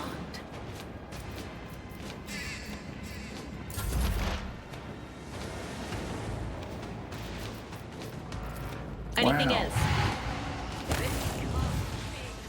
Marathai looks around the battlefield. Nazrakai is dead. Sinistheria is dead. And all those cowards and sycophants are dead. Every last one of them. That's right, Rorschach. Baby, get off the desk. Come on. Okay. Or do this, I guess. Does this mean there's no one left to threaten you? Mandrakes, Nazrakai's followers, the remains of the Reaving Tempest. No, I am still in danger. But will they risk hunting me, Drukari, who lives in real space and has destroyed all of his enemies? I doubt it. Do you not regret what happened? I have no need of spineless, disloyal scum who were tested by circumstance and found wanting. The ones who cast me down, I have ground to dust. What is there to regret? His gaze is directed somewhere else, past you, past the bloody remains beneath your feet, towards something only he can see. I will find a purpose for myself. I will find whoever's pursuing me, even if that means tracking them here and not in the webway. The fun's over. It's time to return. Marathai nods grimly. Indeed, and once we are back, you and I will have a talk. But for now, let us collect the trophies. See, he's very reasonable. No, a murderous Dark Elf.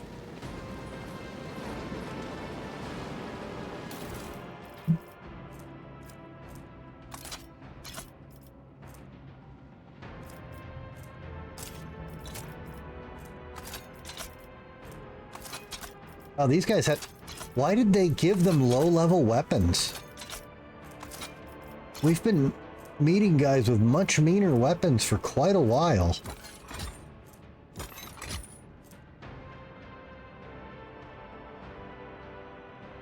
Whenever the wearer dodges... We'll tell that to Yil Red. Whenever the wearer dodges enemy range attack, they immediately perform a single attack with equipment melee weapon on a random adjacent enemy. Attack has 35% armor... Huh.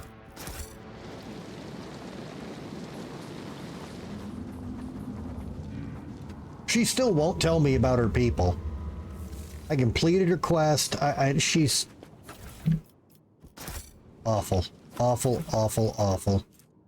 Claws of the Black Hunt. Whenever the wearer performs a melee attack on the enemy, they get 1 stack of Black Hunt. The enemy has at least 1 stack of Black Hunt. Each attack from that ally inflicts 1 more stack of Black Hunt. Each stack of Black Hunt.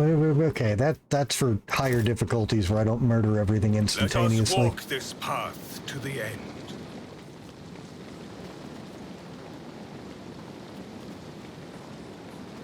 So, like, obviously, I'm not a fan of elves, and I talk a lot of shit about them, but normal elves don't really bother me that much. I just don't agree with them. She is awful.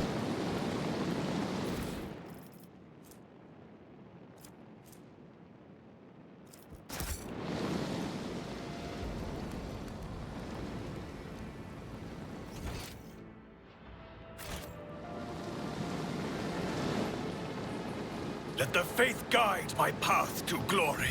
You gonna make me run back? Fine. Well, now we just gotta kill the people Marizai owes money to, those shadow hopping dark elves. I don't remember what they're called. And he should be good. Then he just needs to not be a murder hobo and hang out, and I'll take care of him. He should enjoy the idea of that threat. Oh, you don't want to cross road Trader Von Valencius. He's got this pet dark elf that just murders everyone he doesn't like.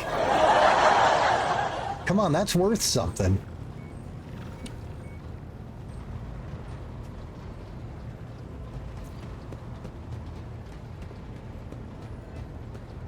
Rogue Trader. At the sight of you, Marizai cocks his head in an almost bird-like motion. Halt. You have finally dealt with your last enemy. No, he hasn't, but what is next for you? The Cabal is as good as dead, and everyone who wanted me dead has perished along with it. Now that I'm no longer being hunted by assassins, I'm free to choose my next steps. It is a strange feeling. I will grapple with that later, but for now, new blood and fresh suffering awaits us. I would hate to miss all the fun.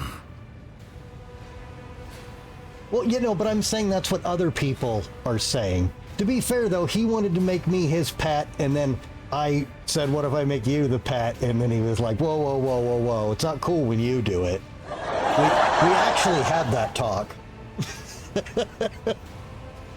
And apparently, if you romance him,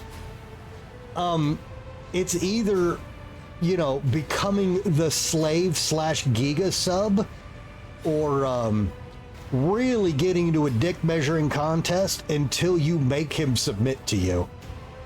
Which, none of that's my jam, but I appreciate that you can make it work both ways. I do appreciate that. You help Marizai deal with his enemies from Kamara who are after... I mean, we didn't actually stop the debt collector guys. But, okay. Then go. I will find something to amuse myself with. Wait, proceed to the meeting place. Wait, did I screw his quest up?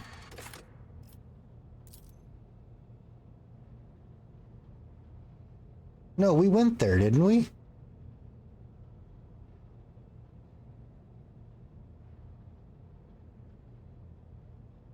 What?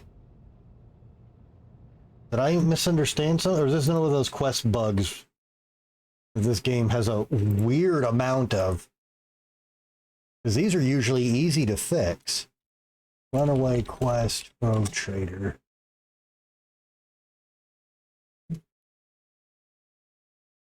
Author note, there's a game-breaking bug, so be careful. In the area we found Drakari, you'll notice a ladder. Don't go up there. Up here, there's an athletics check that when you interact it, the game-breaking bug will occur. Oh. I didn't see that, so that's good.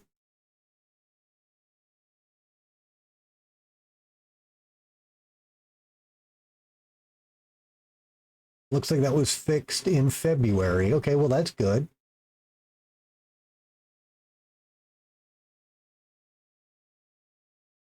Okay, go to the Chari ships, blah, blah, blah. Bring them into the ship. Okay, parlay with them. As soon as you head to this system, you'll be attacked by 9 Drakari ships.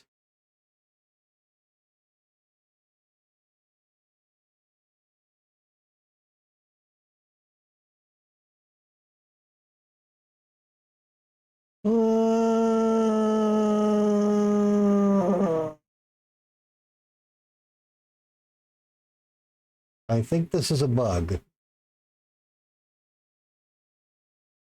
I thought I was going to the meeting place when I landed at the Drakari camp.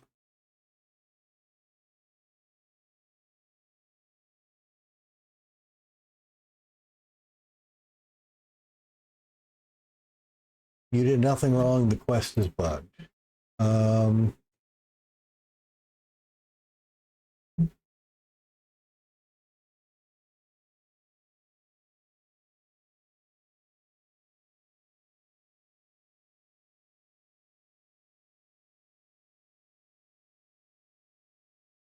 Okay, I'm going to assume this is a bug. And we didn't actually screw up part of it. Because I don't see anything about that. So, okay.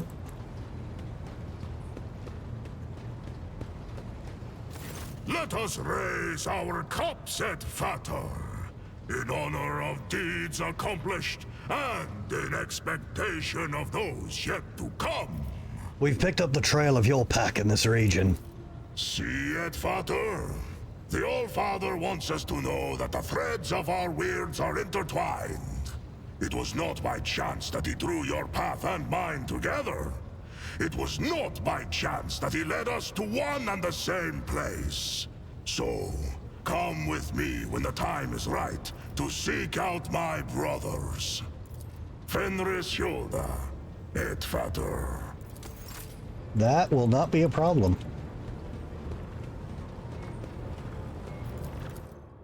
Okay. I think he's the only quest left in the game other than main quest. And I loved all their songwriting and singing and shit, so we are absolutely doing that.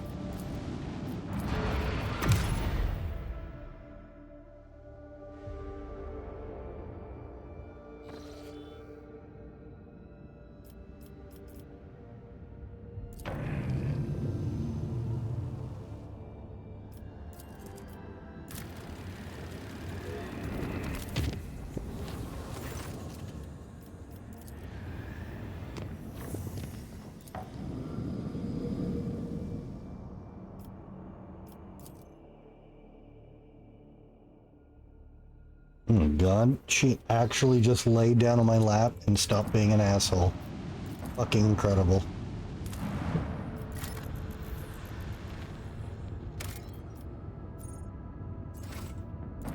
Okay, we're gonna save before some of these so I don't get fucked like I did in that torpedo tube thing.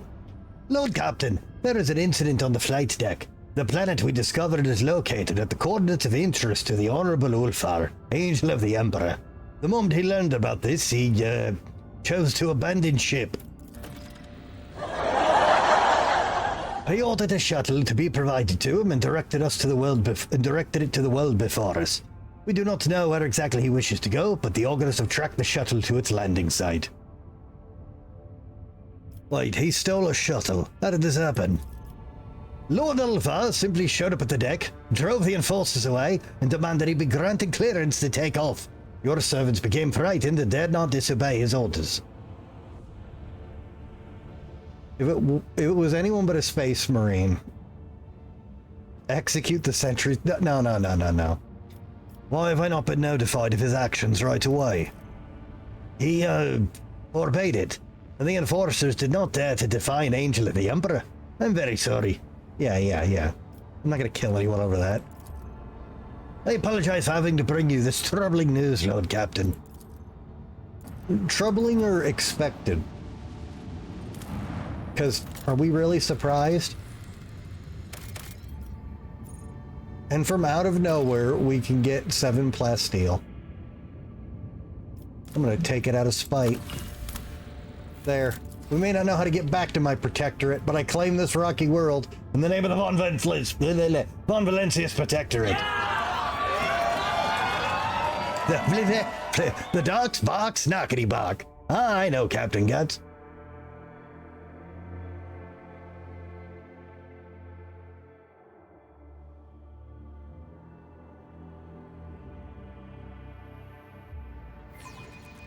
Let our weapons be true and our resolve unbreakable.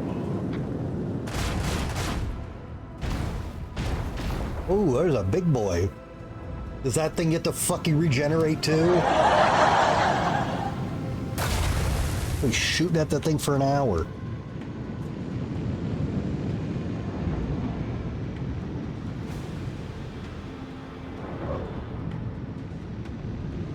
Good shot.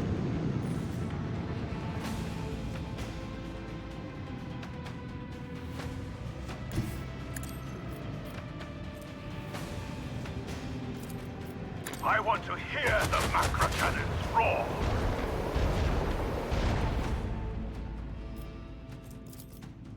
Let the macro cannons sing their deadly litany. Rain to deliver their demise. Ooh, big fucking hit.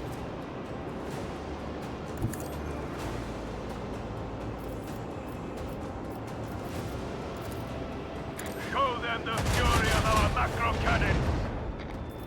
Oh good, this ability decided to let me use it now.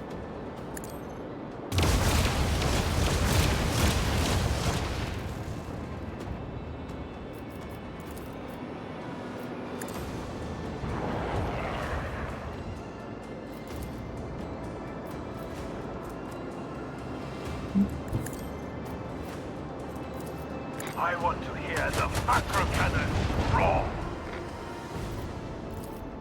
Unleash a barrage of destruction. Nice. Fuck you, get one rounded. With your fucking dick regeneration.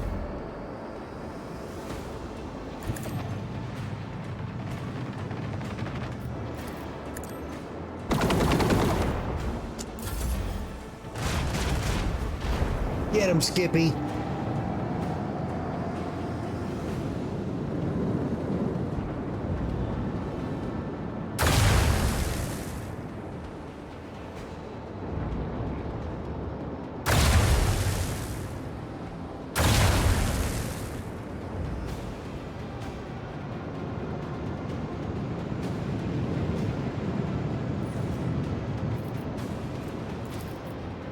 Show them the fury of our macro cannons. Unleash a barrage of destruction. Full speed ahead. Let the macro cannons sing their deadly litany. Well, that's cool. It's got like a, Bring to it's got like a our black enemies. pyramid on the back of it. That's cool. Send away.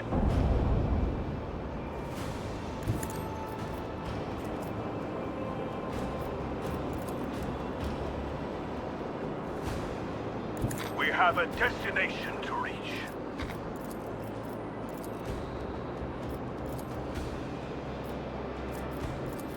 I want to hear the macro cannon roar! Oh my god, that one gets to regen too.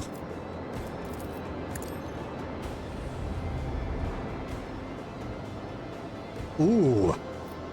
That was spicy.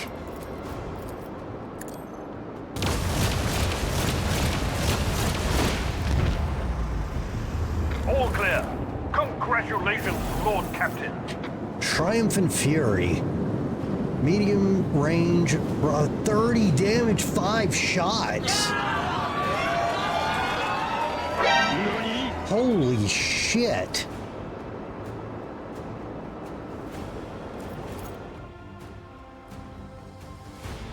Wow.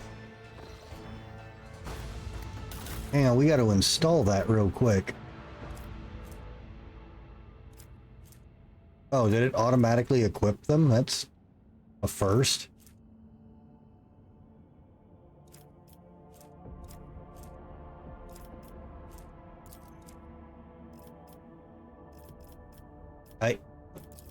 Wow, it even equipped them where I wanted them.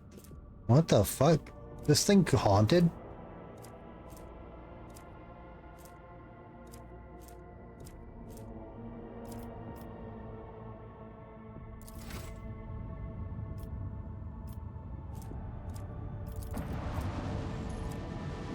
Scanning.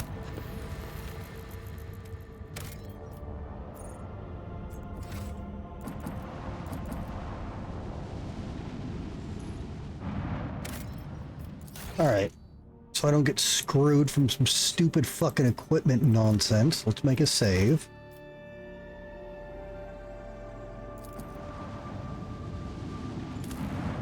My way is nothing, that's just good. Under thin clouds, as if shredded by a careless blade, sway vast steps carpeted by pale gold deadwood. The road trader's attentive eyes distinguishes a region among the endless grasses that does not fit into the general landscape. I mean this big fucking black pyramid? The scouts from the shuttle see signs of intelligent life. Judging by the trampled soil and tent frames, someone made camp here. Distant silhouettes form a tangle of paths and obstacles. A maze. The outer walls are supplemented by a multitude of spikes and blades, and decorated with scraps of leather and withered crucified prisoners. It does not take an expert in xenoculture to reason the Drakari have been here. Oh, that's not what that looks like. Send out a squad to search for the... Send out a squad of scouts to search the camp. As they comb over the tracks left around the Drakari structures, the scouts find items of Imperium make, blood-soaked clothes, an Aquila patch, and a data slate cracked in half. Gothic letters and symbols of the Inquisition are frozen on its bottom half. The Saturn's fragments make up part of an exploration report. The servants of Von Valentius find a rough illustration of the camp in the pocket of a filthy coat. On it are marked two locations. The first is shown with a sword and highlights the area where the items were found. The other is a skull and points to a patch of ground by the maze. Find out what's in the place marked by the skull. The scouts carefully inspect every piece of land in the marked area and discover a camouflage pit studded with strong, thin needles. In a niche sunk into the wall of the trap glitters a volumetric flask with an ugly creature that looks like several brains stuck together. Nani? Is it my own brain golem? Analyze the nature of the creature. The rogue trader's people recognize the grotesque figure as a Drakari Medusa, a parasite capable of registering emotions and transferring them to its masters.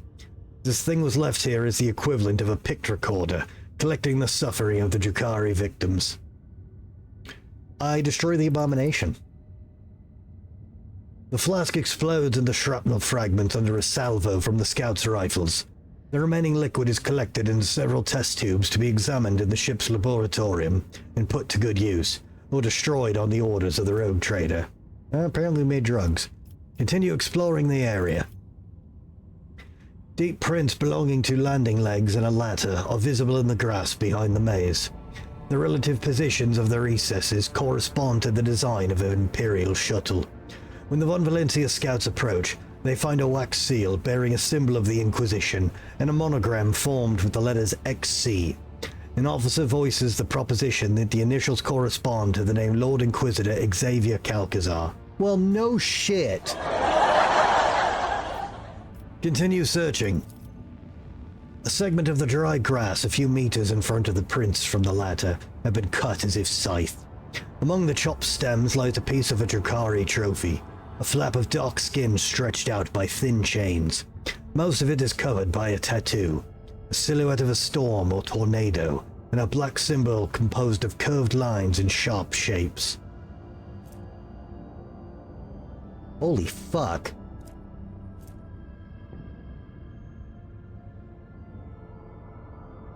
Oh, that's terrible. Wow, look at that sword. Burn away all traces of Xenor's presence. The predatory structures do not burn easily, and it will take some time for them to heat up. When the flames finally gather strength, turquoise explosions flash amid the yellow-orange waves. Whatever was down there was dangerous.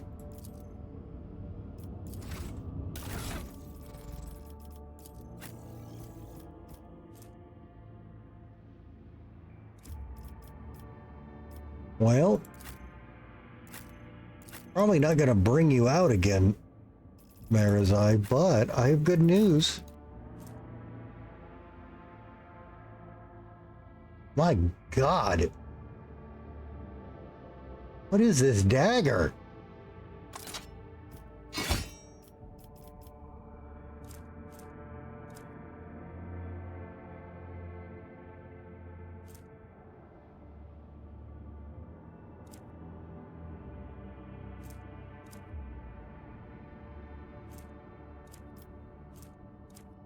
Fuck, where did that sword go?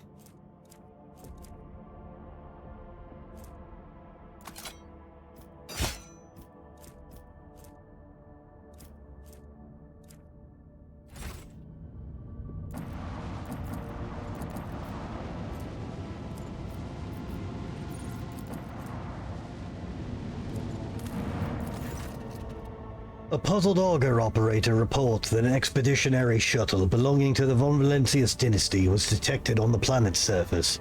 Furthermore, according to its markings, it is assigned to your vessel. The operator also states that the entrance to the system of tunnels was spotted next to the shuttle. I want a full report on that shuttle. In the registry, the expeditionary shuttle number 712 has been designated as irretrievably lost for many years.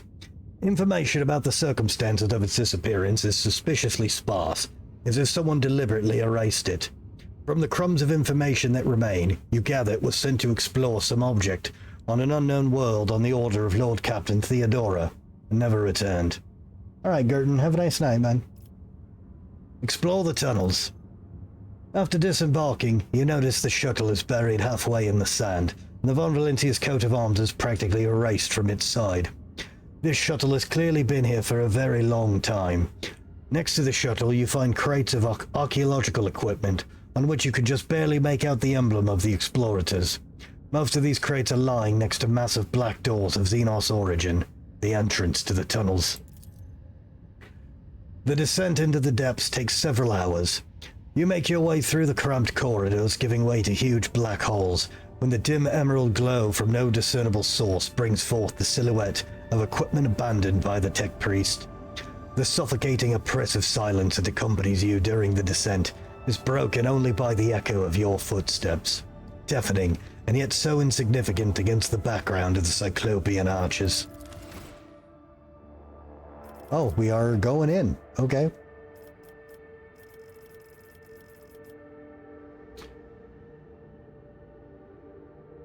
I sure hope there isn't a timer on Space Marines quest. That would be tragic. Oh, Rorschach. Yeah. See, baby, you're allowed to stay when you just lie down and you're not a fucking psycho.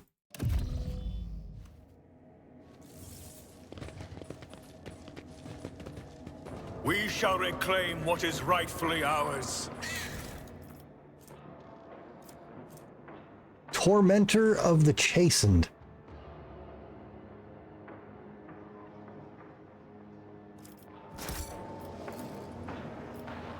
All but buried under a thick layer of dust, these crates contain equipment still in prime condition. It's though even in the face of death, the tech priests will not dare offend the machine spirits by handling the equipment with anything less than reverence. Yeah, they're with each step, fucking stupid like I that. forged my destiny among the stars. These sensors were erected by tech priests to ward off malicious Xenos machine spirits. Yeah, how'd that work out? The way out is blocked, the stairs have collapsed, and there are dead tech priests everywhere. What in the void happened here? Abela, look closer at these creepy hunks of junk. You don't need to be a seer to know what happens here. They happened. They are properly dead. Aren't they? No, probably not. The creature is completely motionless, like a black statue. The dark metal of its body shows no signs of discernible damage. Can I hit it? No suffering will make me forget his sacred words. Burn the heretic. Kill the mutant. Purge the unclean. Man, all this shit's gonna fucking wake up, and then I'm gonna knock it down, and then it's gonna wake up again. Watches over us.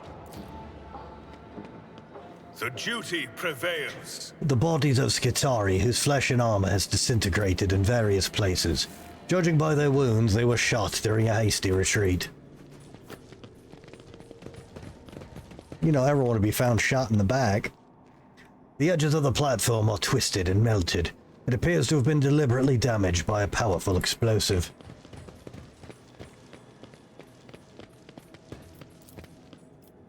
It seems as though the dark hollows of their lifeless eyes could flare with the flame of ancient hatred at any moment. But the eye sockets remain empty. We are bound by the blood of martyrs. For now. Remain empty for now. Judging by the debris, the passage was blocked on purpose. The premonition runs true.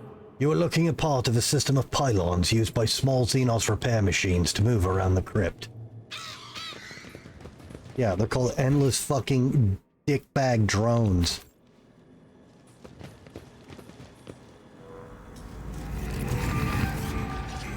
Oh my god, they're alive!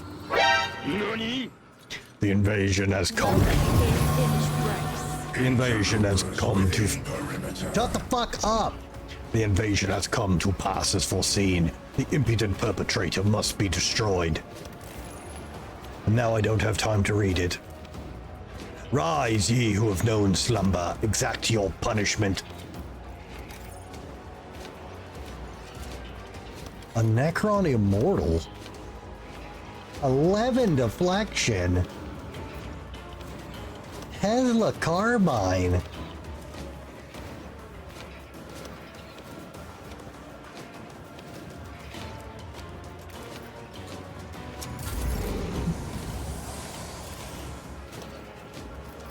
I am a navigator, not a servitor. Oh, very much so, Spartan. I just, I haven't had a stable, place to live for a couple of years, and I have that now, but then I haven't had the money. Apparently being stable costs money. Wow. So, you know, Halloween's my favorite fucking holiday. I just really haven't got to do much with it lately. On it. Is it a giant mechanical rat that looks like a Skaven? Because I just realized I took a picture of that and I meant to post it in our Discord like 4 or 5 days ago. It's almost like when I blacked out for 22 hours, I lost track of time.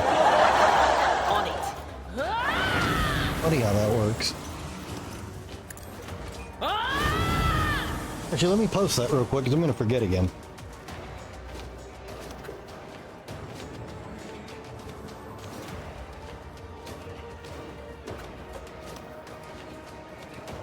What do I put that under? I guess I'll just put it in general. It's not my stuff. I couldn't afford that damn thing. But it was sweet.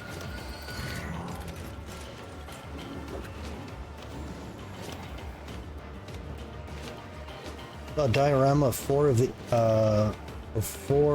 8 foot tall skeletons you get from Home Depot. Oh, yeah. Someone did a whole diorama with them?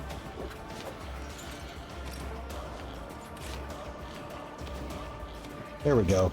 Yeah, if you guys go check out General, I took a video of this giant were-rat Skaven thing at our Spirit Halloween store. Fucking awesome.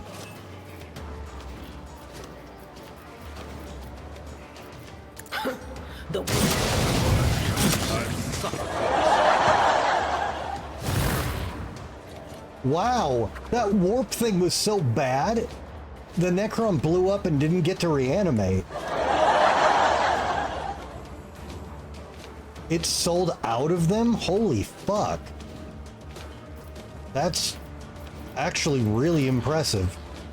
Let's see what you can do. That is not my destiny. Nor can do. Not this Scryer's job. It happens every year? Man. Yeah, no, I absolutely adore Halloween. This life has not allowed me to enjoy it like I would prefer to, unfortunately.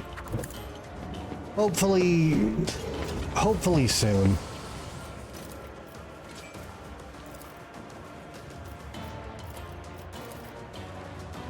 That is foolishness. Isn't this a job for the serfs? Me? If you insist, Lord Captain. Isn't this a job for the serfs? I'm not accustomed to being ordered around.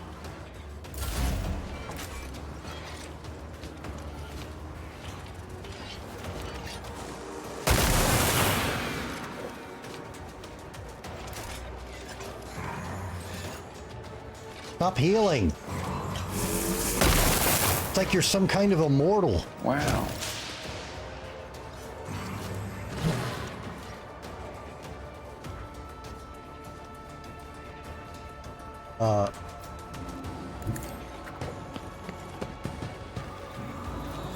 I refuse. Faith without deeds is worthless. I'll do it.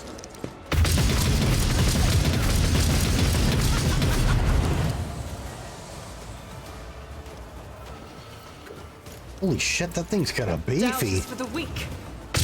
My Emperor! Power resides in the will of the righteous. That is not the Emperor's will. I was chosen. As the Emperor commands, my Emperor! Faith without deeds is why I was chosen. My Emperor! As the Emperor commands... Yeah, actually, Spartan, I will not! about 1 million years ago, I refuse. and Kayla was actually part of one of my, Halloween setups. Doubt is for the weak. We made her some dead nobility in a coffin, and I had her getting up and threatening people with a sword after they grabbed the candy. Naturally, in the interest of safety, we used real swords.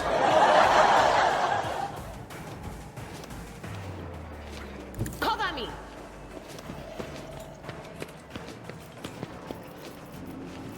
Will do.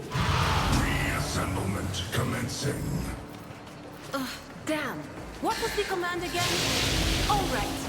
Quiet, Whispers. It's my toy, and I'm gonna control it myself. Something like that.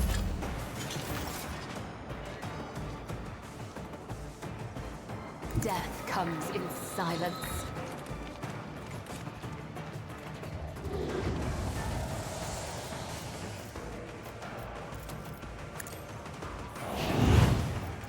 No.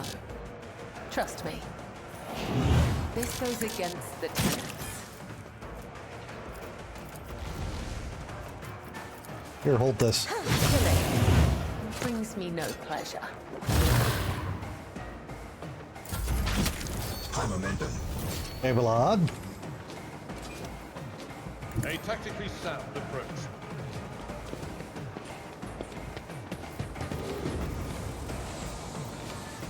At your beck and call.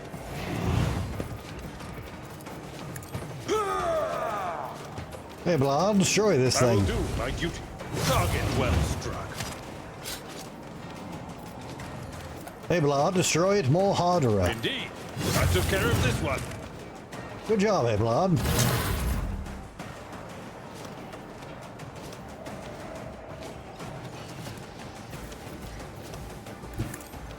I'll do the one jump scare with a bowl of candy for kids on the other side and the cooler for adults on the table. Oh, absolutely.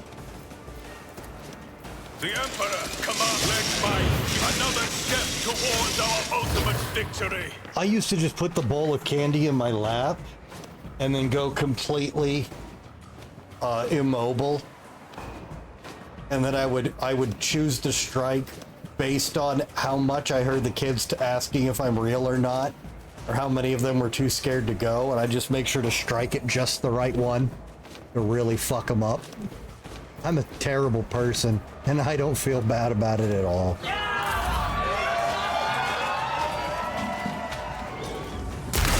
Hey, Okay. Where did you come from? Good God.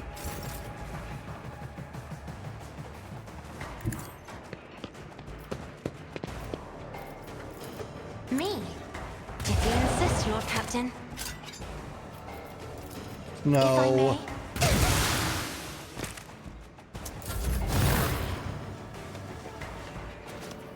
I will bathe this battlefield in righteous fury. Dude, Necrons are so fucking annoying.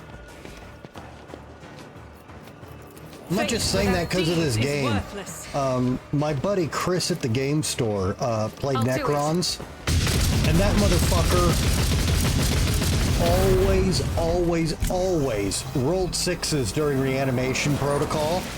All his shit had to get shot like 3 fucking times past their wounds. It was so fucking obnoxious. Oh, good.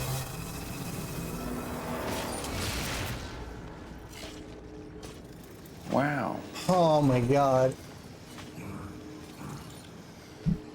The holy genocide is its own.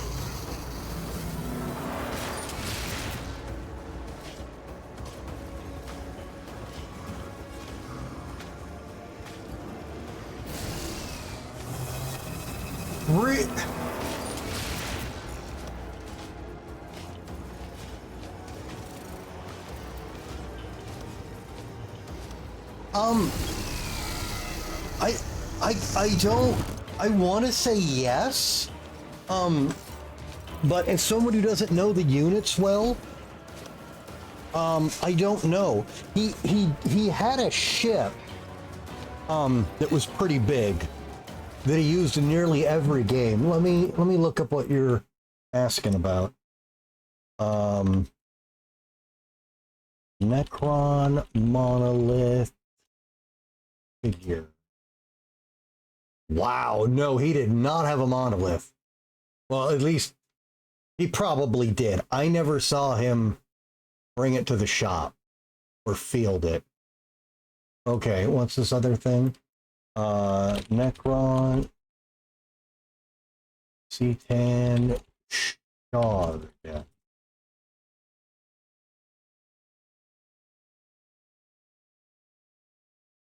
Oh, he did have that.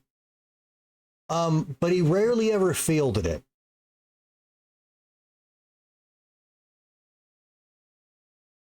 But he did have that, yes.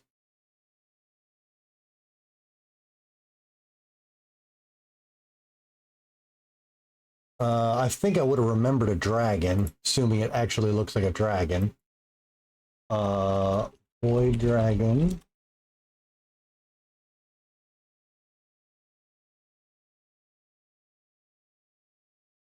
No, that's not a, that's Fulgrim, Google. Even I know that. Get that shit out of here.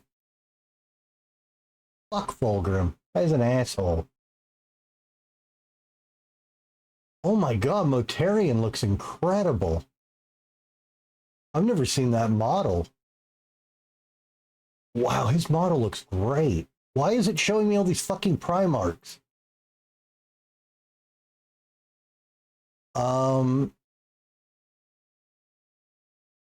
Void Dragon isn't coming up according to Google. That doesn't exist. Necron Nightbringer model.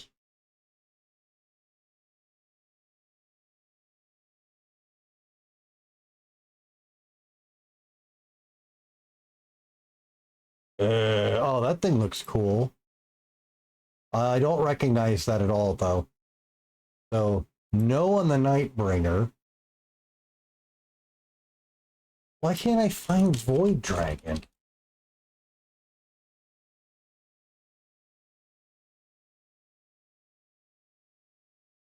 Don't want full... Oh, it's also a... Oh, the C10...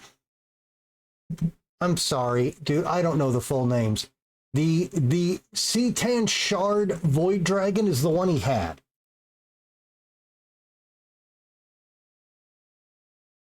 So I guess I didn't find the Satan Shard by itself. Yeah. He had that one. He just didn't use it very often.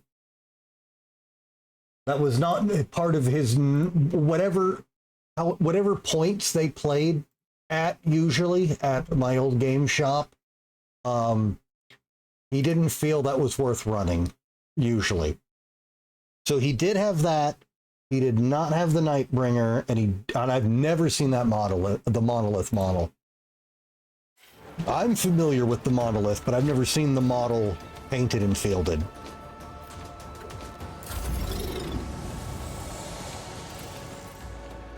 Okay, we need to... Be careful not to cross my gaze. Shut up, hit buttons.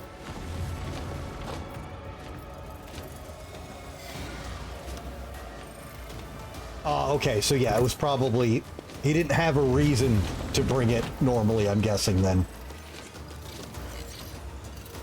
Battlefields are always drowned. He did have it, though. Our duty demands. Me? If you insist, Lord Captain.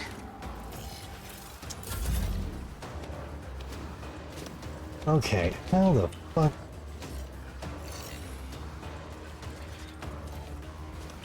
As the Emperor commands, I act. But yeah, he had a ship. He always called it his curse ship because I'll do it. It never did well in games, and also the model never traveled well. For the weak. He had put the wing back on it several times. One of the landing feet on it was like, had he reattached it so much it was perma broke, and he just didn't care anymore. As the Emperor commands. It didn't look like anything special, though. I'm not sure what it was. It wasn't memorable, except it was broken.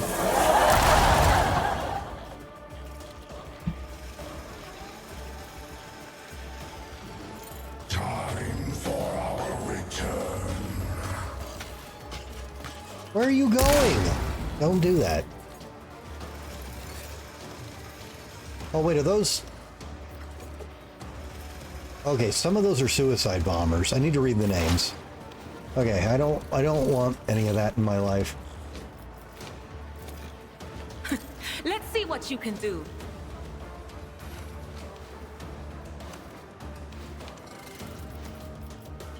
Damn! What was the command again? All right.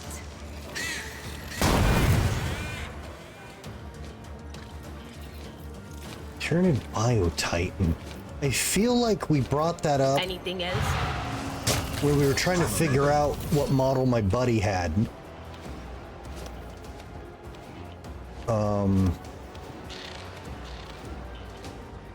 I've seen pictures of it.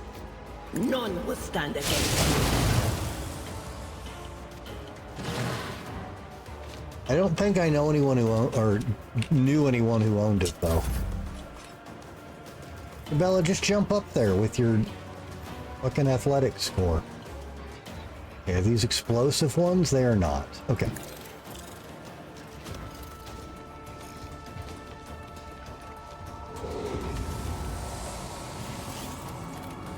Let your soul be purged. As honor or death, death is a blessing. Trust me.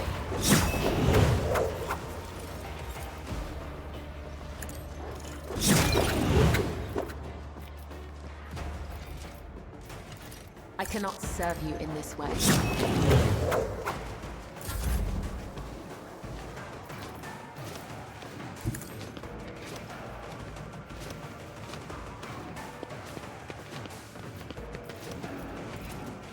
This is beyond me. Brace yourself, Abelard.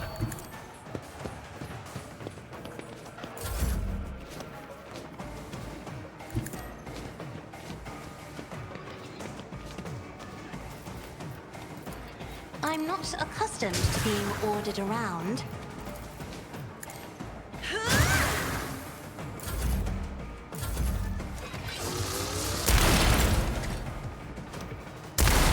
Stop that. I bring mercy and retribution. The shadows will see it done. I would that I could. This goes against the tenets. I shall not fail. Trust me. Fuck you. Come. The other side awaits. Fuck you. Power tools. Let this be the warning to all who oppose us.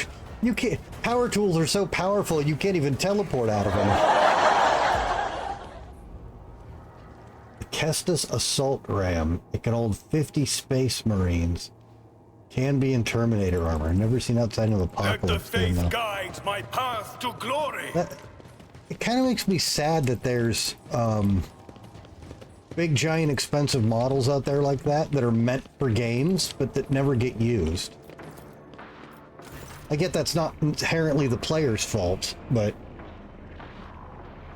The obsidian smoothness of the enormous slab begins to ripple and roil.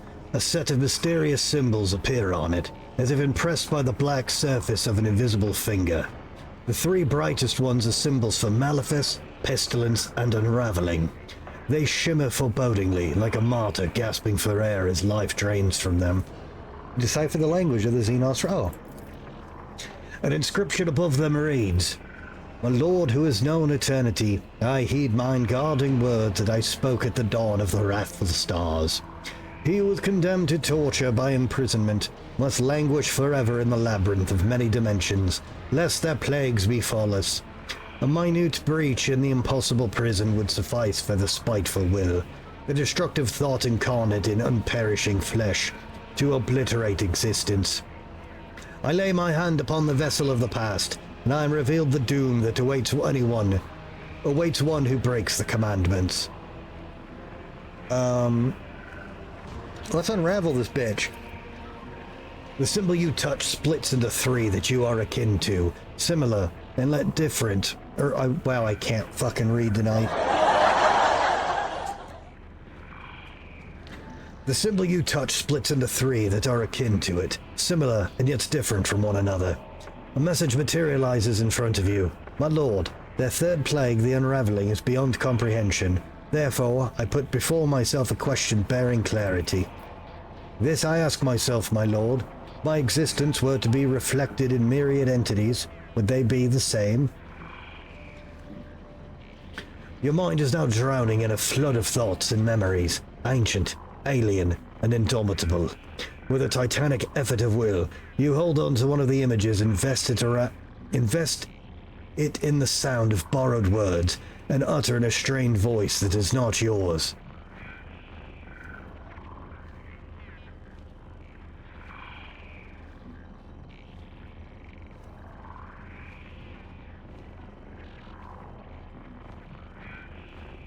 Oh, are these riddles? What the fuck?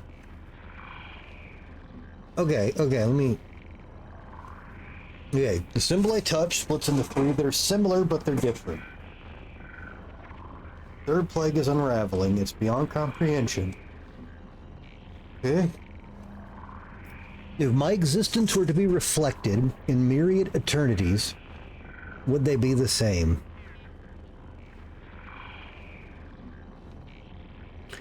Eternity cannot be escaped, therefore cannot be reflected.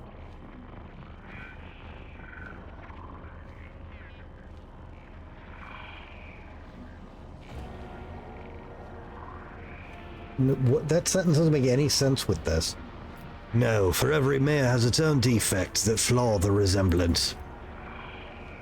My lord, I am revealed the nature of the unraveling, an interminable flow of unmanifested defects of my eternity incarnate. The world known to me is unidentical to the other worlds, nor is it one with them. The other manifestations, the unlikenesses, will wage war upon me, seeking to absorb and thus obliterate me. I dare not lose my way and doom my eternity to perdition. I am firm in my memory that mine alone is the true eternity, whose existence is rightful. I will shatter the myriad unlikenesses. God damn it. The symbols come together again underneath your palm and then vanish from the slab's animated metal. Lord Captain, are you uninjured? Sound of mind? Why am I even asking? The answer's been obvious for a while now. The seneschal mutters the last sentence under his breath. Hey, Blood, don't be a dick. Place your palm on the Malphis symbol. One after another, new inscriptions appear on the slab's surface. They dash around maddeningly fast, overlapping each other. Amid the chaos, only one inscription latches onto your mind, causing it acute pain. My lord, in my measureless eternity, I remember their doom. I am revealed the first plague, the Malefice, a wormhole that invades the very essence of thought. Your vision goes dark.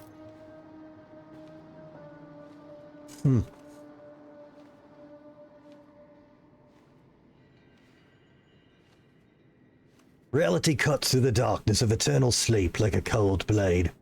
You sense a wrongness and gain a clear understanding of the nature of that wrongness. Your engrams have been tampered with and damaged. You try to move, but in vain. You are buried alive in the metal crypt of your own body. Some of your fellows are faced with the same fate.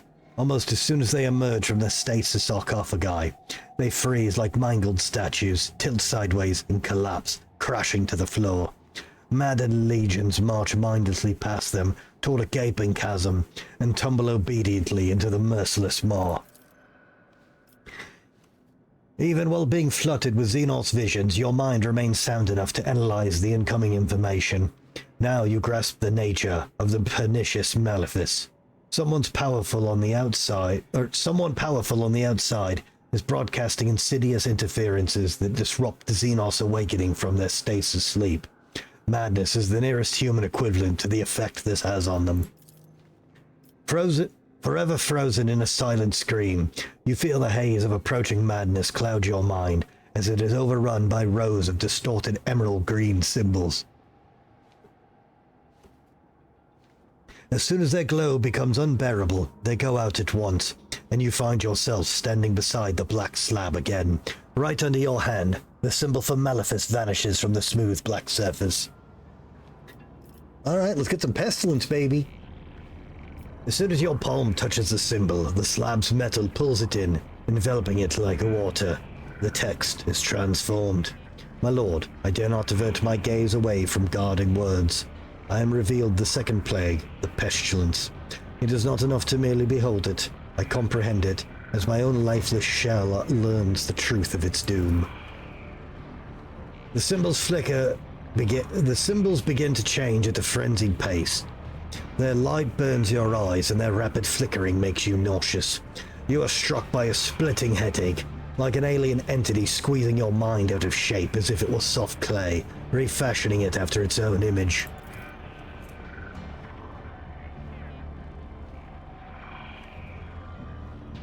You see an image of a void ship, a black crescent shape. Its plating veined with green lights. Right before your eyes, its various parts start crumbling and flaking away, as though gnawed at by invisible termites. It is being consumed by the tech blight. When only a lifeless carcass is left, you feel a searing pain in your hand, as if the pestilence has spread to your flesh, and is now consuming it. I bear the pain. You clench your teeth and press your palm harder into the slab. The pain is but an illusion. You overcome it and let the second vision into your mind. A cyclopean pyramid comes crashing down on the rocky ground. It seems intent on preserving its shape, but tech blight twists it and eats away at it. An enormous hand cuts short the fortress's death throes as it crumples the pyramid into a shapeless lump and tosses it away. The shining metal giant lifts its little finger and points it at a cohort of mechanical warriors. They are turned into puddles of black metal. The giant clenches its fist, and the soldier's remains remerge into an enormous tentacle that lashes and sweeps at everything around it. Rays of wrath radiate from the giant's face. The visions of the vengeful deity end. The pain subsides at once, and the metal releases your hand unscathed. The flickering symbols freeze instantly and slowly begin to fade. The symbol for pestilence is the last to disappear from the slab's surface forever. Wow. Let us walk this path to the end. Okay.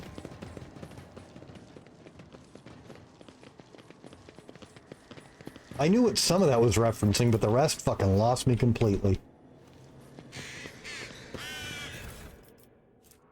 Insatiable.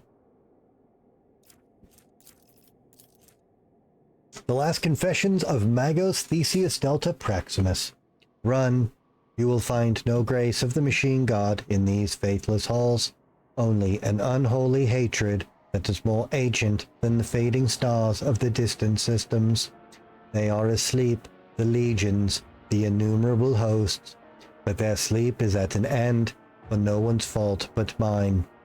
I have disturbed the slumber of an ancient mind driven only by thirst for extermination. Even death cannot snuff out the cold green flame of its lifeless eyes. I hear the lockstep march of our doom. The silence echoes it, the silence of our assassins, for death has no need of words. Mercy is unknown to the Nephilimex, his wayward and unholy firstborn. We have blown up the bridges and barricaded an entrance in effort to contain them, but their marching is ever louder, ever closer, ever more inescapable. As I listen to its resonant echo, I offer my last prayer to the Omnisire, trusting in his mercy, for my transgression is great indeed. In my pride, I neglected the universal laws and attempted to harness the language of the ancient machine spirits that had once served the owners of these vaults. I succeeded. As an infant comprehends the essence of words through images, so did I comprehend the meaning of certain symbols of his firstborn, and out of those I composed 2 or 3 forbidden litanies. My false orders sounded just like the voices of those who commanded the essence of this eternal fortress. I stole their knowledge. More than once in my complacency, I uttered the dead words with my lips of flesh, tarnishing them with the breath of life. I did so to open the sealed halls and bridge the chasms, so that our scouts could cross them, and by that unforgivable blasphemy, I condemned us all to death. To atone for what I have done, I have composed a crypto lullaby out of the dead words, akin to the one that plunged the Necrophilemex into mindless oblivion at the dawn of time. More stolen words. The Xenos altar of machine worship has begun to sing it to the spirits of the machines in the fortress, but I know that before it concludes, the awakened wrath will have reached us. As I prepare for our last stand, I leave this confession as a warning to any who may dare walk in our footsteps. This is my final testament. Run. Hey, Lucifer, welcome. You're getting into Vice Shorts. I got some rare cards you can buy here. You want to buy either of these off of me? I'll sell them. I'll give you a discount on them.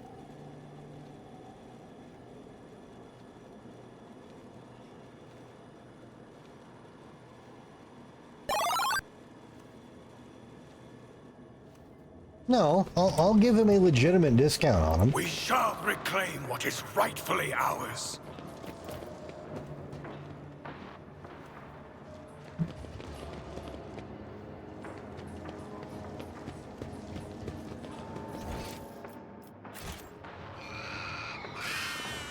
This Spartan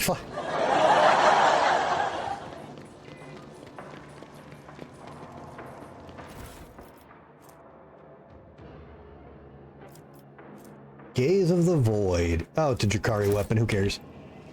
Know your duty. What is that doing in here?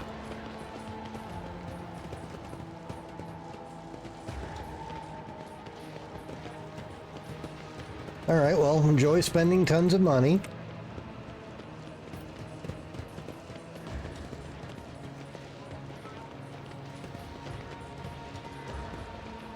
And if I still got those HoloLive cards when you realize you need them, let me know.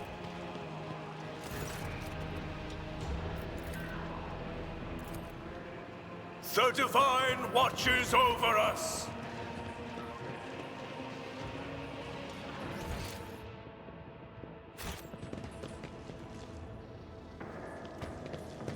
Motherfucker should not take 4 hours building an island. How many hours should an island take to build? Okay, well this was pointless. We learned the Necron's got a raw deal, and the Magos fucked up. And we got a Drakari weapon. Whoop-de-fucking-do. He means in general.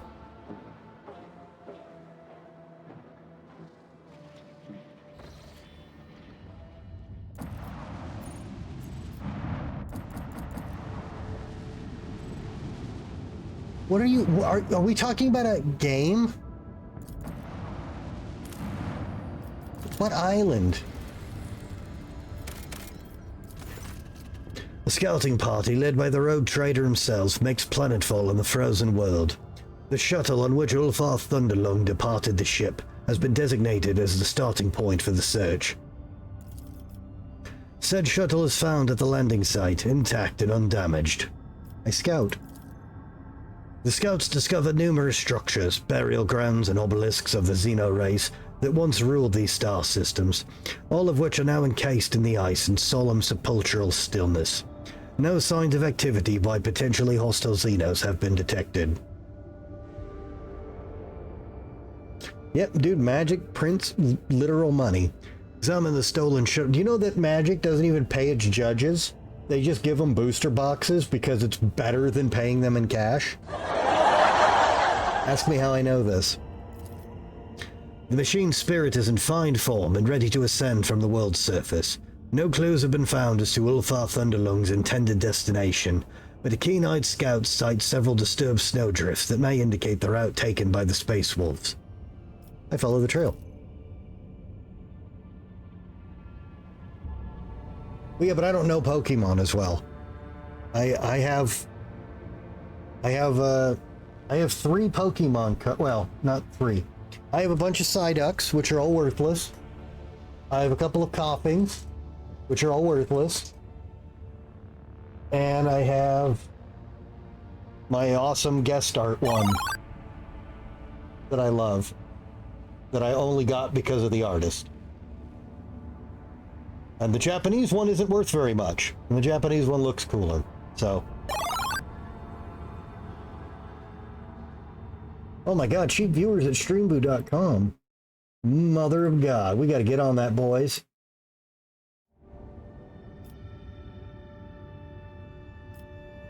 The group bravely ventures outward into the realm of blinding and white. And, well, actually, Weishwartz is probably like the 3rd most expensive card game I've ever seen. Oh, nice. The group bravely ventures onward into the realm of blinding white and crackling frost. The sky is soon blanketed with snow clouds that block out the stars' light. The wind, howling like a pack of angry spirits, sweeps away old tracks and whips up a furious storm. The path is full of dangers. A treacherous crevasse, hidden under the snow's crust, suddenly opens wide underneath the enforcer's feet. It is only the vigilance of the Lord Captain and his companions who hear the telltale crack in time to save the soldiers from certain death. A few hours later, the expedition comes to a plateau. Rising up ahead is the dark hull of an Imperial trading vessel that once landed on the world's surface. I investigate. The ship is identified as the Revelation Granted, the merchant cog commandeered by the baleful Howl on Footfall. No signs of struggle or misfortune are found aboard, only some useful cargo in the hold. Contrary to expectations, no crew members are found, dead or alive. The ship has been abandoned, its fuel systems are non-functional. The Prometheum has frozen solid and ruptured the tanks and pipes.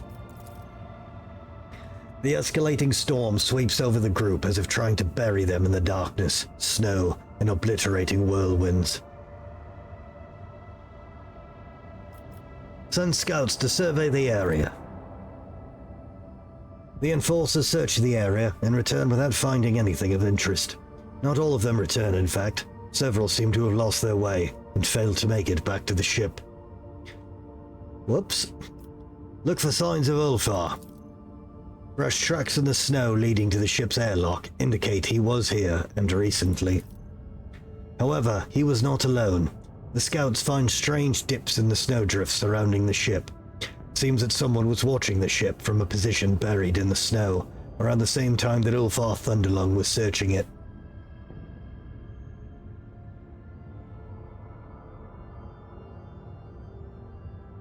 Contact the ship in orbit.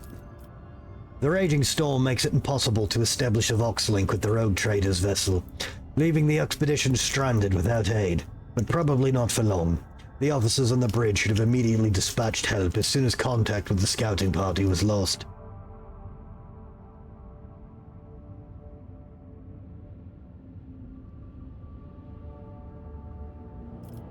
I think we should wait till the storm's over, honestly. Take shelter in the ship and set up camp. The bone-weary soldiers welcome the chance to rest. Watchful sentries stand guard while the more fortunate comrades stuff themselves with now frozen rations of the ship's vanished crew.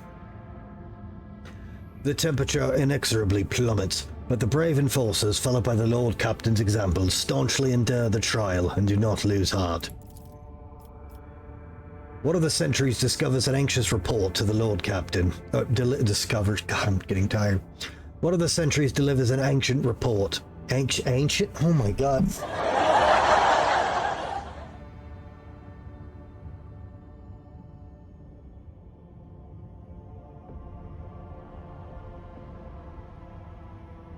One of the sentries delivers an anxious report to the Lord Captain. He has seen a massive shadow in the darkness, and it was definitely not Ulfar Thunderlung. Alright, double the sentries. Despite the reinforcements, the sentries cannot conceal their fear. The unknown has robbed them of their courage. What the fuck, you cowards! Execute them! A messenger rushes to the Lord Captain to report that one of the sentries is missing. Large tracks have been found near the sentry's post, as well as a few drops of blood. Arm everyone and have them take up defensive positions. Casting food aside and rousing from fitful sleep, every member of the expedition prepares to fight and defend the blessed rogue trader. A terrible rumbling cuts through the roar of the storm, the clash and clamor of battle. It is followed by a furious, agonized scream. Send the party toward the sounds of battle as soon as possible.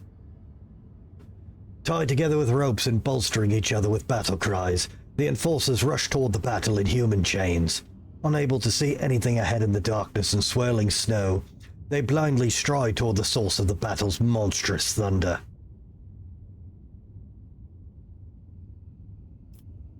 The Lord Captain will personally rush into battle against the mysterious foe. Why is that coercion?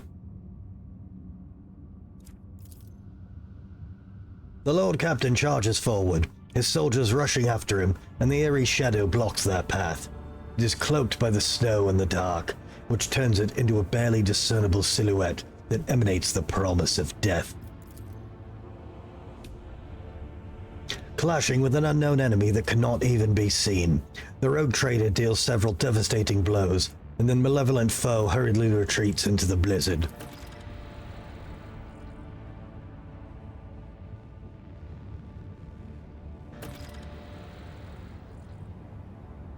Ulfar is found lying in blood-soaked snow, his body covered in grievous wounds, but the wolf continues to cling to life. With great care, he is borne to the shuttles and, wasting no time, brought back to the ship for urgent treatment.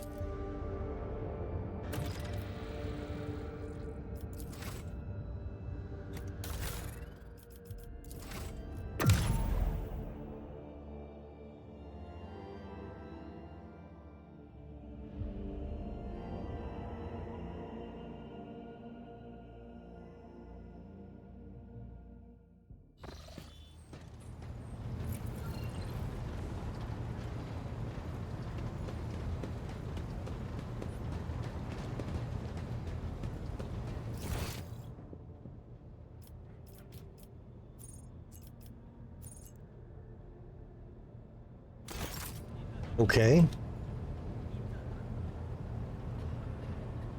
So Spartan, have you looked up what that Mewtwo's worth, man? If that was one of the movie promo cards, I think it's worth quite a bit.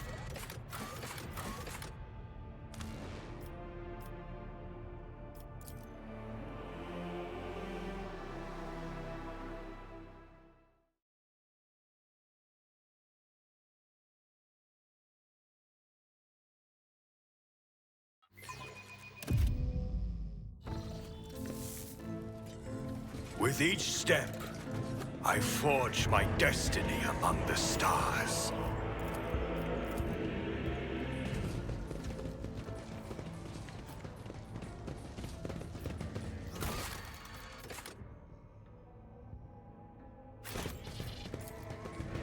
Oh, so let's talk to the Vox man? Okay, whatever.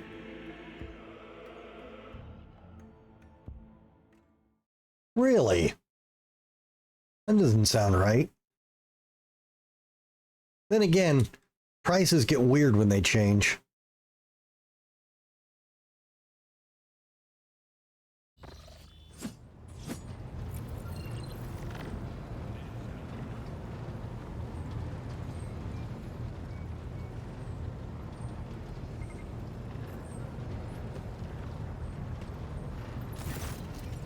When you approach, Vigdis pulls away from fine-tuning another Vox and bows her head. Lord Captain, the ship informed me of our imminent meeting. How is Ulfar? Has he regained consciousness? He is feeling better, Lord Captain. The ship's surgeon was amazed at his resilience. The esteemed Lord Ulfar is currently convalescing in his chambers. Have a servant escort me to Ulfar's quarters.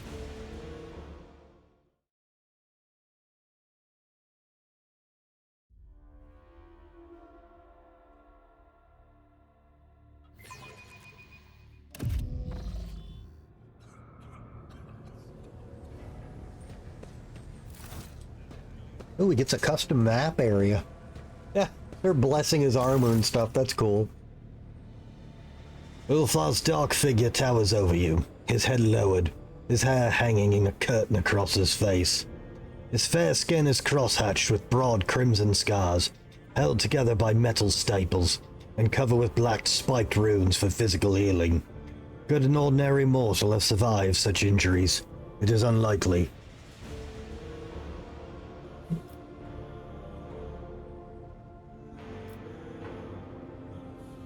Yeah, we could have had Space Marines or power. This could be a power armor repair area. With a twitch of his fingers, Ulfar bids the two servants in attendance to step away so as to not intrude on your conversation. They silently retreat. Edvatar, I must thank you for saving me. I had a difficult battle.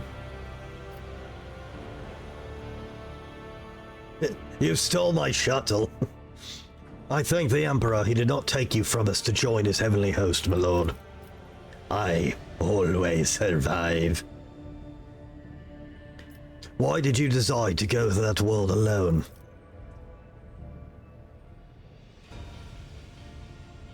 Make sure to tell Ulfar how much of a hypocritical pricks the Space Wolves were during the Horus Heresy.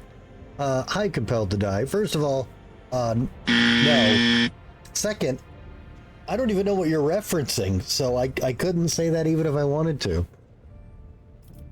After a few moments of silence, Ulfar says quietly, "So I did not have to bury your body in the snow, Edvatar.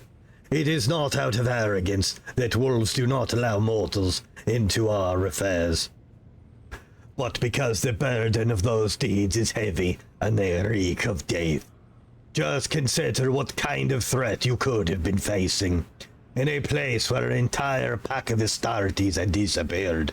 If I had risked you for the sake of fulfilling my vows, would that have been worthy of me?" Bro, I brought power tools. It doesn't matter what's out there. We fight together. Do not forget that I am your Edvatar. Ulfar heaves with a sigh, which seems to hang in the air between you. You and I are different. Your way is to rule and build. Mine is to destroy and chase down prey. Such is the Allfather's plan. And then that plan, my death on the battlefield, is an expected and joyous event, while your death would be premature, sorrowful, and damaging to many other lives. I can't fight everything with power tools. Have you seen the damage they do? Basically, during the Horus Heresy, they buddy-buddied with the Thousand Sons, which they thought were close brothers, only to backstab them during the Council of Nicaea, which banned all warp usage and showed outright score. Well, the Thousands... Hang on, before I run my ignorant mouth.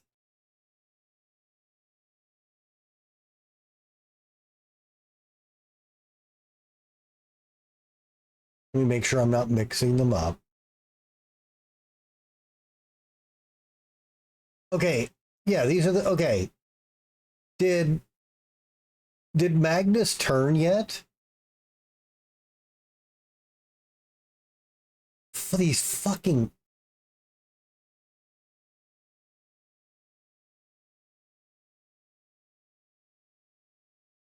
Now, listen, it's not warp power, it's rune magic. It's totally different.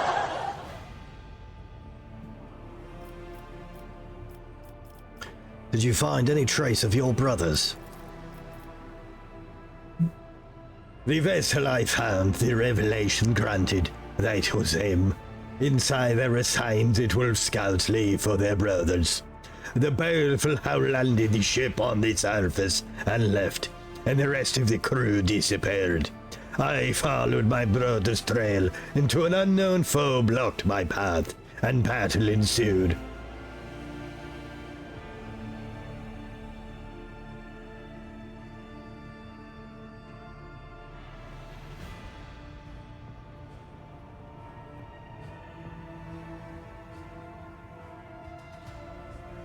Look, I know very little about the Space Wolves. I know they're not overtly popular. I really like what I've learned from them in this game. What foe is capable of besting you in combat? Your wounds were truly terrifying. An evil spirit. It attacked me from behind and wounded me instantly. Ulfar points to a particularly gruesome scar on his chest. The strike clearly intended for one of the Space Wolves' 2 hearts. The wound gives off a strong medicinal smell, but it is not one you recognize. Probably a Phoenician bomb brewed by Ulfar himself. Your healers would faint after one whiff of such a potion.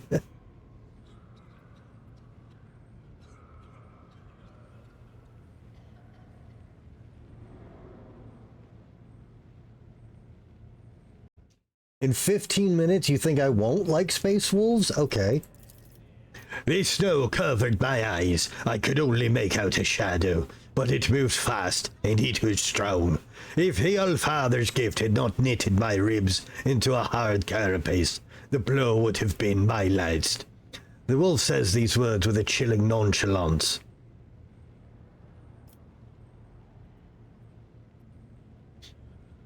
Your pack seems to have led an entire cruise ship to their deaths. The wolf shrugs sadly.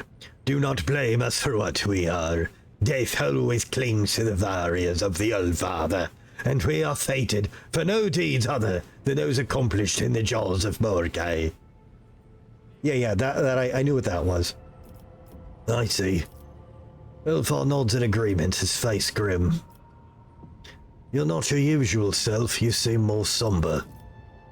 My bitter paths come wisdom, in wake of bloody ulcers and shattered dreams. Heavy thoughts weighing on its broad shoulders, it enters unbidden and takes a seat by your hearth.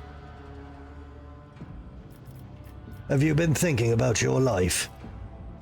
About the future? Have you ever wondered what it means to be an Astartes? To know no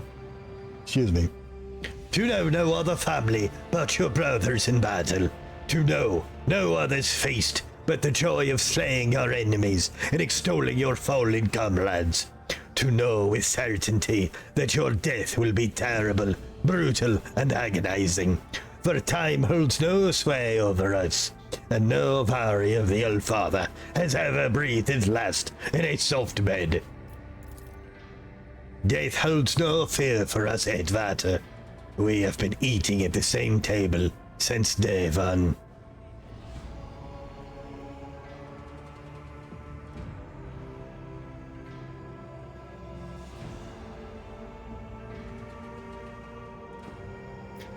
Perhaps some good awaits you in the future.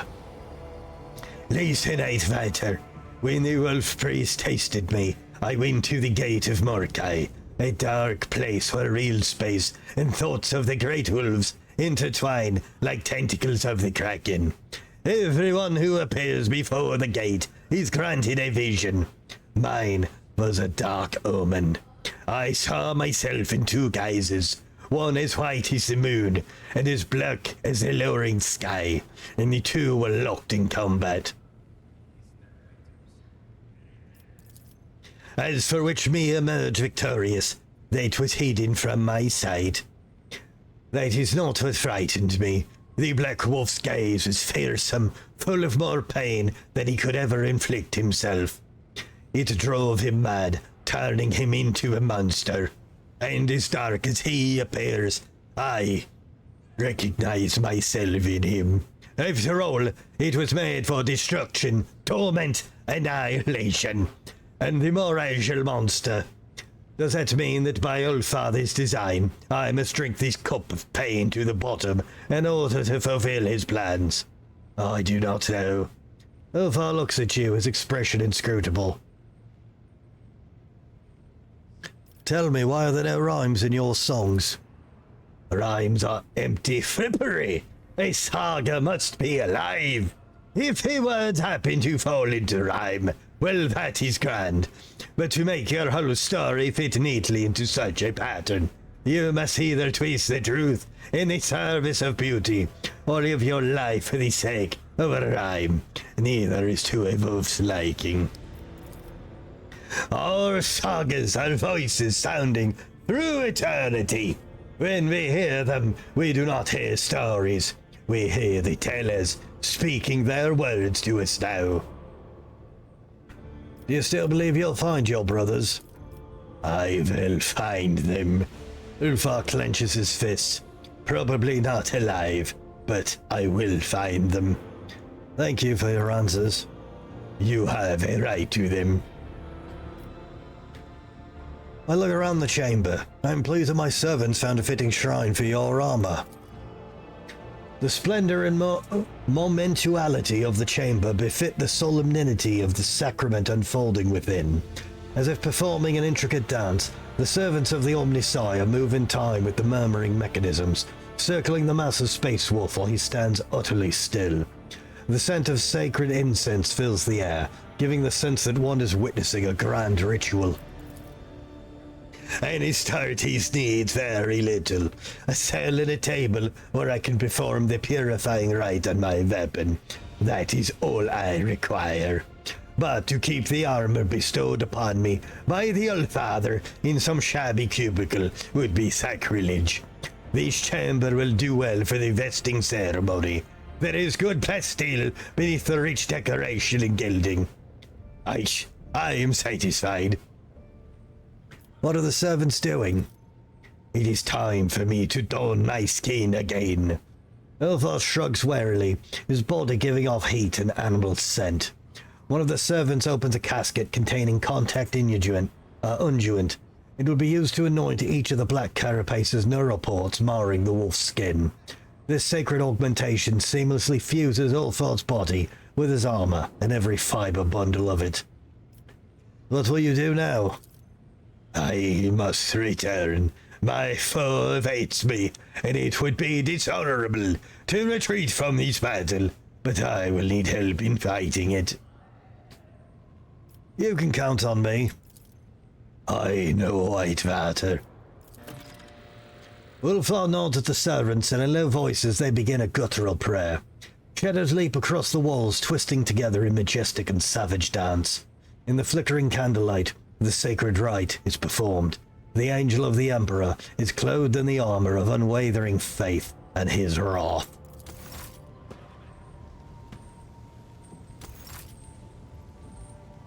No, he isn't. Ulfar, standing on a dais beneath the gilded vaults, resembles a cast metal statue of a space marine, a scene adorning many temples. All that's missing is the armor. Sensing the task is not yet complete, mechanendrite tentacles descend from the ceiling toward the wolf to prepare the sacrament of vesting. The resplendent armor of the Emperor's Angel, which has seen more than one battle, and taken more than one ferocious blow in its centuries of service. The backpack is the repository of the mighty machine spirit that supplies the Space Marine's armor and the motive force. Its efforts ensure the heavy armor does not burden the wearer, but rather multiplies his strength and endurance 100-fold. The skin of the wild beast conjures up images of bloody battle between the one who now wears it and the creature from whence it was taken. Okay, I guess I'll let you get dressed.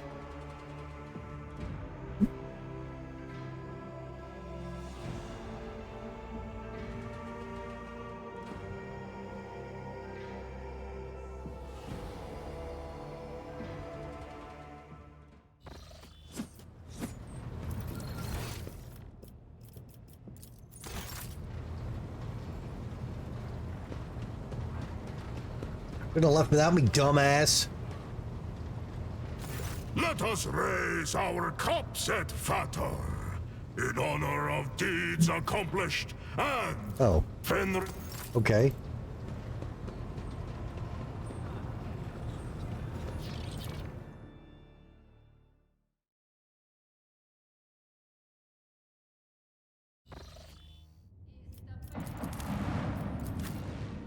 Guess we go back for round 2.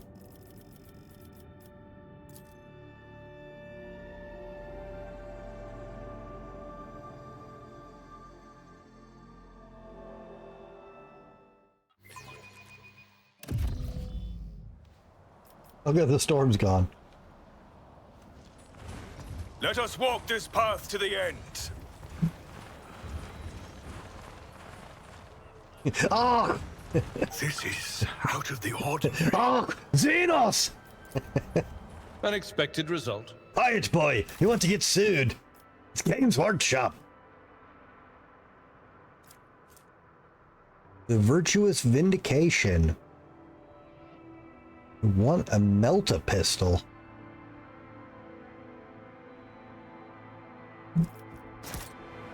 Well, that's not a bolter, so... Nothing's impossible for this old officer. Guide my path to glory. The bodies of uniformed Imperial scouts have been scattered around a detonated mine. Oh.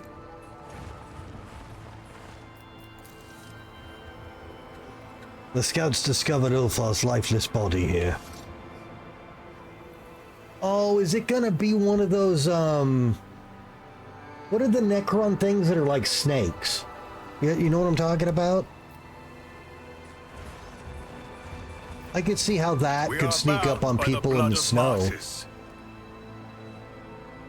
To the lurk abyss? Why am I being lurked? The trucks of the mysterious enemy that defeated the Space Wolf have almost been hidden in the snow. The Emperor gave me a vision. Just as I was taught.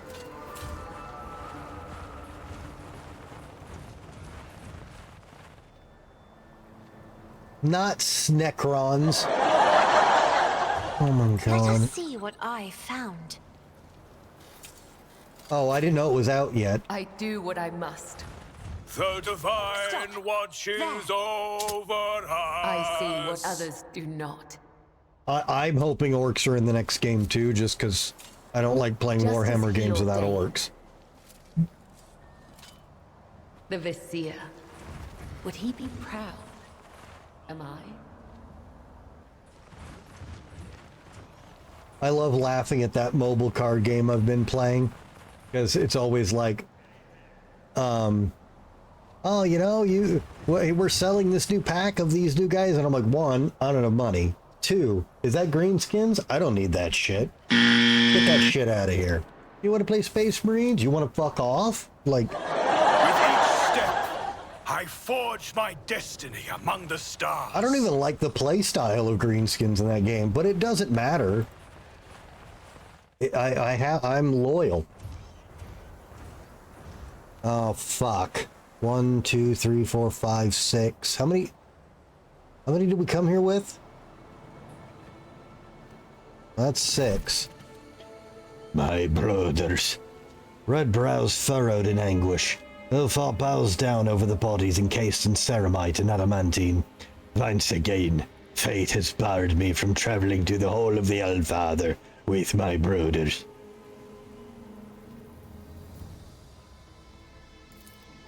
The snow-covered battlefield reveals little, but it's clear the wolves gave a furious battle one last time. The rocks are pitted from bolter strikes, and here and there you see scorch marks left by plasma charges. Who are they fighting? I smell no corruption on their bodies. I see no trace of Xenos weapons. I think they did battle with humans here.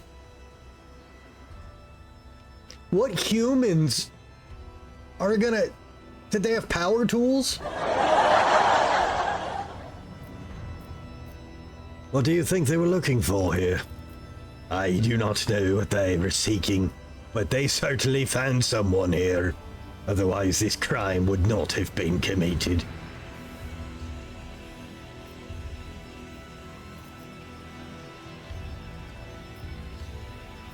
I am sorry that they died. Don't be sorry, Advader. They died with honor, as the Allfather's warriors should. In the Hall of Valhalla, their horns will be their horns will be filled to the brim with heavy mjord. Ulfar gnashes his teeth in anguish. Heaving in a breath, Ulfar mutters, I sense evil in their days. Their souls of the baleful howl are not at rest, but remain here on the battlefield. They are not with the Allfather. I must escort them there. Will you bear witness to the last honor given to my brothers? What are you going to do? I will sing their sagas so that the world remembers who they were. Then the flames will take their bodies, and we will drink to the memory of my pack to ease their march to Valhalla. Why me? Our sagas have long become one. Our tradition bids the burial be witnessed by another clan member, not an outsider. I have no one closer than you here. Could we return their bodies to Fenris? There is no point now. If they had died recently, and if I were a wolf priest, I would have armed myself with the Fang of Murkai and extracted their progeloids. Okay, so the Fangs of Murkai are the medics, and that's the gene seed they're talking about. Okay. The implants containing the memory of the Allfather's blood. On Fenris, they would have been transplanted into young wolves, and the valor of my brothers would have lived on in them. But their bodies have lain here too long, so they should simply be given to the flames to protect against scavengers and unworthy hands. I shall bear witness to their final honor.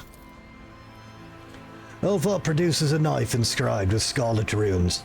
Picking up a rock from the ground, he begins to scratch the rock's sharp edge across the blade, etching a name. His powerful voice rumbles. Hear now the saga of the baleful fool with... Hear now the saga of the baleful Hellpack. Proud warriors of Fenris. Rika Fenrika. The verses weave together, recounting the deeds of each of Ulfar's dead brothers. With incredible precision in every detail, the wolf lists the accomplishments of his comrades, the enemies they slew, and the sacrifices they made. The saga continues at length, and the relentless rhythm sends you into a trance. With a grinding screech, the rock is drawn across the knife blade again and again, inscribing one name after another. On the cold world they gave the battle, the pack's fierce name, never disgracing.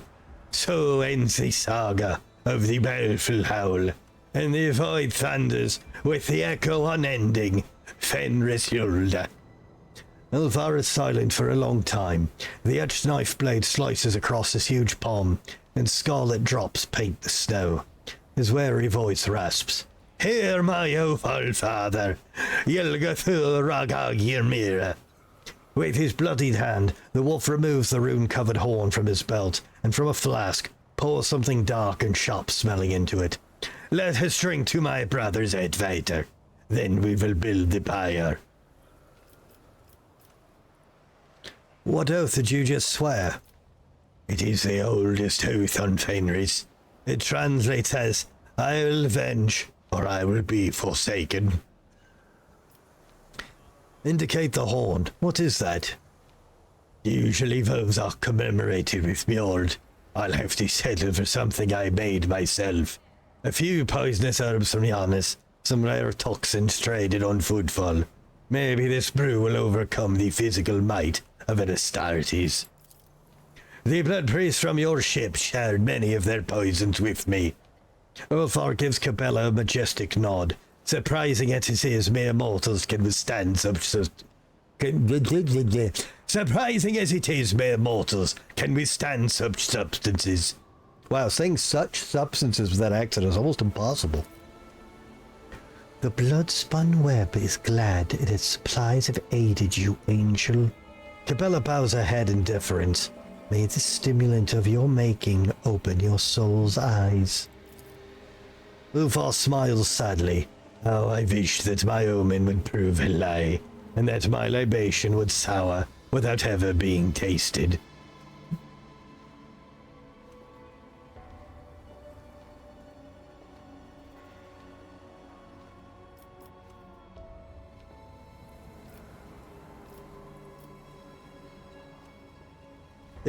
It sounds like you're asking me to drink poison.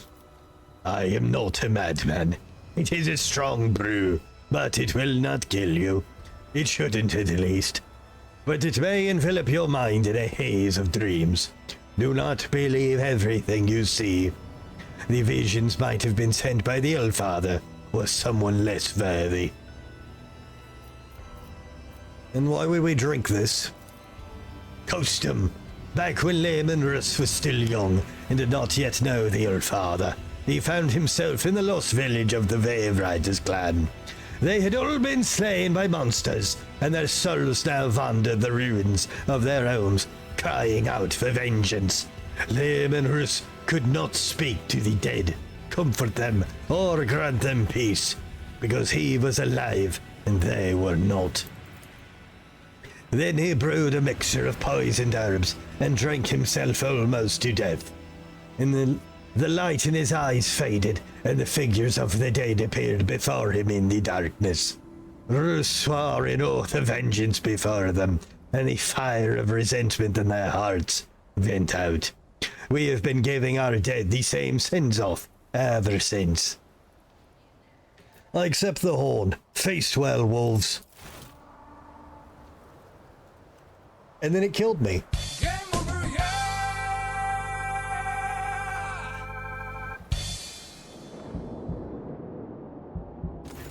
Yep, here it comes. Oh, here comes the drink.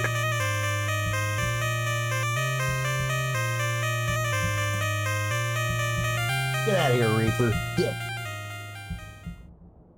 The astringent liquid burns your throat, and a fog immediately descends over your vision. The sky darkens, and the rising wind whistles in your ears. Through it comes the high-pitched cawing of a bird. Hi, buddy. What? You don't have to drink it. Why would you? It's not for you. It's not a marmot drink. Marmot. The sky darkens, and the rising wind whistles in your ears. Through it comes the high-pitched cawing of a bird. Ulfar nods approvingly. It is a sign. Fate walks behind us. Skull! Taking back his horn, the wolf takes a mighty swallow of the stuff. Majestic shadows rise in the snowy haze around you. The figures of warriors clad in nothing? The figures of warriors clad in indestructible armor, bearing an emblem of two black fangs piercing the yellow of the sun. They're looking at you. The brothers bear witness, which means it's time for us to meet my last comrade. What comrade? There is one missing among the dead, and now I know who I was fighting before. It was Brother Ignilf. What happened to this Ignilf? He went mad with grief over the bodies of his brothers, and the curse of the Wolfen prevailed over his valiant heart. He has become a beast. Oh, that sucks. Is he dangerous? Can we reason with him? No, we cannot. Is he dangerous? Will we be able to reason with him? There is no reasoning with one who knows only the black bitterness of hatred. The curse of the Wolfen is not only our bane, but also our shield against temptation. When intolerable thoughts take shelter in a wolf's mind, the curse comes and drives them out, dousing them with the waters of anger. You cannot reason with a Wolfen, or deceive him, or entice him. That is our bloody talisman against evil. And what are we going to do with him? Corruption is washed away by blood. We will cleanse his spirit, as there is no hope for his body now. None return from the curse's embrace. Alcazar once encountered another of my brothers, who had also become Wolfen. Alcazar captured him and brought him to Fenris. That is the debt we came here to pay. But we have no way of doing what Alcazar did, so we'll have to grant Brother Ignolf peace. I understand. Yeah, don't say this to him. Are you fucking kidding me? The wolf moon raises its head and howls, then turns its wise, piercing gaze on you, and blood rains down from its snow-white fangs onto the frozen world. Where do you intend to look for him? A toothy grin is the only response you receive. You see fangs lengthening before your eyes. Is it Ulfar laughing at you, or is the feral moon suspended in the sky? The fog clouding your mind grows thicker. He will come. Let's do this. Ulfar lets out a belligerent howl, whipping up snowdrifts into frightened whirlwinds. You hear a terrible cracking sound. Someone's feet. No, paws are breaking through the crust of snow on the ground. The beast now comes, and its cruel howl awakens the fallen warriors of Fenris. Fenris hires for vengeance! I will cast you into eternal darkness. I smell the prey. And power tools kill ghosts? Yes? Stupid question. As if there was any doubt at all. I am a navigator, not a servitor. Isn't this a job for the serfs? I don't know, but you want to go 7 out of 7 and botch fucking major fights, Adira? Because you've been an absolute fucking shitheel tonight. Was it you? Or, but of course. On it.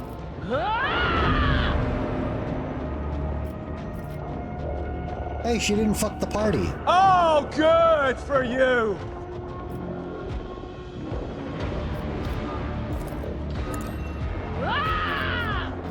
Quiet, Whispers! It's my toy, and I'm gonna control it myself.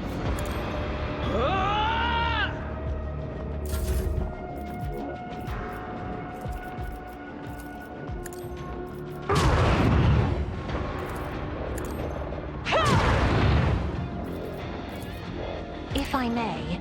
Horus and the All-Father! Hey, go, speed each other up. If you insist, Lord Captain.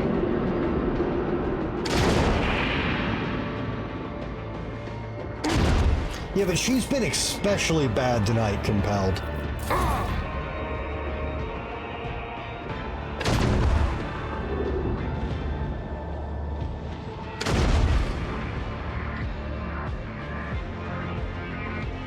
Sons of Fenris never step back. I am the wind that comes. That's all you've got.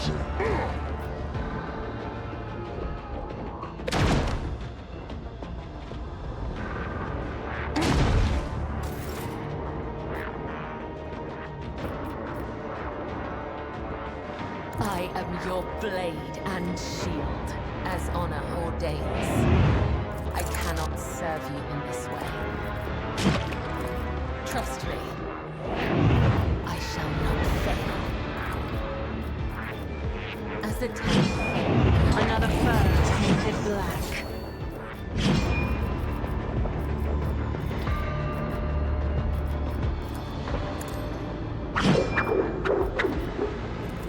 Trust me. As duty demands. Tear them to The shreds.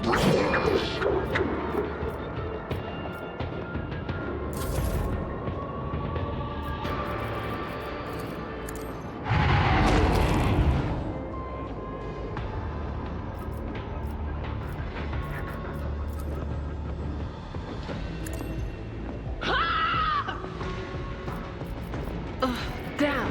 What was the command again? All right. The wolves are his.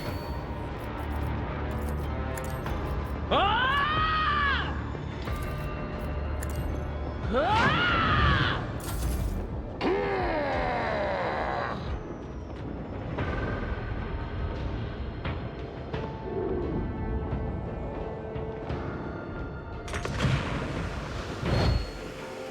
Stop that. No challenge is too great.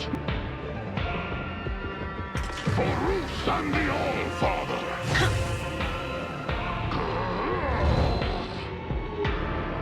Pain and duty go hand in hand. Follow my lead. Abelard? It will be done. Target one struck.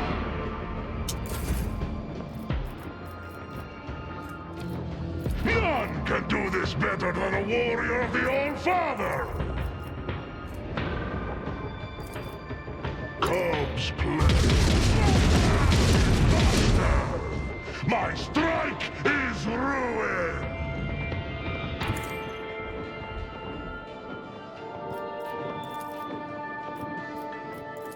Wolves!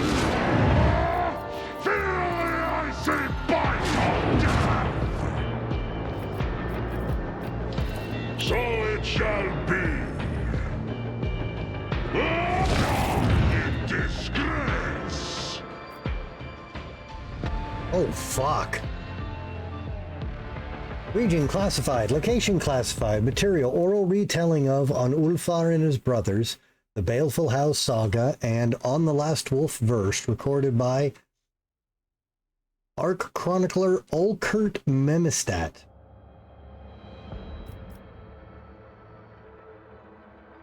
My verse, as you will hear, glorious brothers, of how the passive Ulfar called Thunderlung from the first, and the last wolf of the Baleful Howl were intertwined. Over his brother's cold body standing, Ulfar the hard arm proclaimed to the sky their glorious sagas, and his last homage paid to the various proud, as his witness taking his companion on the line von Valentius. The blizzard was raging, the wind furiously howling, and under the terrible clawed paw, the snow crunched, and in the dead light of a moon, strange to human eyes, a beast, long fur bristling, of death raking, into the circle stepped.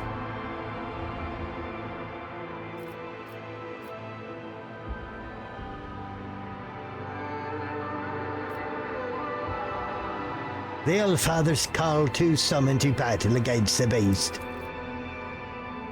You did not fear to meet me, perfidious spirit, who the name Doppelgrendel claims.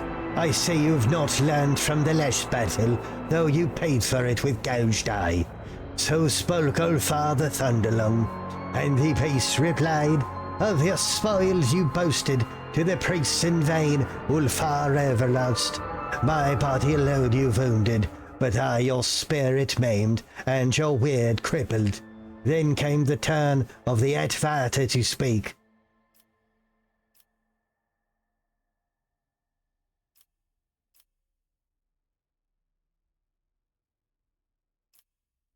And his words were formidable and filled with wrath. The grin was merry and full of bloody joy. For your insolence you will pay with tears and blood. So answered the dread spirit, and to that harsh oath served the hurricane itself as witness incorruptible. Enough words had been spoken. The power of words spewed from the beast's mouth grinning. The cry of the wild hunt, and the embittered souls hearkened. Out of snow and wind, wolf parties were woven, and the warriors who died after unclean death, the unavenged, evil never forgetting. Their ice fangs gnashing, they approached into the roiling skies howling. The first brother by Ulfar was vanquished.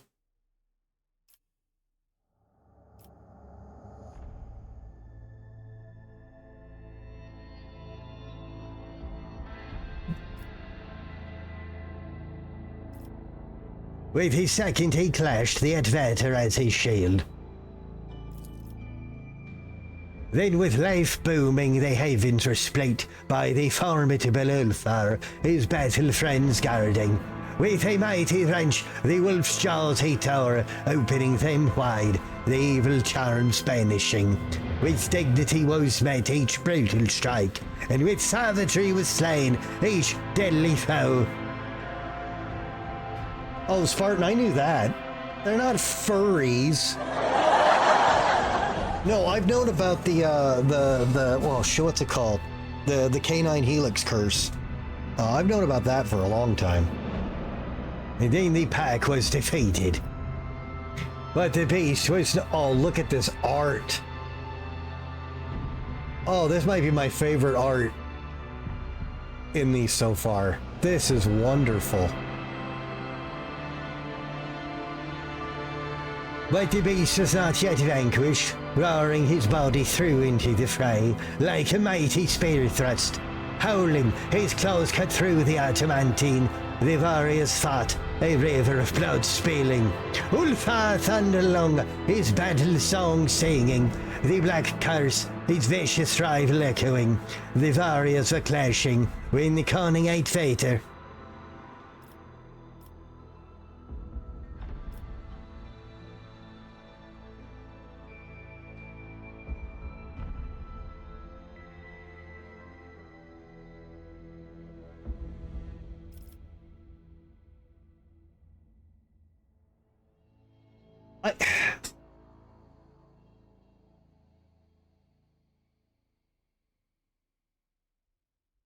I keep feeling like I shouldn't interfere in these honor things, but he keeps making me a bro of the clan.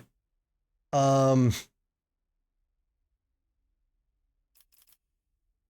direct blow struck to the beast's proud back.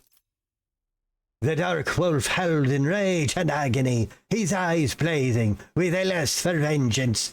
To his knees the beast fell, and suddenly about his grey lips a smile played of guile and fear. Upon the Eight-Vater fell the wolf's fiery gaze. Shouldn't have taken your eyes off of him. By the power of icy Fenris, I do curse you. If you look into the past, you shall see holy deceit. If you look into the future, you shall see holy treachery. The false friend's dagger shall open your breast. The arrow of deceit's wrath shall pierce your back. So spoke the spirit born in sorrow.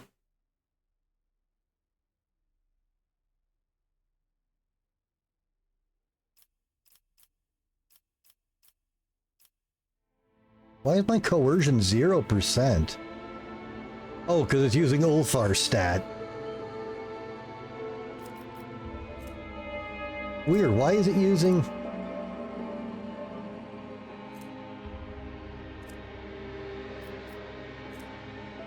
Weird.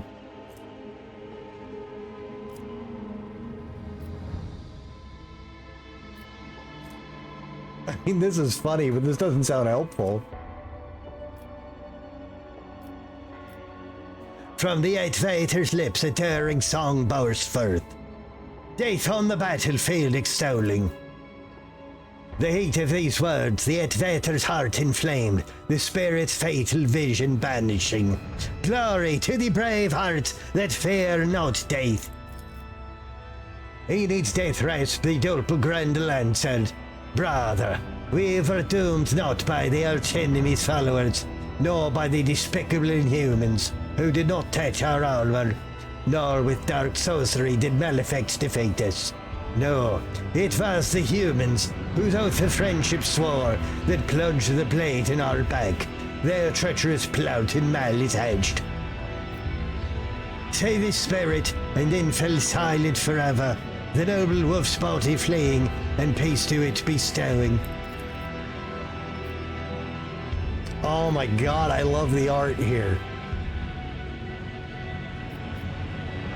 The pair stood together over the prostrate body, the body not of a beast, but of a brave fallen brother. The fearsome Ulfar declared an oath of vengeance, and the mighty wolves to call... And the mighty wolves to Kjalhalla went charging. They went knowing that from their betrayers 3 times the blood price would be extracted, and the Eighth also his peace spoke.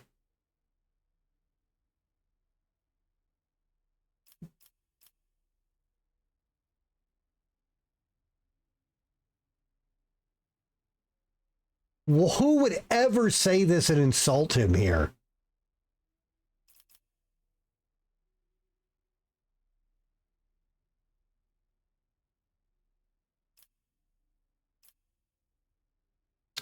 Oh, I'm torn. I want to say 1 or 3.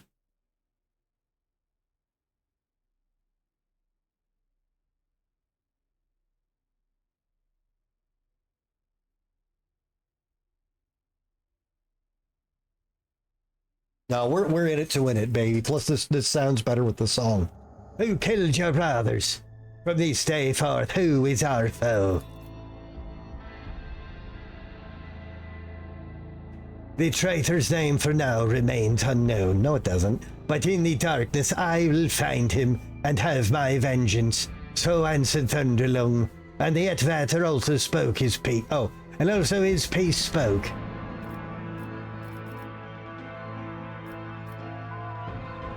Now the last of the pack remains, Ulfar the Avenger. For the cursed wolf there is no other path but to be the hand that punishment metes out.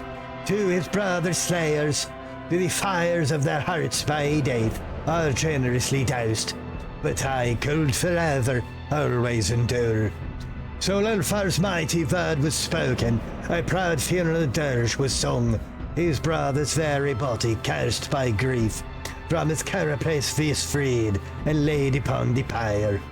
The old spinners weave the weird thread cruelly, no inquiries or entreaties accepting. Ulfar Thunderlung cast his gaze, and clearly he beheld the end of his trail.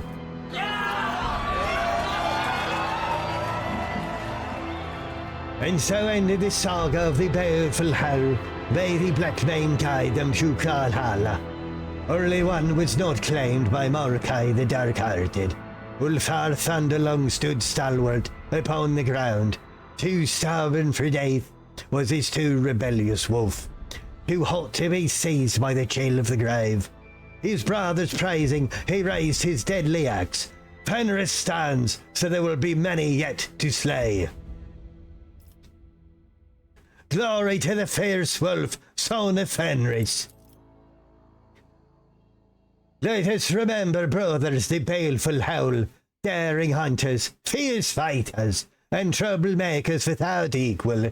Let us glorify their exploits and glorify their fall. We honor have these wolves gone to Kjalhalla.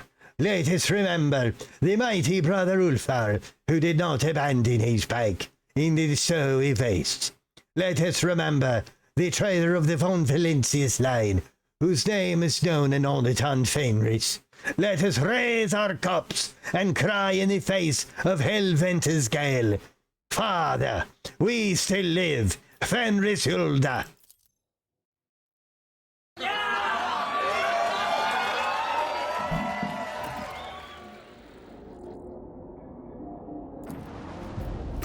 Fuck yeah.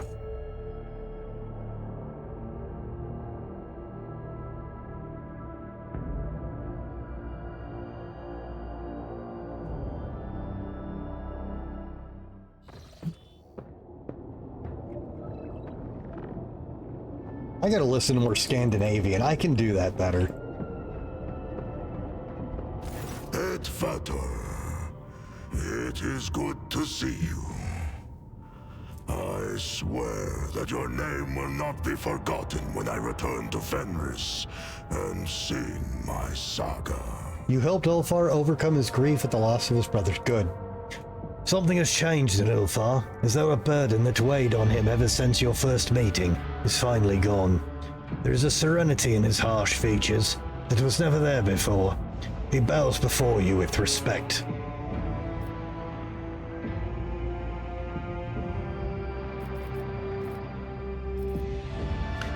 I wish to once again express my sorrow for your fallen brothers. Thank you.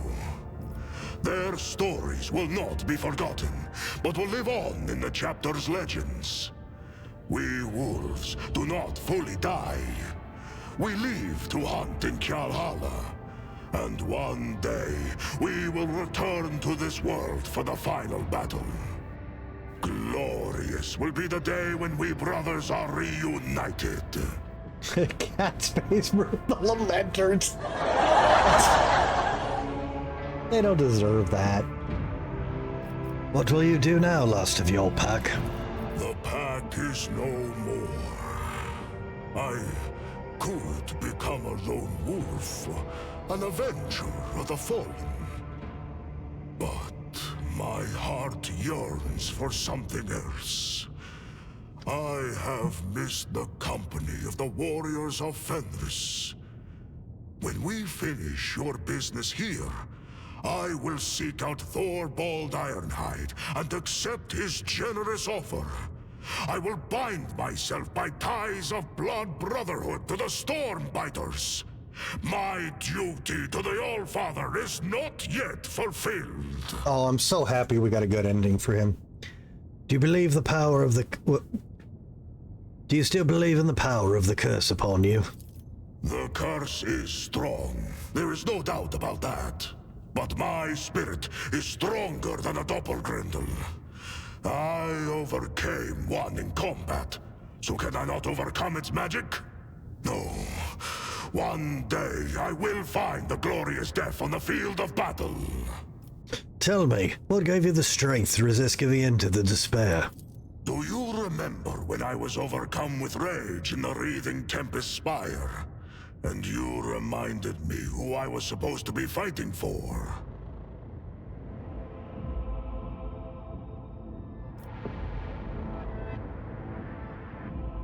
Yeah, what's wrong with that? When I told you of the death of my brothers Arnulf and Skjadi, you paid tribute to their valor. And for a moment, I felt as if I were back home on Fenris. And I wanted to return there.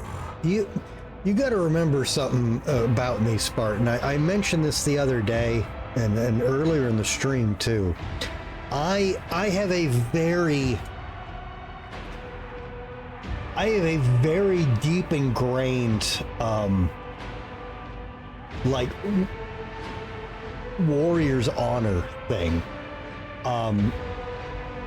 When they, I wasn't kidding when I said when they were doing the saga singing and fighting that boss for his mission that I said I almost teared up. I meant that.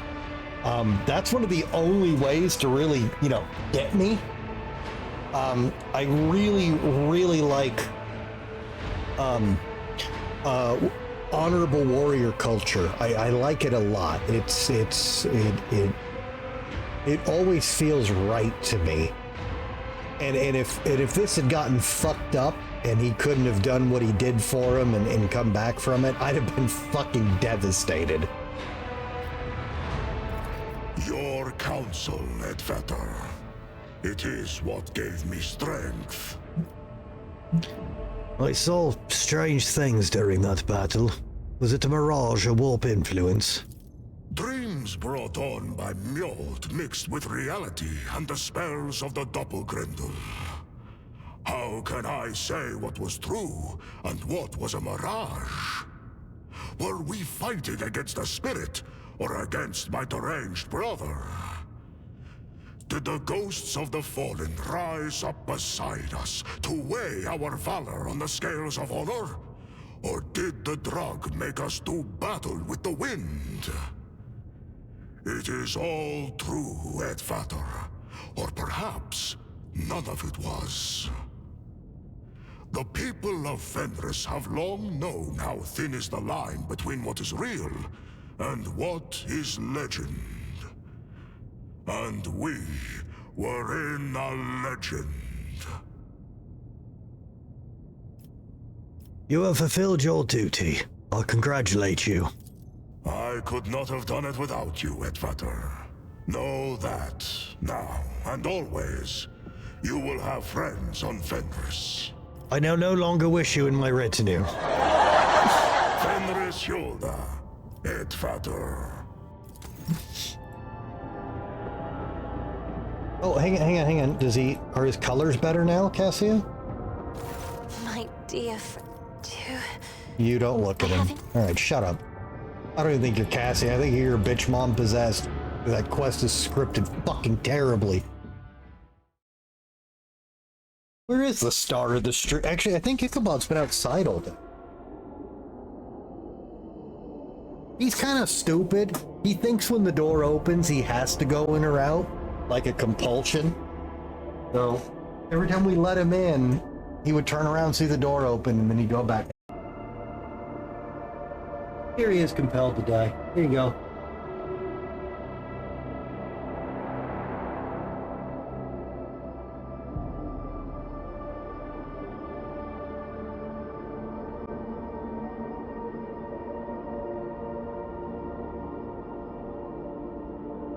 I'll be right back.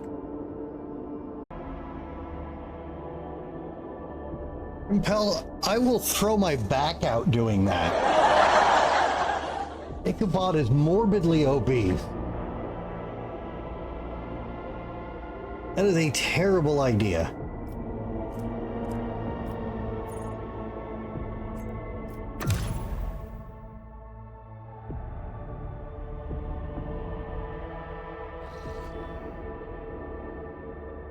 I don't get nearly enough fucking subs to pay the medical bill for that.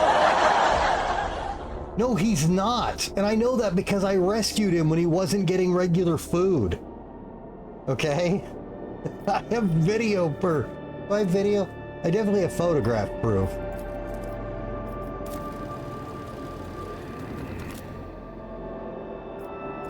No, he eats a tremendous amount of food.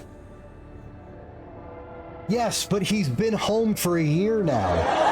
He's made up for it and then some, and he keeps going, and he's not stopping for anything because he's stupid.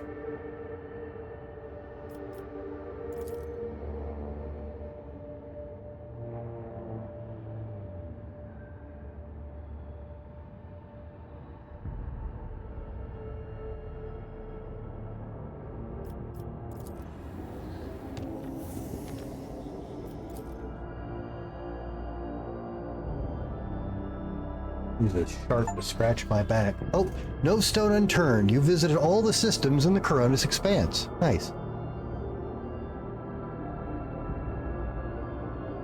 It's a lot of dead stars. What the fuck?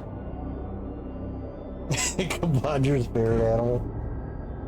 Well, when you see Sardisms on, by all means, actually, she's on Discord. If you want to bother her on Discord, you're supposed to be getting the Ichabod emote finished. I'm pretty sure that'll become your new favorite emote. All right, how much is left, guys? How much? Where are we looking at time-wise?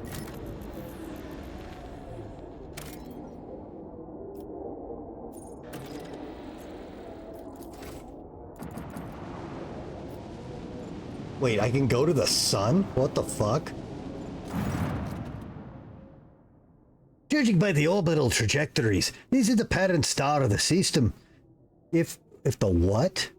If the Lumina reader is right, back in the day it used to be huge and angry with a bite to it, not this half-dead Firefly. What happened to it? I can imagine what could have drained a deadly beast like that. The Lumina reader swears that the rays of this star would have continued with her in all life in the system for millions of years or more. It is too young to have fated like this. It's like it was gnawed out. it was attacked. Suddenly and fiercely, a hungry predator bit into its magnetic field and drank as much of its energy as it could. The predator was starving and would have surely devoured the star whole had it more time. Nomos, where did you get this information? I do not know, but I can read the traces of what was committed here as if I had seen it happen 100 times.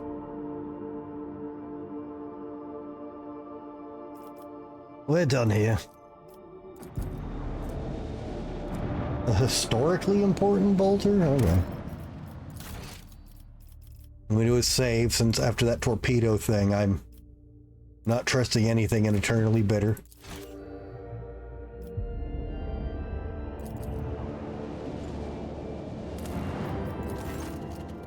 It seems all color has died from this world.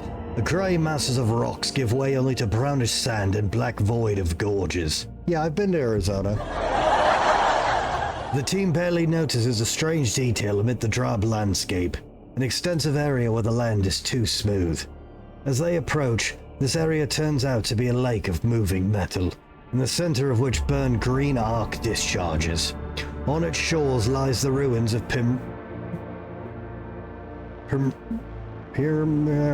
I know what the word...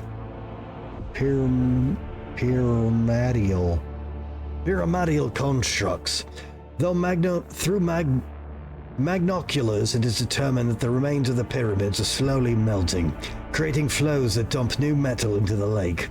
The smoothness of the lake is lightly rippled by currents trying to extinguish the flames in the center. Send an exploratory shuttle to the surface. Specially equipped servitors are the first to disembark on the shores of the metallic lake. To the explorer's surprise, they return unharmed with samples of the anomalous substance. The squad set out to study the lake and the Xenos constructions. Acolytes of the Adeptus Mechanicus determined that the metal contains the same substance from which the pyramids are made.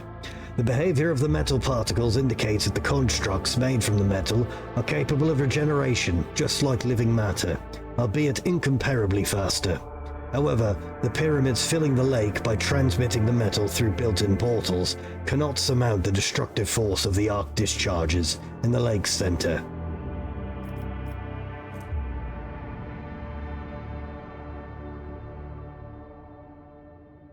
Jesus!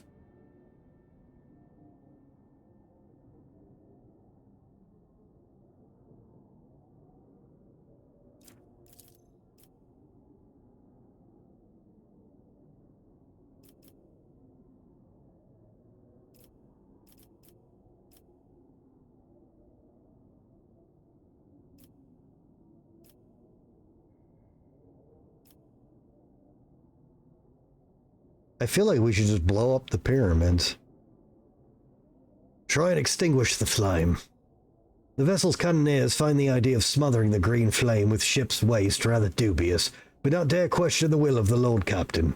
The dropped cargo dissolves to no effect, barely touching the discharges. Fair enough. Alright, blow up all their shit.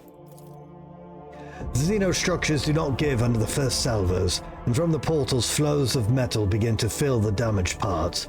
The lake slowly shrinks, but the Rogue Traders team quickly understands it will take several days of bombardment to fully destroy this place. Are you saying we don't have several days to destroy this, heretic?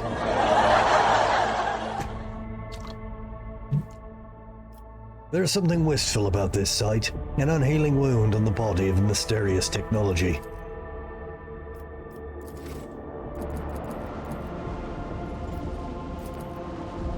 %0 logic, eat my balls.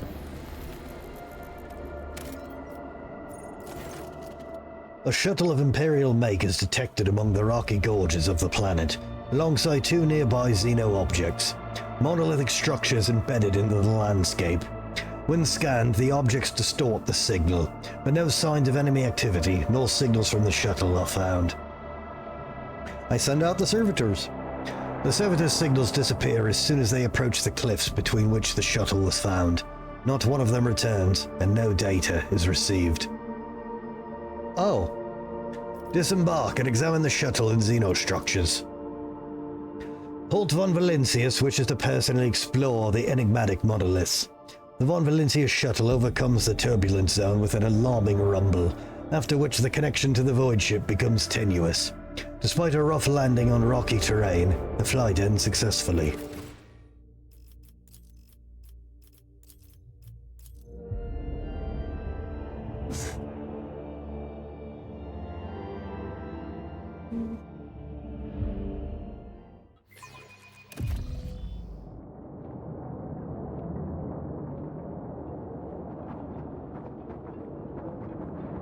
Cass, tell me, what do you see when you look at me?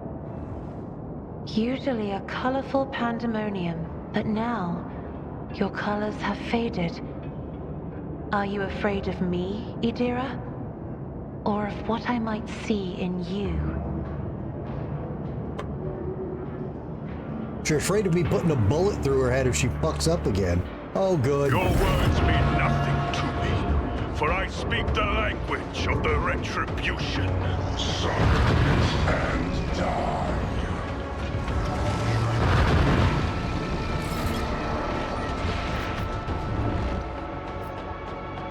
Okay, well, there's not a bunch of insane ones here, at least.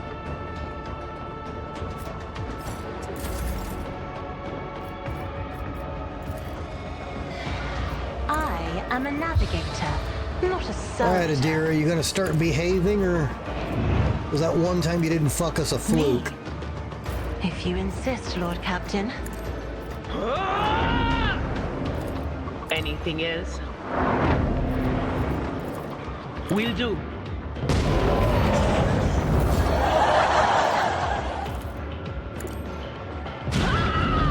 It is. Nice.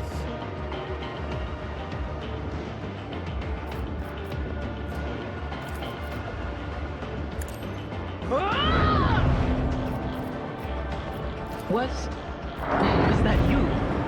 Or none will stand against me? No reconstruction. Quiet, Whispers! It's my story, and I'm gonna control it myself. I have read tomes of military tactics. Fuck off. Try to die in grace, at least. Teleportation matrix beacon. Oh, no. If I may, another foe painted black. Oh, that's that. No, we're not doing this. Me? If you insist, Lord Captain. The dynasty will rise again. No, it really won't.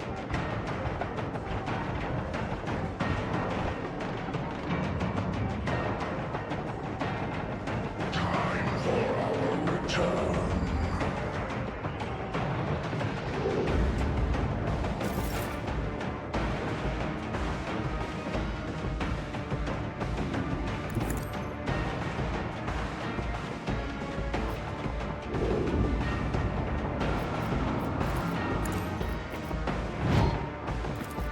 I'll do it. This is unacceptable. As the Emperor commands, I act. Doubt is for the weak.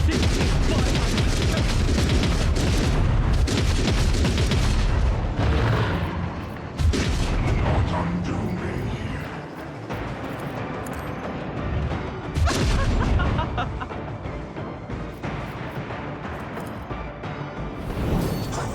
In thy light I stand, and thy light I crave. That is not the Emperor's will. I refuse. I'll do it. I will not. That is not the Emperor's will. This is why I was chosen. I refuse. Faith without deeds is why I was chosen. As the Emperor commands, I am my Emperor. I'll do it. This is unacceptable. My Emperor! That is not the Emperor's will. No, no. Quit cheating. As the Emperor commands, you can escape the Emperor's judgment.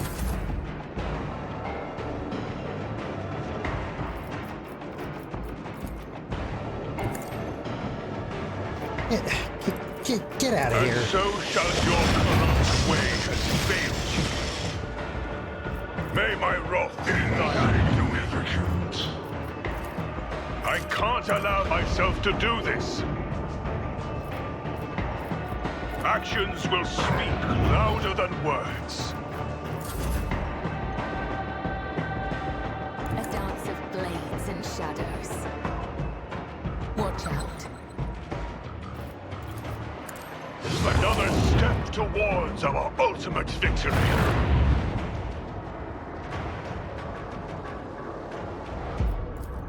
Over.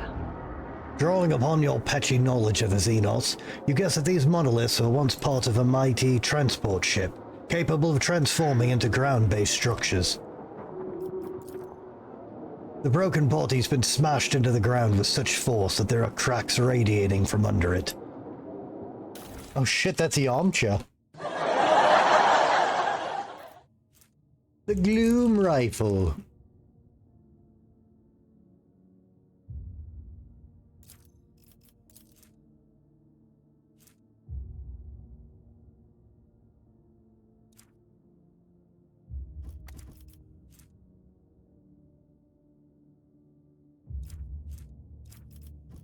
Doubles critical damage, huh?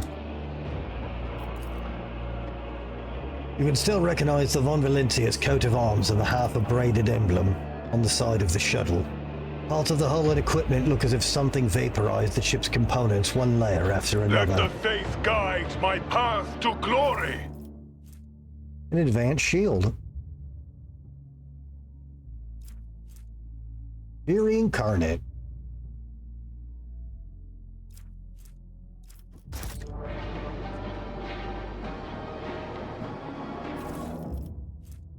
They shall weep. Each shot with this bolter deals an additional 15 rending damage and 40% armor pen.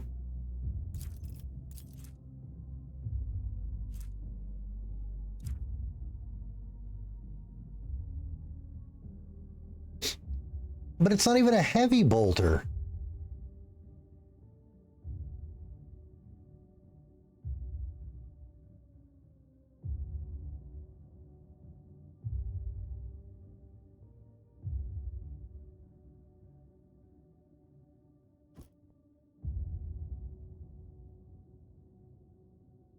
Oh, you killed your own guys with it?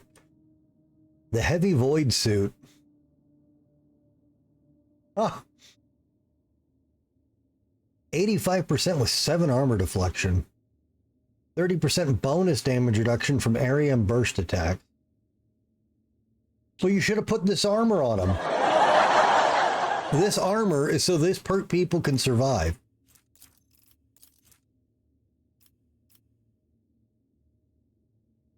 The Vox does not produce sound immediately.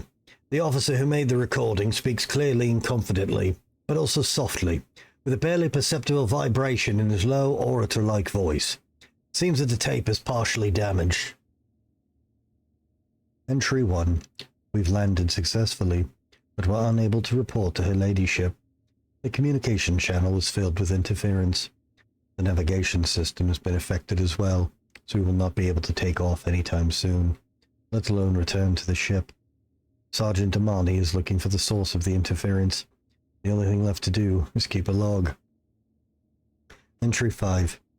Thanks to the information we received earlier, we managed to partially decipher some of the inscriptions on the obelisks. Only the general meaning is clear. Creatures buried here are extremely hostile. We have not been able to identify the source of the interference affecting our communications and navigation. Lady Theodora made it clear this expedition is extremely important. We will continue the exploration regardless of obstacles. Whoever finds this Vox log must give it to Her Ladyship personally, no one else. Entry 18. One of the structures being inspected incinerated Corporal Monroe. We buried him with as much dignity as possible in these barren rocks. His sacrifice need not be in vain. We will be more careful next time. We will not embarrass her ladyship. Entry 19. The explosion of the Xeno artifact damaged the engine, the fuel compartment, and the cargo hold while we were keeping supplies. It is unlikely we will return to Lady Theodora's flagship, but we have almost completed our task and are about to enter the buildings.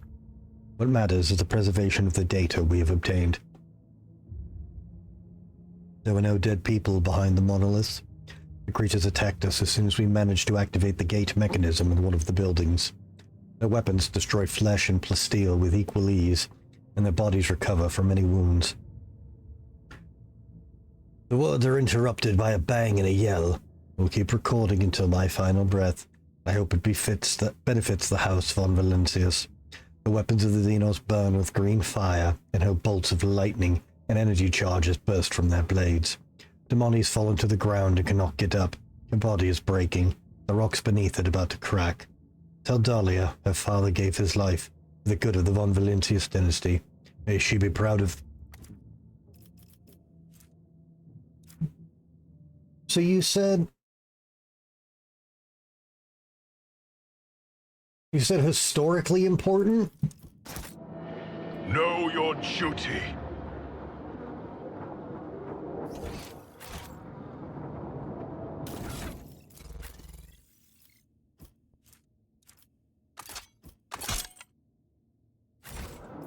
I'm restless.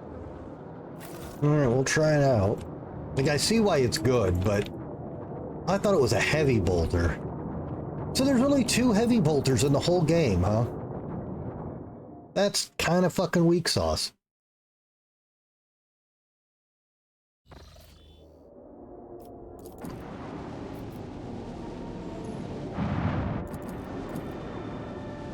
Oh, okay, you're right, there is. I'm not counting Space Marine only equipment. Those things. Oh, is there a way to? God. Ichabod, come here, buddy. There's no room for you on the desk.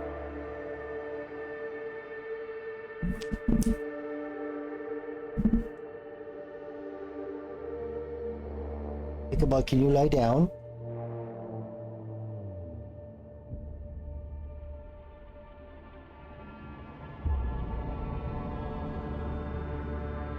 Ichabod, can you lie down?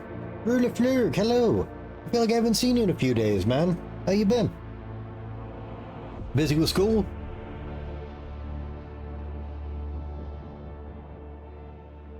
Hey, Ichabod, can you get down, buddy? You're too big. Come on. Those things. I've never seen anything like them before. But the panel of the ship's tech priest Luma reader says that it's not star corpses. It says that they are star corpses, not just corpses. They called them stellicide victims. Every single day it's been something. More good somethings than bad, I hope? What did the Lumen readers read? Who knows with these docs? Wow, I can't read. Who knows with these star sages? Apparently, when a star dies a natural death, it's different. They look like they were murdered and plundered. All their energy was siphoned, like when a spider sucks the innards out of a fly. And witnessing these husks, if you don't mind me saying, scared the Luma readers so much they wet their metal trousers. It's just a lot. It is, man. You'll get through it. After about a month, you'll be in the normal level of misery. Not the current new level of misery. Adapt and overcome. Adapt! Don't you think we're observing far too many stars here? I agree, Lord Captain. The stellar trajectories also suggest that most of these stars didn't used to be here. Someone was holding them in this system. I wouldn't like to have been here at the time. The gravitational currents would have been pure chaos. Who could have pulled off something like this? Was it the Drukhari? Dragging stars around like they're their properties, quite in character for those damn Xenos. As curious as this may be, we still have a job to do.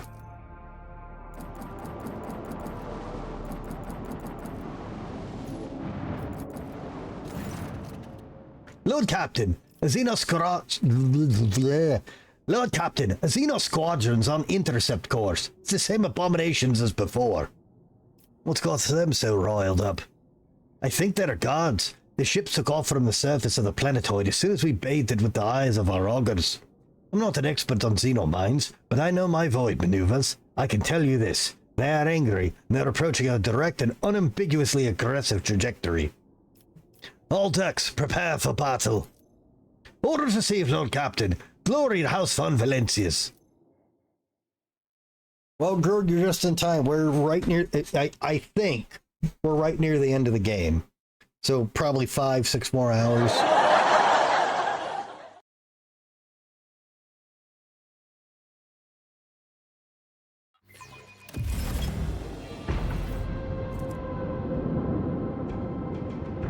Well, do you have a class you like at least?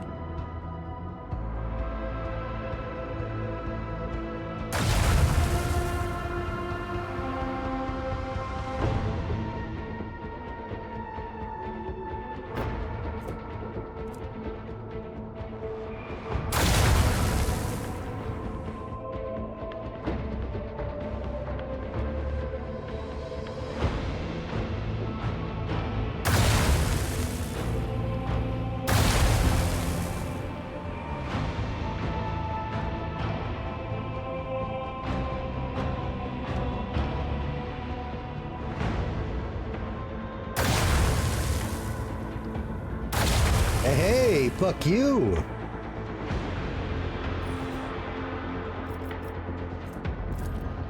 Lock on!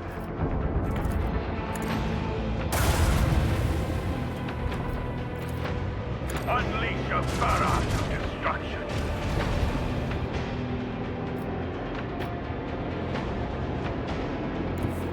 Helmsman, navigate us to the designated coordinates.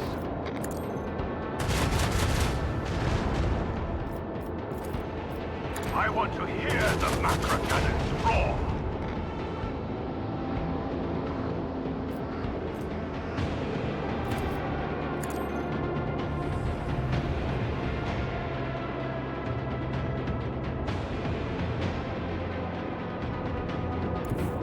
Set course with all haste.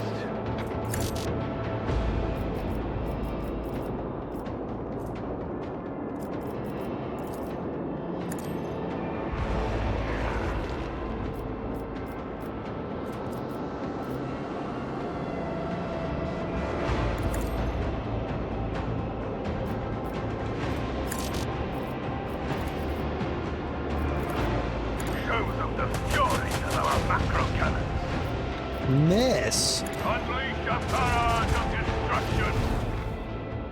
Man.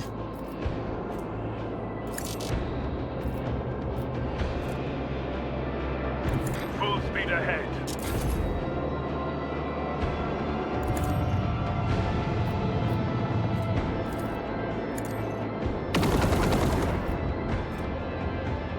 Oh, yeah, I didn't notice it because we started in it. My bad. Alright, that's my fault.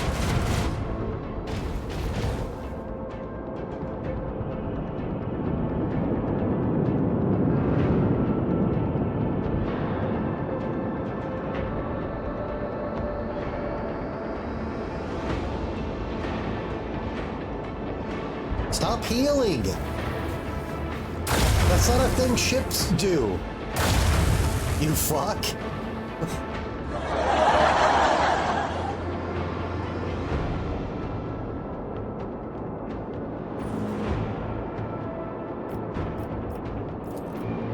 Show them the fury of our macro cannon.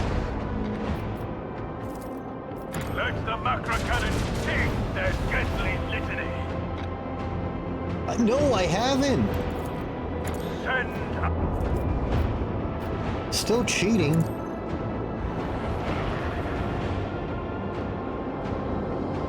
See, that's cheating too.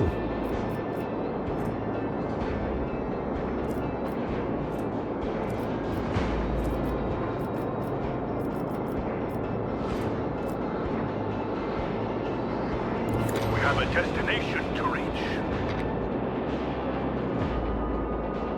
Ronan Haplolobotomite. What a fucking name, man. Hello, you're new to this game, consider getting it. I played one of the other titles from Owlcat, so I'm considering getting this since it's on sale. How do you feel about this game so far? You have played an Owlcat game before.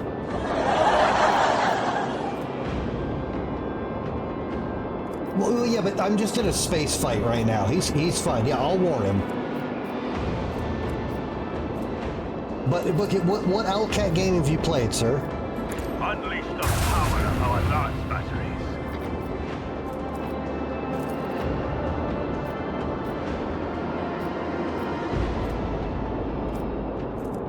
Wrath of the Righteous. Okay, so,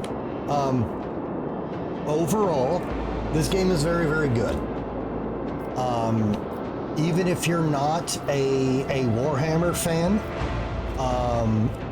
this game does a very, very good job explaining all the Warhammer lore stuff without dumping everything on you. So I know enough about Warhammer lore to enjoy most of the games. So a lot of this stuff it was telling me I already knew. But a whole bunch of it was also new, really cool stuff, and they didn't introduce it in some stupid fuckery way. It's also very, very long with all the DLC. What am I at right now? We're at, I'm at 246 hours. And we're just getting to the end, and I did as full completion as I was capable of. So, it's a plenty beefy game. I also highly recommend you play it with all the DLCs for your first time. They integrate directly into the game. I didn't even know some of what I was doing was the DLC until people told me. You are doing yourself a disservice to not play the game with the DLCs. Now that being said, it's an Owlcat game. There are still a lot of bugs. Now, oh, yeah. I'm also been voice acting the whole game, so that ate up a lot of time, to be fair. But it's still a beefy game. There's a lot of bugs. Now, the second DLC just came out a few months ago. It's not really fair to hold the game to that, but there's a lot of bugs in the game in general. I've only had one crash, and I haven't had anything screw up I haven't had any soft locks or anything. Oh, you'll get more than double that. You will get over, especially if you have the DLC, you will get over 120 hours out of this. No question. But there's some bugs. A lot of them feel like they shouldn't be there after all this time. I was very surprised at some of them. There are some scripting issues with some of the companion quests and certain story elements that really hurt them. One in particular, I don't want to spoil anything for you, but one in particular was very upsetting to me how it ended. And I'm not thrilled about that. So this hasn't been like a perfect game I can blind rip, but it's very, very good. The good far outweighs the bad. Oh, see, actually, I think Act 2 is the best part of the game. Act 1 and 2 were excellent. Fucking love Act 1 and 2.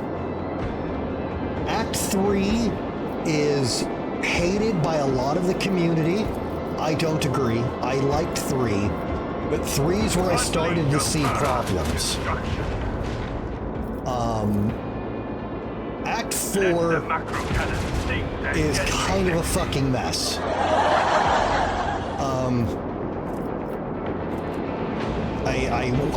I don't want to be mean about it, but Act 4 is a bit of a fucking disaster. I will say, despite all the bitching I'm doing, the story being told and the writing more than make up for it. The biggest things I would warn you about is, again, one, get the DLC. I'm not saying that as a sales pitch. I'm saying it because it's built into the main game. It's not like a separate thing. I don't know what kind of difficulty you usually play on, but this game's normal is not normal. Well, yeah, that's why he's in here asking about it, because it's on sale. He's trying to talk to some folks to make sure he's not wasting his money.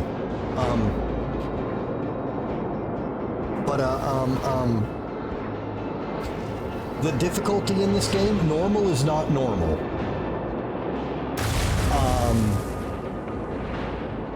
The normal difficulty in this is stupid, brainless easy. When you play the game, play it on daring or higher. I'm not saying that to be some hardcore bro gamer. It has been so upsetting playing this on normal because I'm not trying. Correct. Yes, Wrath of the Righteous is fucking hard, period. Yeah, the normal in this is way too easy. And it's kind of bummed me out, and I wish I would have killed to have played this on a higher difficulty. So, play it on daring or more if you're feeling ballsy. And my final piece of advice, which some people in here don't agree with, which is it's fine. Don't be afraid to look up builds for a character. Now, I'm not saying you can't learn your own builds or work on it, and you don't want to spoil something in the game for you. I don't mean anything like that. What I mean is you have a ton of build options for your characters in this game, even more so with the DLC.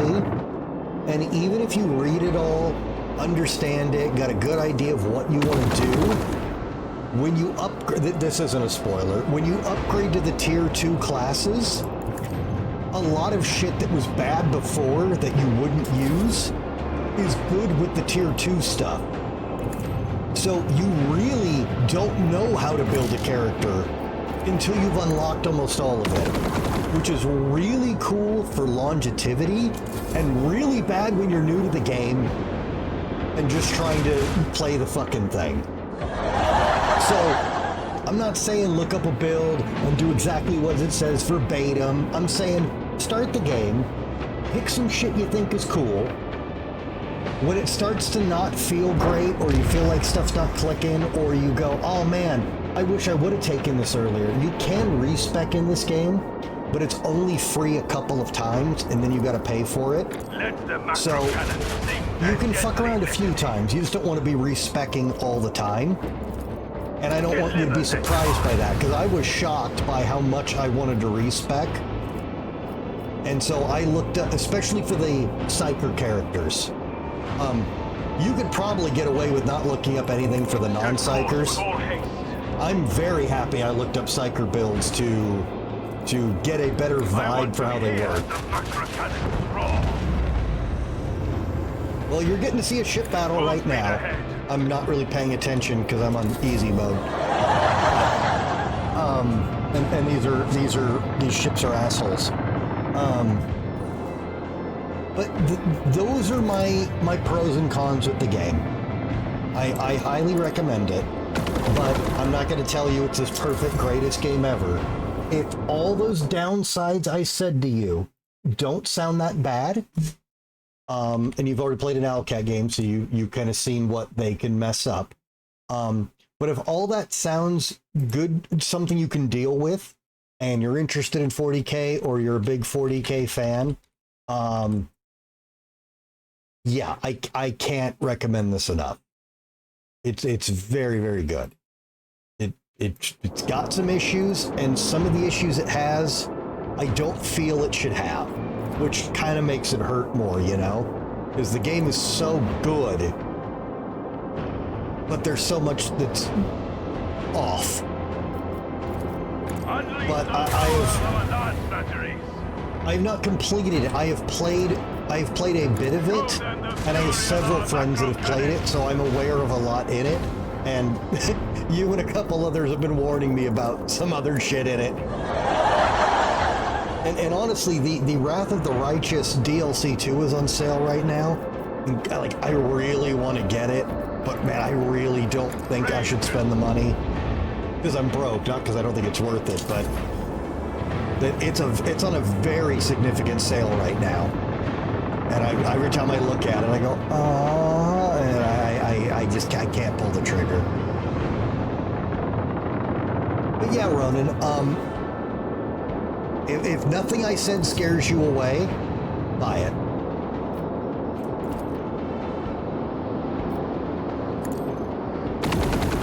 $17? Wait, I didn't see it. Well, so, Ronan, did I say anything that has you concerned?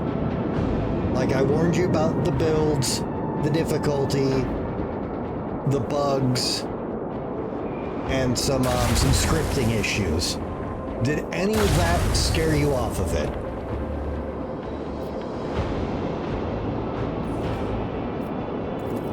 I want to hear the macro cannon roar!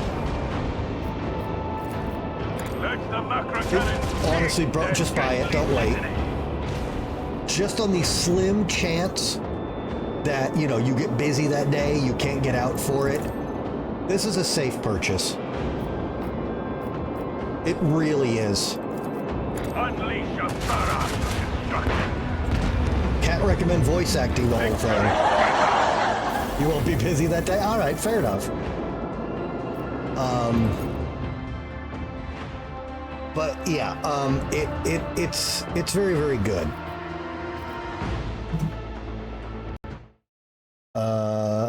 Hang on a minute.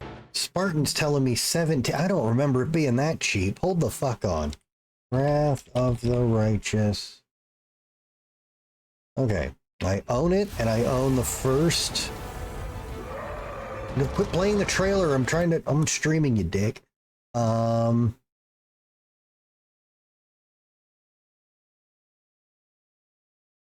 there's a bunch of free shit I didn't download for it. Whoops, I should do that.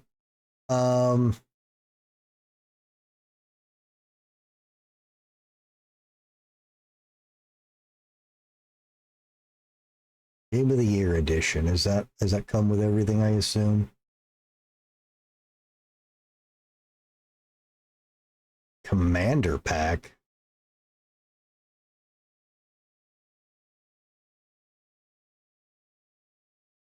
I'm showing 1749.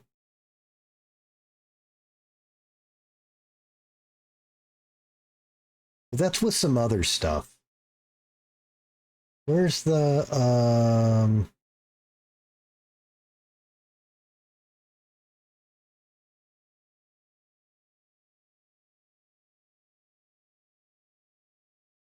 yeah, the season pass is $6.99 right now for season pass 2. And apparently there's some other side pack I don't own, but whatever. I know it sounds so dumb to be like, oh man, I don't know if I want to spend $7, but I'm really hurting. But that's the cheapest I've ever seen it. But yeah, Ronan, I think it's good. Now, obviously, I'm glad you came here to ask. It's very nice to have you here. But as they were saying, we're literally at the end of the game.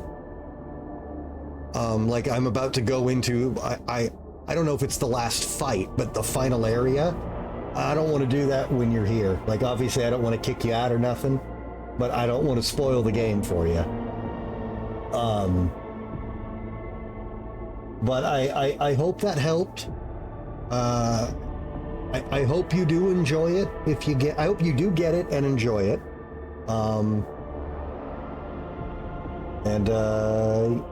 Yeah, I hope you swing by and hang out sometime. If you want to throw my poor ass a follow, I'd really appreciate it. Did you want to check your traders? Oh, I can apparently just talk to them here for some reason. Oh, thank you so much, Ronan. I appreciate it. But yeah, we'll be doing some spooky horror games and stuff for October. I got behind with this, and then Silent Hill F came out, and, fucked up my whole schedule. But we'll be getting to spooky stuff after I finish this.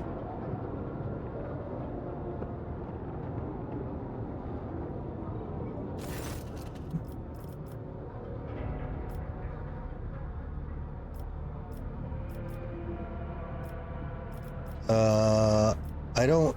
That option's gone, Spartan. Yeah, Ronin Man, I hope that helps, dude. Thanks so much. You have a nice night, okay? Apparently I could buy...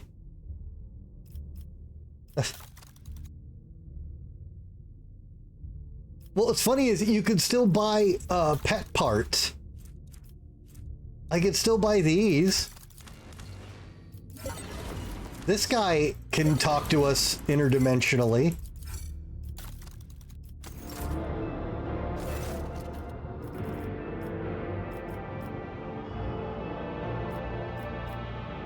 I can still recruit mercs out here. But, yeah, we won't be doing that.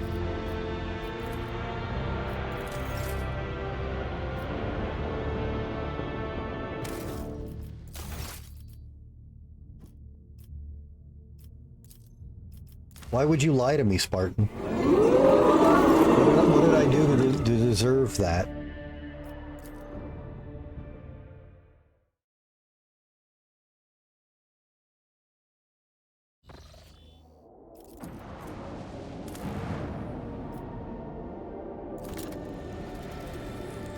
Yeah, what's wrong with that? The Big D was a fucking boss. What are you talking about? How dare you hate on Dunkel's-Eye? Listen. I will read his entire fucking will if you threaten me. Okay? You want me to read his entire will? I'll read his entire fucking will.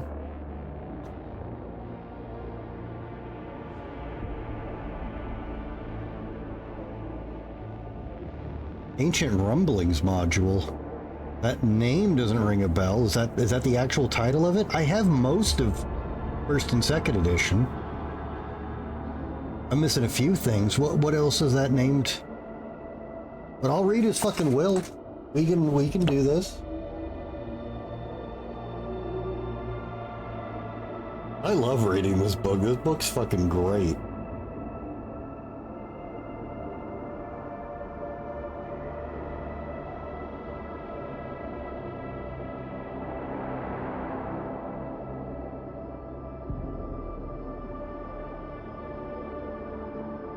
Wait, where is it?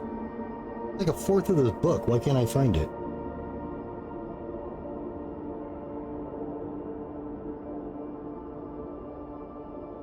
Ah, here we go.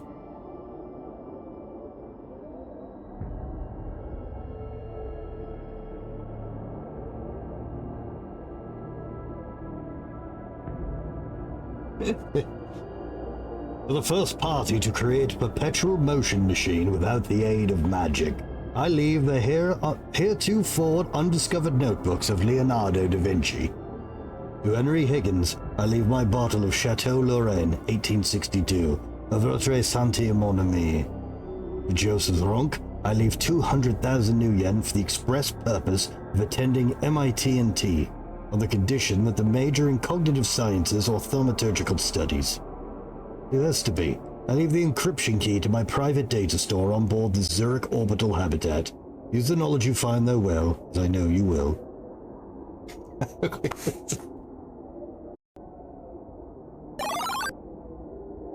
Alright, enough Shadowrun. It's Warhammer time. We'll do Shadowrun later. Lord Captain, we spotted a planetoid with an unidentified xenos structure. Something tells me this is the place we've been looking for.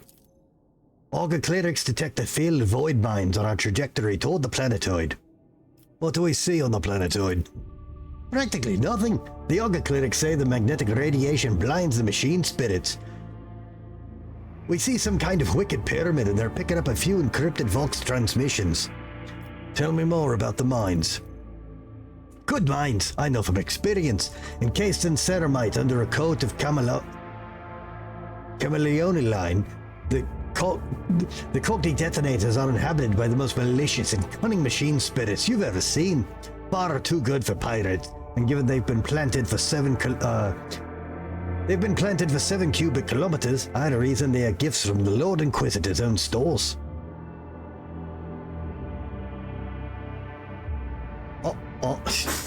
Dude, he might, honestly.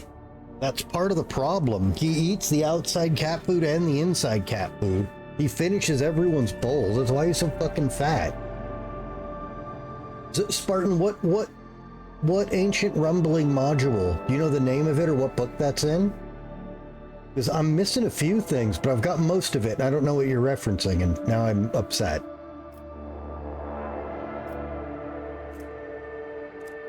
Transmit the deactivation code we found in the outpost and the Lord Inquisitor's men. Beginning transmission. Receiving return signal. 5% of mine to report a transition to sleep mode. Receiving coordinates of an area designated as main landing site. We have a safe channel or approach toward Epitaph and coordinates for landing. Oh, it's 5th edition. Okay, I'm an old guy. Yeah, I only have 1st and 2nd edition stuff, and I think like 2 3rd edition books. Oh, that's not true. I have the 5th edition starter box, because Lauren gave it to me, because he's a nice guy. But yeah, I haven't even opened it. Are there any traces of Calcazar? Plenty! We're picking up remaining Vox echoes of conversations, standard signals belonging to Augur observation systems, gas thermal trails of shuttles preparing to land. You know, Lord Captain, seems to me this place is about to fall apart. Augurs detect a multitude of signs pointing to structural damage in the tomb located on the planetoid, and they're very fresh. Commence preparation of the landing party. I will lead it personally. Are you certain, Lord Captain? I beg pardon for such audacity. With this old Voidwolf's gut tells him this tomb will very likely become ours. I have a bad feeling, as if, forgive me, your lordship, I've completely lost my senses giving out advice like that. I'm ready to face whatever lies in wait. We make the landing. Be careful, your lordship. We'll wait as long as it takes for your retrieval signal, even if every Xenofleet in the world appears to swat us from orbit. And they might.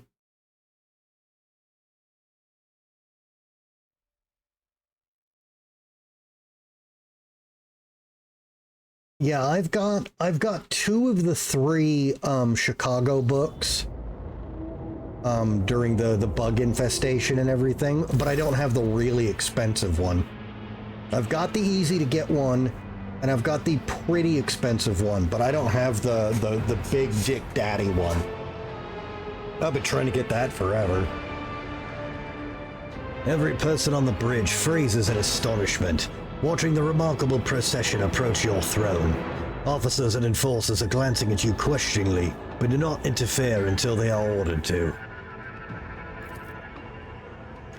We have come to speak with you, Holt. You gave us food for consideration by revealing the mystery of our origin. From then to now, we observed, calculated, sensed, and we discovered that a great change is coming. A trial. We see a threat that which the Imperium brings. The intricate plexus of tenets, the determined advance of myriads through darkness by the will of the golden light. All the things that were strange to us, yet in whose embrace we were born and raised. All of it is in danger, at least within the bounds of the Coronis expanse.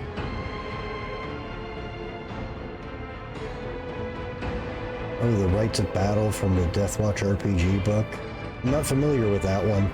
I don't know what mine is. The prices on some of this shit has gotten so dumb.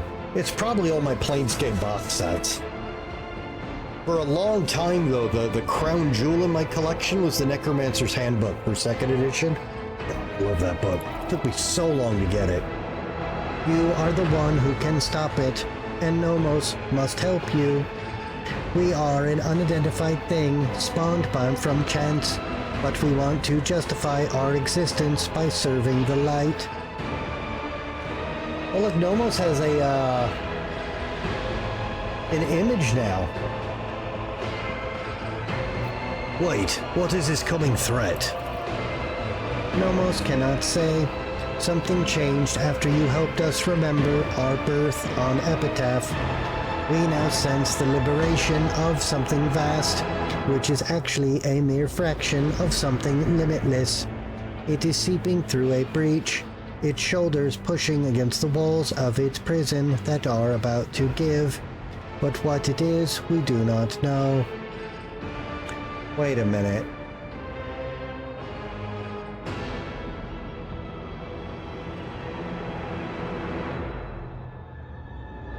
Spartan, did we look up this model earlier?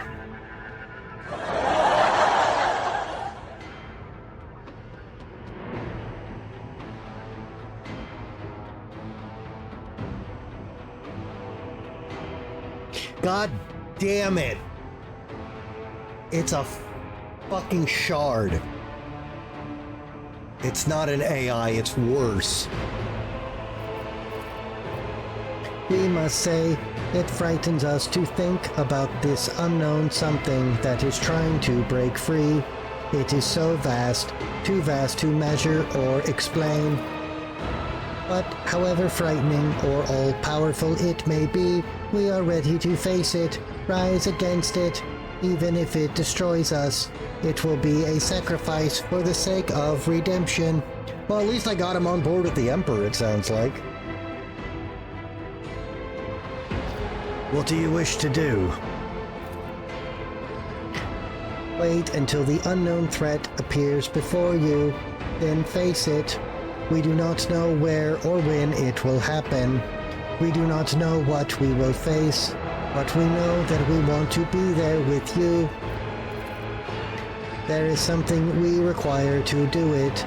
Nomos are tethered to the shell of this ship. We can only follow you outside by using servitors as our shell, but they are lacking. Only a modicum of us can enter such a primitive vessel, and our power is likewise limited. We need a vessel, a body, but very few things can house us. That is why we have come to ask you. Magos Asclepius has offered his shell to us. It might do. Wow.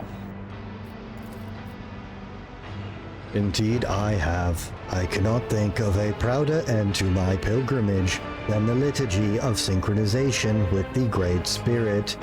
I will become a vessel for the Omnissiah's favored child, and step beyond the confines of wretched living existence, and into the halls of the eternal machine song. I do. Yes, I'm a huge fan of Greek mythology. You would sacrifice yourself, Asclepius. I desire it more than anything. It's probably the only reason I could pronounce that motherfucker's name. Why are you asking him? He is guilty by the word of the Imperium. Now you decide what to do with his body. Yes, I do. I said it's why I can pronounce it correctly.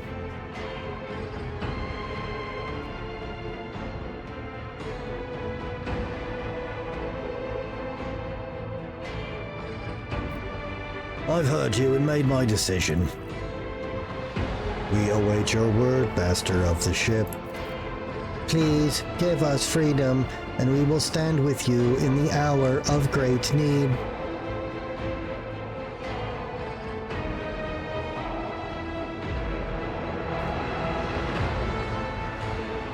So,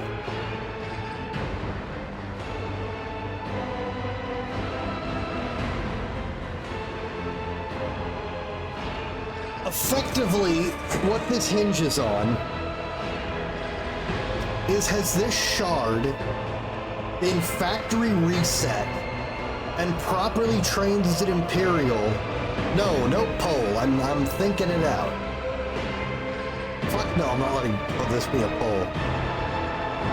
So, if this shard got factory reset, and I've brought it up into the Imperium, it wants to come help. If this is a trap, it's lying, or something happens on Epitaph that overrides it,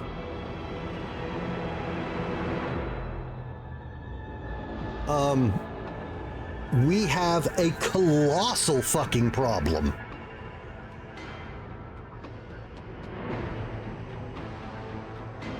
Now, the following argument is we've got an AI in a body, but that is not actually the immediate problem. The problem is, has this thing played us? Or was it factory reset?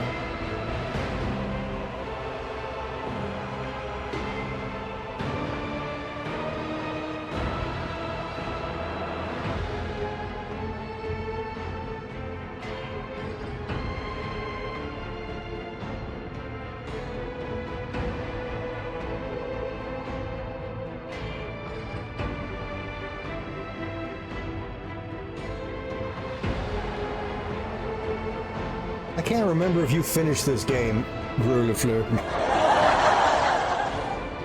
It is not my son.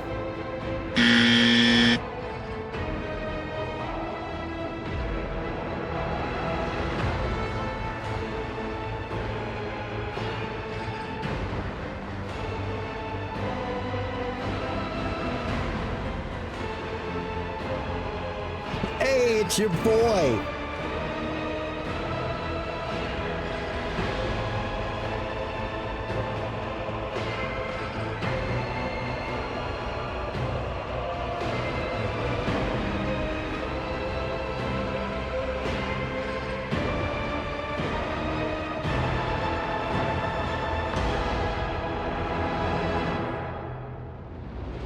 No, so Spartan, I'm sure you've noticed, I almost always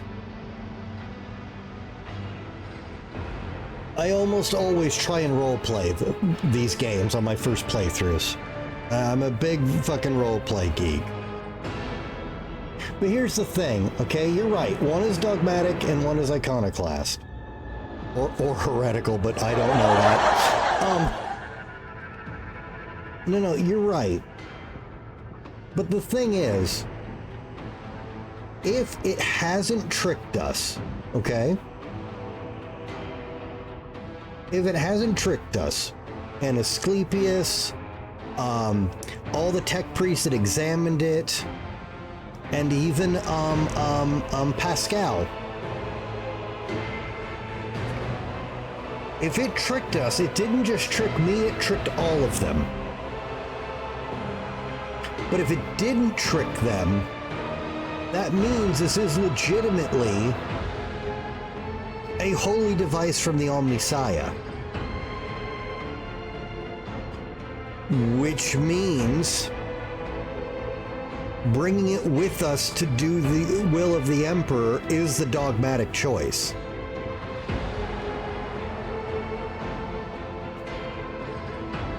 I'm listening. You want me to read a wiki article? Okay.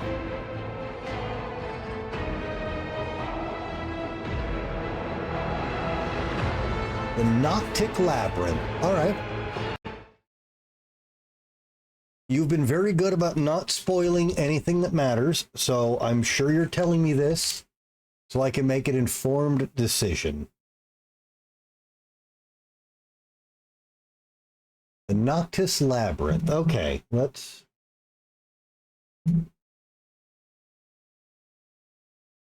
All right. The Noctis Labyrinth, or Noctis Labyrinthus, is known, as it's known in High Gothic, as a region of the Forge World of Mars that lies between the Valles Marineris and Theros Uplands. In Low Gothic, the name translates to Labyrinth of the Night. Okay, yeah. Okay, it is thought that this faulting was triggered. I don't care about that. Okay, the Noctis Labyrinthus is essentially an unpopulated region of the Red Planet, as all of the tech adepts of the Adeptus Mechanicus who sought to found forge cities there suffered from severe technical problems that ultimately led to them to abandon their attempts at a settlement. Deep beneath the Noctis Labyrinthus sleeps the fearful entity known only as the Dragon of Mars, a Mechanist legend.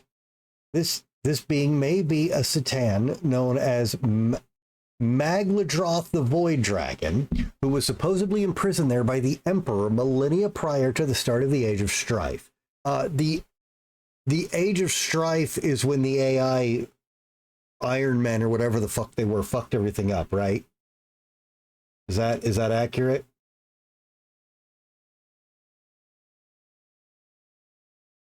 Pretty much? Okay. The Dragon of Mars is watched over by a single so-called Guardian of the Dragon and her cybernetic companion, a Terran girl named Dahlia Cytheria, and an ancient Mechanicum protector named Romu 31, who together have kept watch over the dragon since the Schism of Mars, as the chosen of the Emperor, granted unnaturally long lifespans as perpetuals by his will. Okay.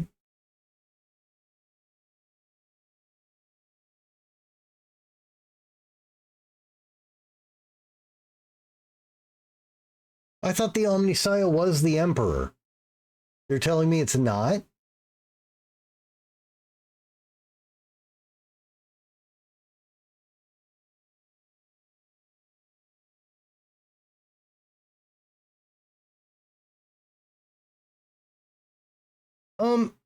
Do they though? Because I feel like the God Emperor of Mankind has intervened and taken a lot of credit as the Omnissiah. Tear out my implants while I have time.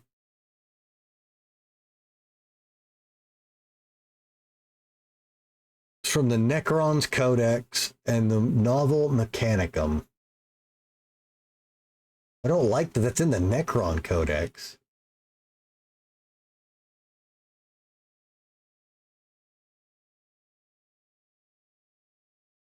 Oh my god, fuck off.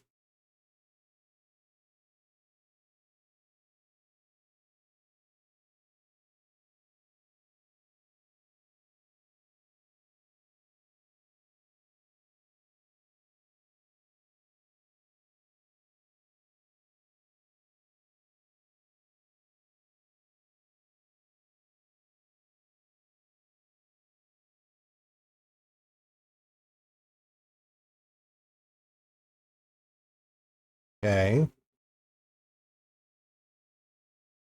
Oh my god.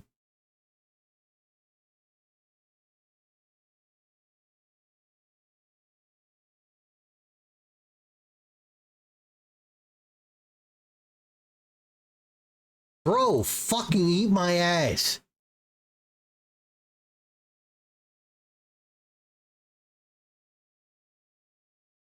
Oh my god. You're wondering why my ad blockers aren't on. It's because I have to turn them off to do stuff for parts of the stream. Wow, this is aggressive McDonald's advertising.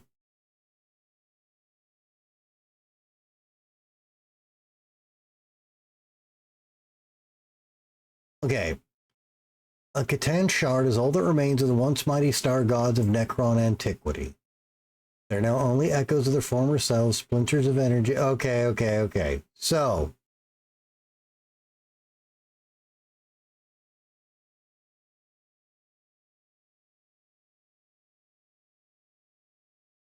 this isn't changing the key question. Has he been factory reset?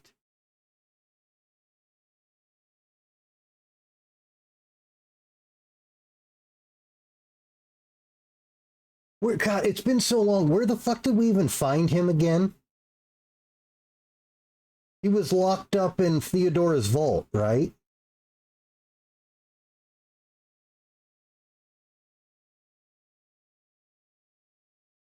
That's where we found him, right?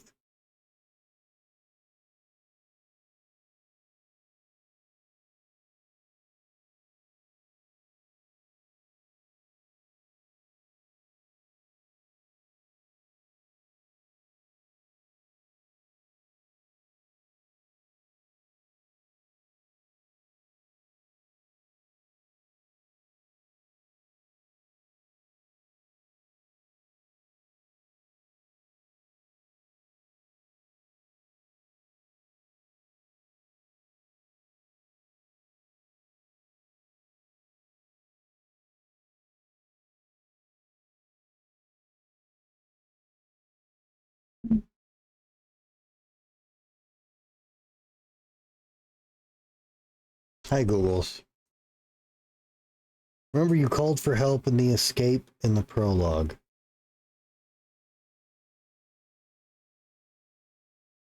Oh, that's right, that's right, that's right. You're right, he wasn't in the vault. Yeah, that's when we became aware of him.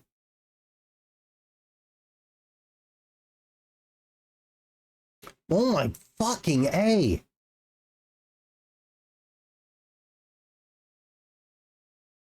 It can throw antimatter meteors. Wow. Okay.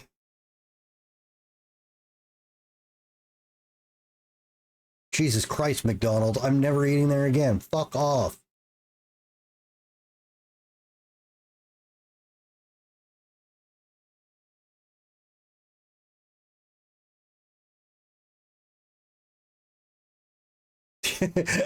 Asgarad the Nightbringer has impressed its image as that of the Grim Reaper itself on the psyche of younger races, except for orcs, since they don't fear death.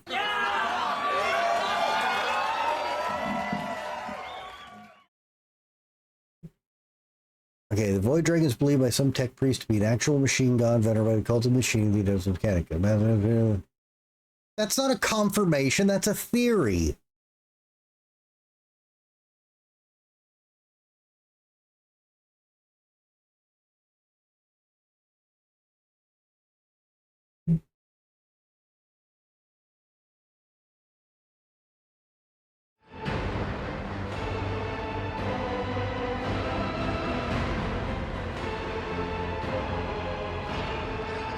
I appreciate that knowledge.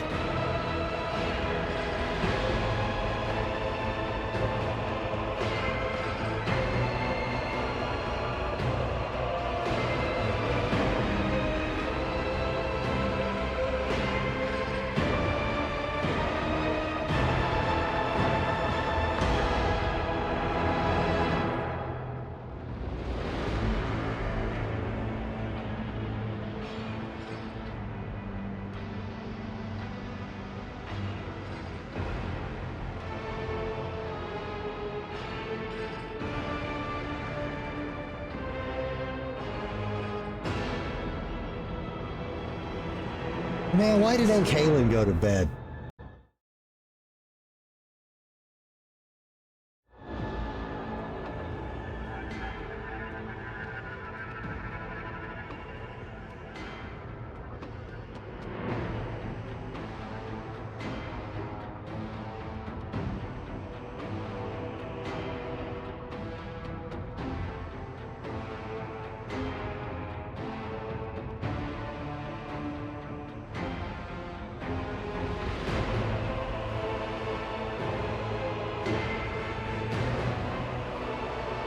One of the problems I have, a character flaw of mine, like actual build, is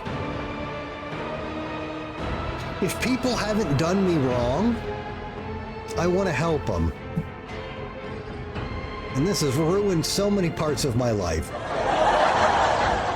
And Nomos hasn't done anything wrong.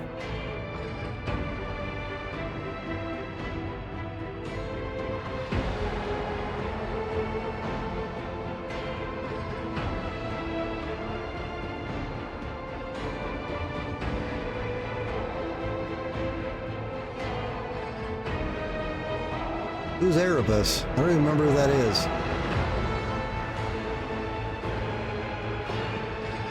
And I didn't say done anything wrong to me, I said done right by me.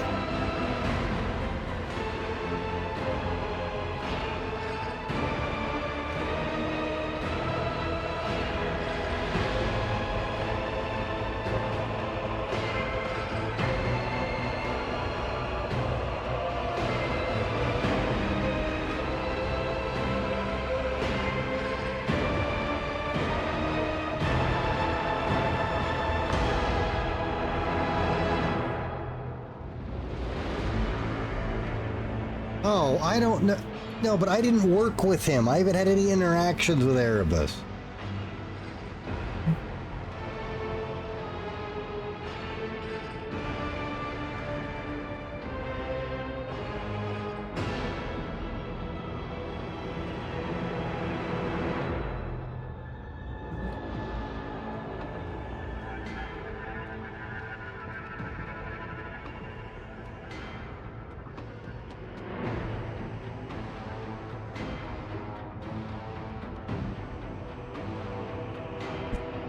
I can't do it.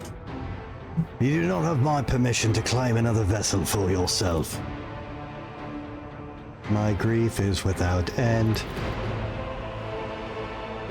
If you do not want to help us, we cannot help you. We are saddened. We are leaving. For a time. Or forever. Would Nomos just take his ball and go home?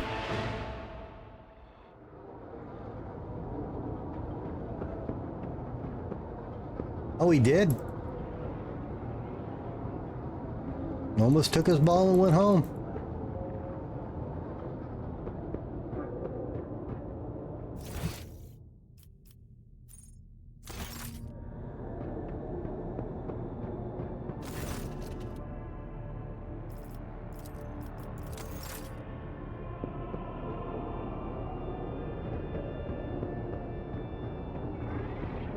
So, how come I didn't get the secret ally?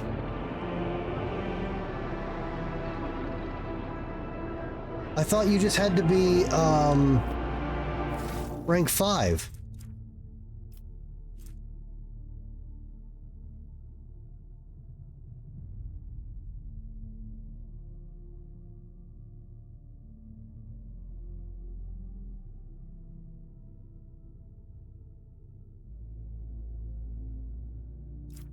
I just realized I've been waiting for the secret ally to show up.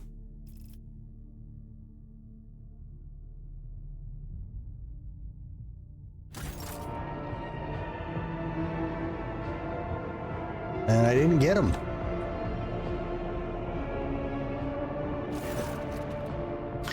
Your lordship, the shuttle is ready for landing. We have the exact coordinates for a secure landing site. Will you authorize the start of the expedition? I need to say my goodbyes. Wow, they didn't voice this, huh? Lord Captain? Cassia's pained, worried face seems to grow even paler. The end of our journey draws near. I keep wondering, will this story have a happy ending? Will we face an imminent but heroic demise? It's 40k, lady. I'm honored to have you among my companions, Lady Cassia. Cassia smiles demurely and curtsies in response. I am honored to be your companion, Holt von Valencius. This is probably not the future you dreamt of, but if all of this ends in victory for us, what do you intend to do next? Cassia shrugs uncertainly. Perhaps I shall stay on your ship for a while longer, if you wish. I do enjoy traveling among the stars of the expanse, or should I return to the fold of the house at the next opportunity? Oh, I do not know. Steel yourself, Lady Cassia. The hour of battle is at hand. My heart is fluttering, Lord Captain. We do not, but not because of fear or doubt. I am ready to face what is coming. Argenta's face, which has grown haggard as of late, looks like the face of someone stricken with fever. At last, the final battle approaches, rogue trader. My heart awaits it eagerly. May we fulfill our duty today. She half whispers. Make the sign of the Aquila. Together to the end, sister. In his name and for Terra's light. In his name and for Terra's light, echoes the voice of the Sister of Battle. Have you had time to think about the future? What will you do should we prevail in this pivotal battle? The Sister Repentia has no future. If I am denied my death in the coming fight, I will set out in search of new battles. Again and again I will charge into fire, eradicating enemies of humanity until my heart stops beating. Just ruins her character. We're almost out of time. Prepare yourself, Argenta. I am prepared, now and always.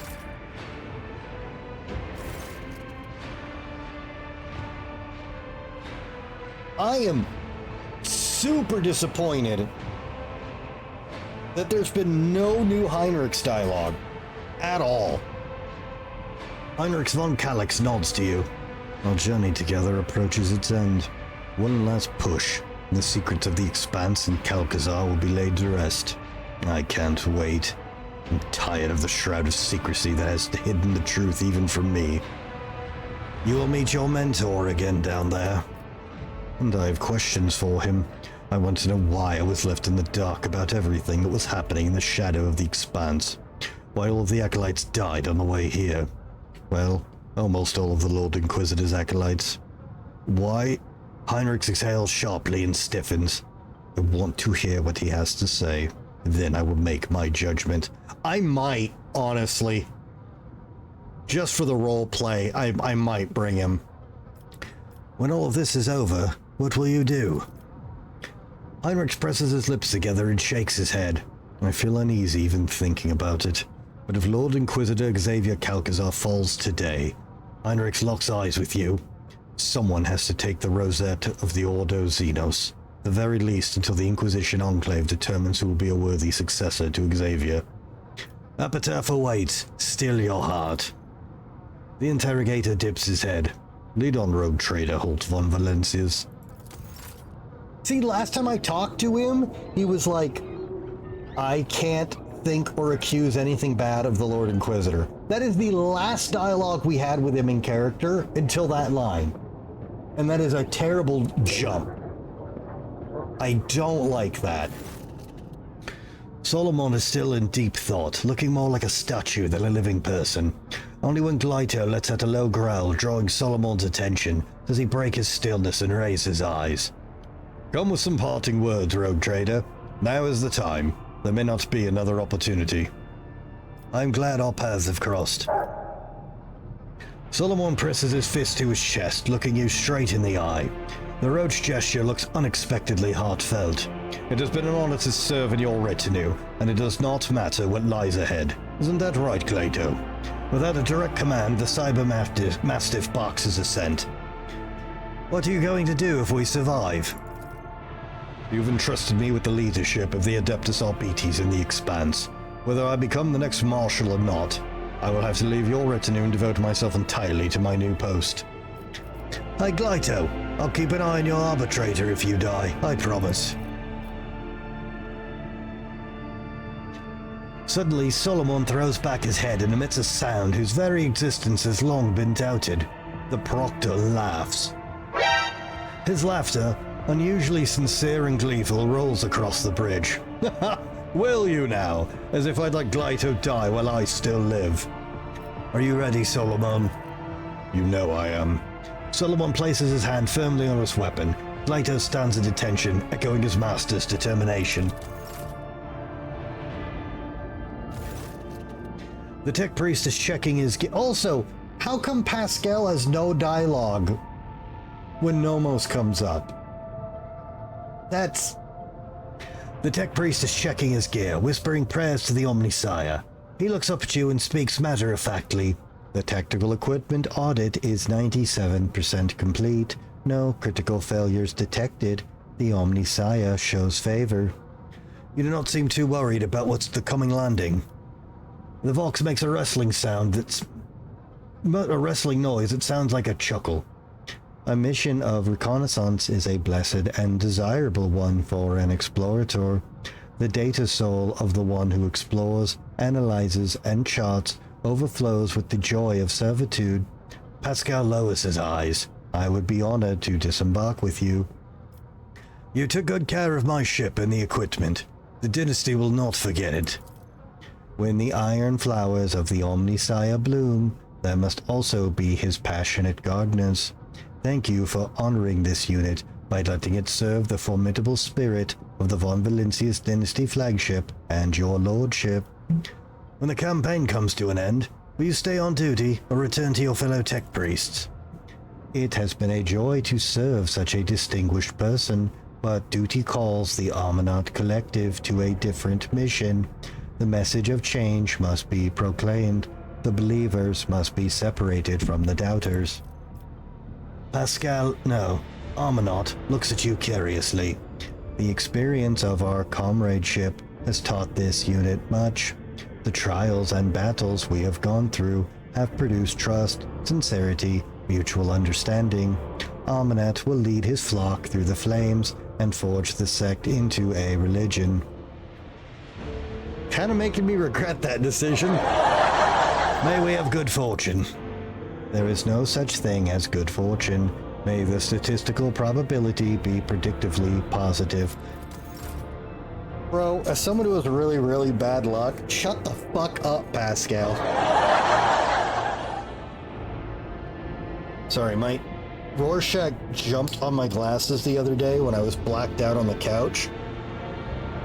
And she knocked the lens out and bent the ever-loving shit out of the frames. Sardinism's got the lens back in, but they don't quite fit right anymore. Abelard? Abelard looks at you with a tired smile. He cannot resist giving you his characteristic appraising glance. Well, Lord Captain, my service to you began under the most remarkable circumstances. I should hardly be surprised that you've delivered us into circumstances more unexpected and surprisingly than ever before. And surprisingly than ever before. Of one thing I am certain, the Von Valancius dynasty will cover itself in glory today. Abelard, no matter what happened, you were always at my side. A seneschal's place is at the rogue trader's side. As you have learned, others can betray and abandon you in your darkest hour. If the Lord Captain cannot count on his seneschal, then there is no one he can count on. That is not a fate that I wish for you, so I'm doing my duty. You have a highly organized mind, so you must have already considered what you're going to do once the campaign of ours comes to an end. Somewhat embarrassed, Abelard tucks his thumbs into his belt. Now that I have your blessing, it's about time I took care of my family. The Viserion clan has gone without its patriarch for too long. I should make time for my descendants before some noble upstart tries to chew them up again. Are you ready to follow me all the way? As always, Lord Captain, I would follow you into fire and back. God Emperor be my witness. I've had the honor of serving under 2 rogue traders and survived one, so there would be no shame in going down alongside the other. If it comes to that, naturally. Abelard's chuckle sounds slightly sharper than usual. Get ready, Abelard. We have quite the ordeal ahead of us. We've been through worse. The old seneschal grins cheekily. For a split second, he looks younger for a good 100 years. By a good 100 years. He then bows his grey head. I serve House Von Valancius, Lord Captain. He's such a bro. I am not a priest, of course, and the spirits do not always speak clearly to me, but I did cast the runes. You have a great challenge ahead of you, Vader. Be very careful, or better yet, take me with you. There is no better way to guard your safety. Wow, I got a Space Marine straight up going, I'll be your bodyguard. I like Ulfar. I'm glad the Emperor brought our paths together. This only proves that we will not lose it, Vader. Go into the foulest hole in the universe, where only low-born and wretched inhumans crawl. Fall into the darkness and then cry out, "Who here believes in the Allfather, sisters and brothers?" And even there, in the world's most rotten pit, you will hear an answer, and if you reach toward the voice, you'll find a worthy companion. Everyone who believes in him follows in his footsteps and is given the chance to become someone greater and more worthy. Xavier Calcazar's waiting for me down there. Should I give him your regards? I would rather talk to him myself. My angry and vengeful heart tells me that only he knows how and why the baleful Howlpack died. It also tells me I will not forgive myself if that puffed-up arsehole Calcazar somehow dies before I rip the answers from his leering mouth. Fuck, I have to bring Ulfar. You found your pack, and our campaign is nearing its end. What are you going to do next? I will return to my brothers and sing the saga of the baleful Howlpack. He will carry it all the way to Fenris and pour its ringing verses into the ears of the Jarl and the Great Wolf himself. Its burning words will warm us during the fierce Hellwinter. Ulfar grins, and the brothers at the table will nudge each other and point their fingers at me and say, "It was he who crafted such a beautiful saga. How generous the old father had been to him." Venris Yulda, Vlak. Venris Yulda et Veter. Ulfar bows his head solemnly and respectfully, an untold honor granted to a mortal who has impressed the Emperor's angel with his deeds. Fuck, we have to bring up. I'm gonna fuck my team up. Adira looks up at you with reddened eyes. Despite the tired look on her face, she smiles broadly, either at you or at something behind you. Well, Lord Captain, my little whisperers have grown quiet. It's like they know the long thread we followed is finally coming to an end. It's now or never, isn't it? Thank you for everything either way, Lord Captain. How about it, Adira? Grant me one last prediction. For the road. You think the little whisperers are going to play nice? Haha, they weren't that useful even before, and now they're more likely to mess us around and save our bacon. Adira laughs ruefully. Lord Captain, your fate is in your hands alone. Don't let the words of a deranged psyker confuse you. You are not meant to listen to the grumbling beyond the veil. I'm glad you've been at my side all this time, except for all those times you fucked up when I just wanted you to do buffs. Adira sobs at your words. I thank you, Lord Captain. I can't imagine why you've shown me so much kindness after everything we've been through. You are the only reason I'm still alive.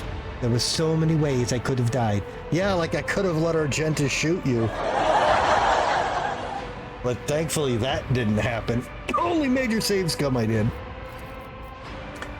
I know I've been harping on all of this time about Lady Theodora this, Lady Theodora that. You know, you may never become who she was, but she could have never been who you are either. And I'm glad it was you who replaced her, and that life threw me together with you, and not with somebody else. So there. Now let's change the subject before I get all sentimental, alright? What do you think awaits us after this last skirmish? Well, I've no doubts about you. Everything going to come up roses for you. As for me, Adira catches herself. You know, maybe I won't live so long, but it'll be a good life. I'll leave behind so many tales to tell. Let them remember my name over a mug of something foamy and laugh at the stories of of our exploits. Yeah, we'll give her a hug. That's nice. Adira sobs fearfully, but the next moment hugs you back. There. You really have lost it, haven't you? She is silent for a few seconds and mutters something before letting you go. Thanks.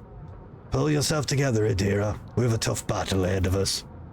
If it were an easy battle, who would ever bother to tell tales about it? Nobody, that's who. Let's show 'em, Lord Captain. Ew, it's Jai. The Exalted One once wove our destinies into a glittering tapestry of this world with gold and silver thread shireen. And today, the pattern of our lives will either be completed, Jay snaps her metal fingers deliberately loudly, or the tapestry will be torn asunder. Personally, I prefer to place my hope in the first option. Are you afraid of what's to come, Jai? To battle against the enemy? Pain? Oblivion? Jai smiles and shakes her head. No, Shireen. My only fear is that after these turbulations, we will never be the same again. And so I do so enjoy being me. After a pregnant pause, Jai continues in her usual playful manner. So, what brings you to me, Shireen? Not parting words, I hope, because I despise goodbyes. I feel as though they rob me of my future. You'll never want to hear goodbye after all, but only ever see you again under the same stars. I just wanted to say I'm glad of your company, especially now. Our alliance is like a miraculous oasis blooming in the fierce desert heat. I am glad to be your partner and friend and ally in the fight against the enemy. I'm curious to see what you'll do once this is over. You mean if it's ever over? As if the Azai don't play their evil tricks on us? Jai raises an eyebrow and shrugs. I don't know, Shireen. Being drunk on unbridled freedom sounds nice.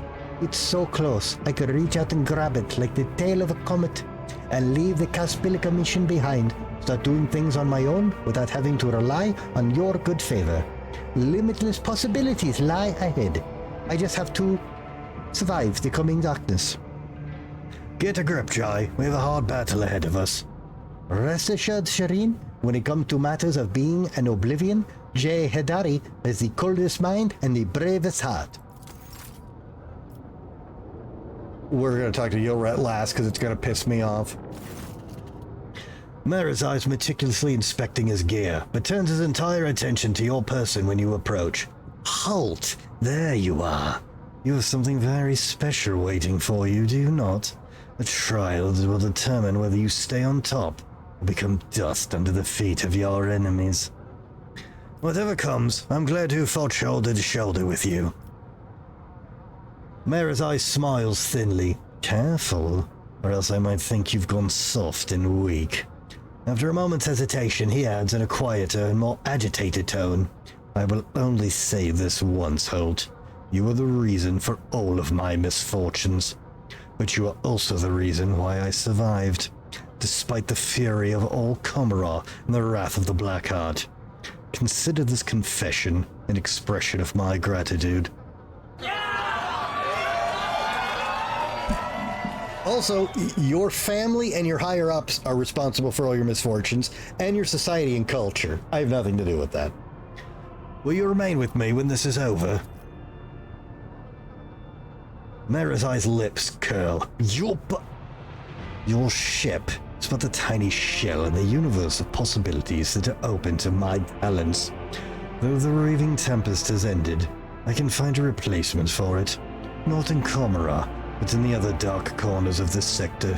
Slith, Corsairs, Monkey. There are many who long to bend the knee to one who knows the canons of war and the tenets of slaughter.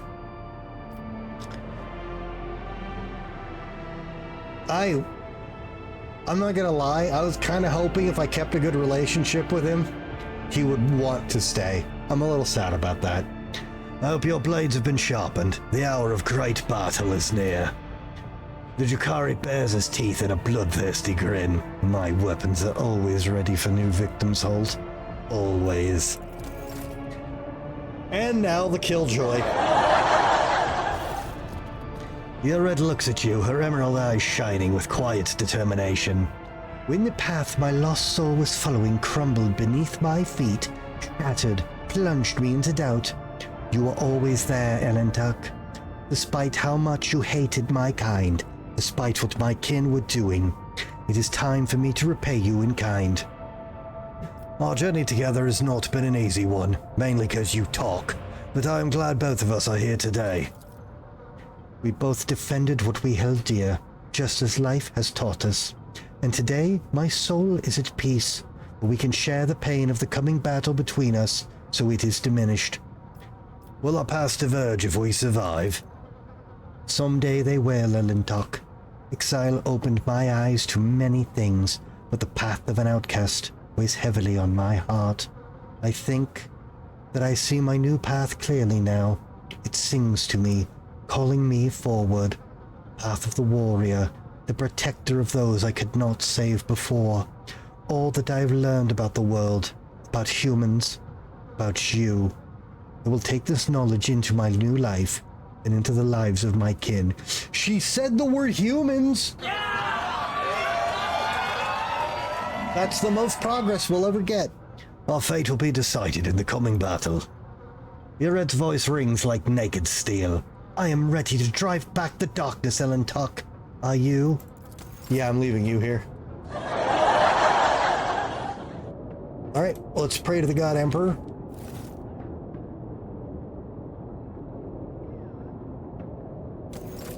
Okay, is the buff special because it's the last fight? Nope, that's bullshit.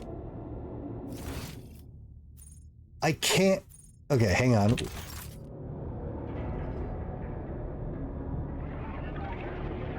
Do you think they gave Maeve any end-of-game dialogue? Does Maeve have new special dialogue?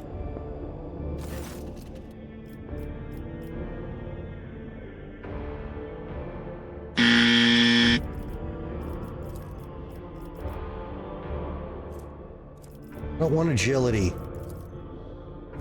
Yeah, I want that. I'm a little sad. There should be a fun little goodbye with Maeve. Hellcat, get on it. You don't want to do it, I'll write it. Okay, I talked to everybody, right?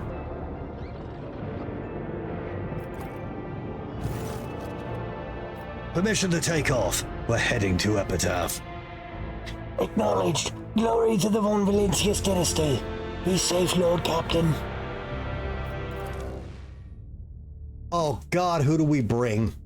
Okay, Argenta's out. She's fucking boring now. We gotta bring Heinrichs has gotta get back. But we have to bring Ulfar. He deserves answers.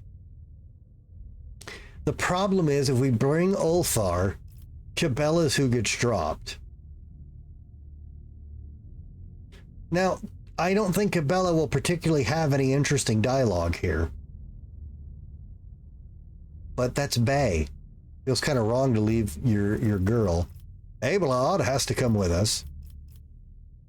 I want to drop Adira, but she's our buffs. And Cassia's broken.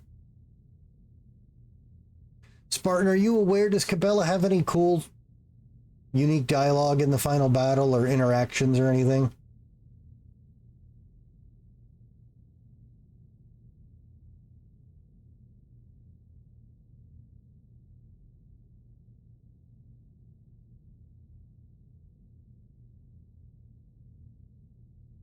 You fucking hater.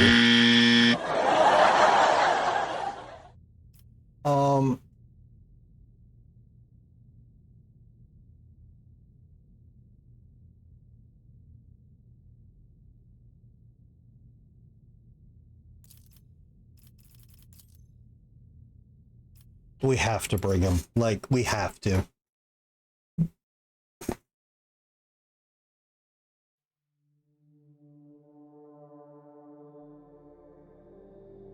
With that story happening right at the end, and us going, who is the enemy? I don't know. Yes, we do.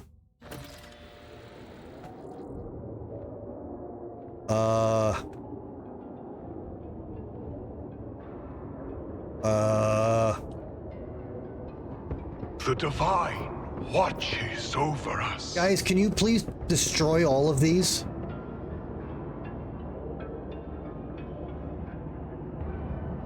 No, it's not fine.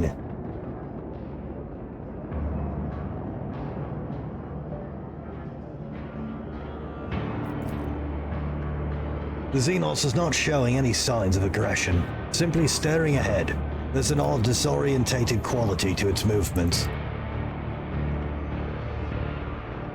Love the music here. This is serious music. Stay faithful and you will be rewarded. The strain has taken its toll. I rise above hardships. Necron Tech Hotshot Lasgun. Last ditch armor. Considering when we get it. Once the wearer's wounds are reduced to 0 for the first time in combat, they immediately gain 11 wounds and gain 100 momentum. Neat. Oh, actually, hang on. Remember, innocence proves nothing. We gotta have some better light armor for you, don't we? I need to keep you in light because you're in dodge mode. Oh yeah, hang on. I forgot about this. Is this better than...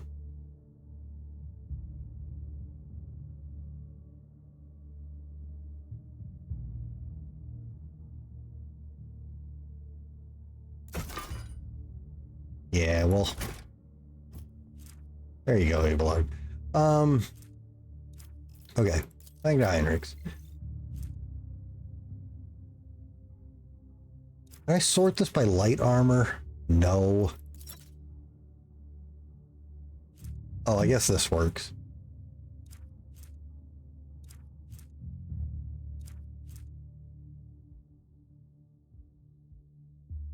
Actually, yeah. Yeah, Heinrichs have some spinner's armor. Okay, that's the important item. We gotta have something better than that. Yeah, I'm fine with that.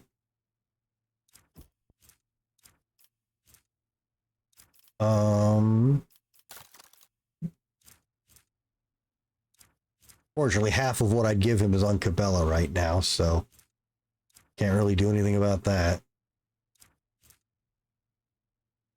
Wearer deals an additional 20 warp damage with their melee attacks. That's a pretty good option.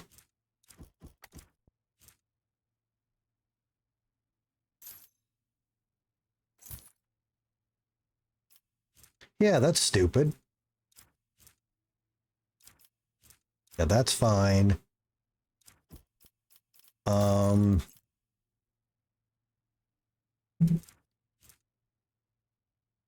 to 9. Oh yeah, that one has 5 attacks.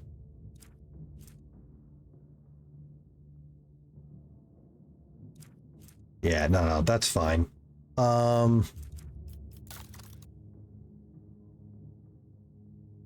The fuck are these? Strength bonus to parry when wearing light armor. So 10% parry.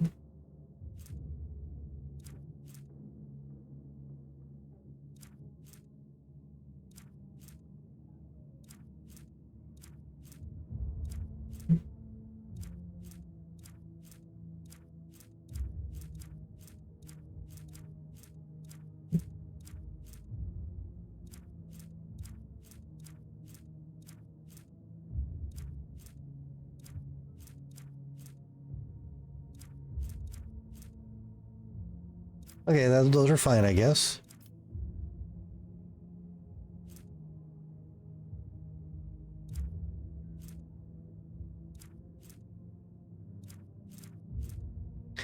Increase the critical damage of where it hurts.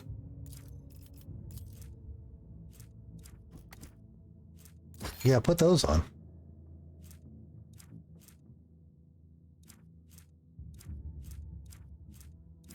Okay.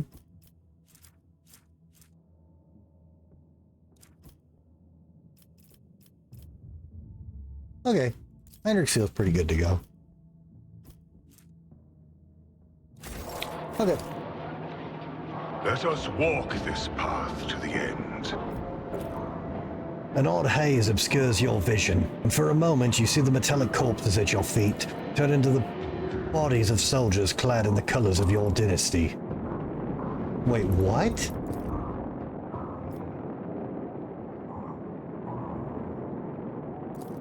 Weird.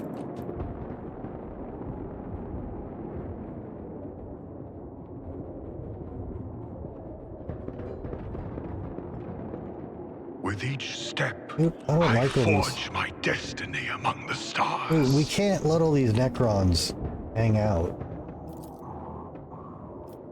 Out of the corner of your eye, inside the glowing green orb mounted on the contraption, you can see the reflections of people who are not here. They're looking at you curiously and fearfully. What? What the fuck is going on?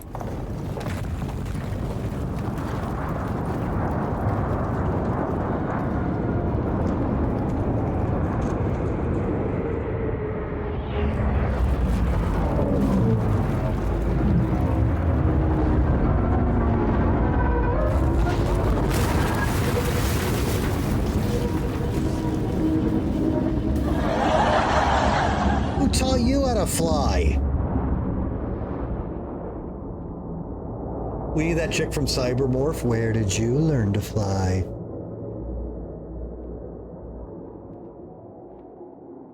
Okay, well, one less neck. Well, now he'll just get up. Let the faith guide my path to glory. The Xenos making the same rhythmic sound over and over, as if trying to say something but losing its train of thought and starting anew every time. Yeah, I can relate to that. Every few moments, the metal particles lose their color and become translucent. You can see something Excuse me. You can see something dark and formless behind the metal, yearning to be born, but unable to do so. Yet. We are bound by the blood of masses. Damn you, non-Euclidean geometry.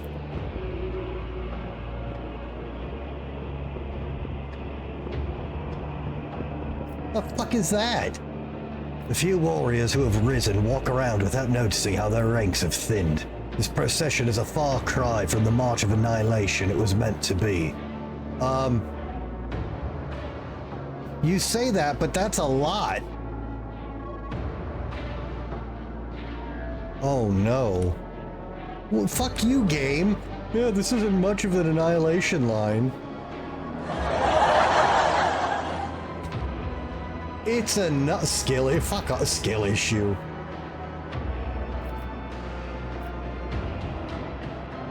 Bro, that's a lot of fucking Necrons. A broken metallic finger sticks out from between the sarcophagus doors. It is slightly ajar. It wiggles weakly. The divine. Yeah, bro, I don't wake up well either. I understand. I have proven myself yet again. The rack.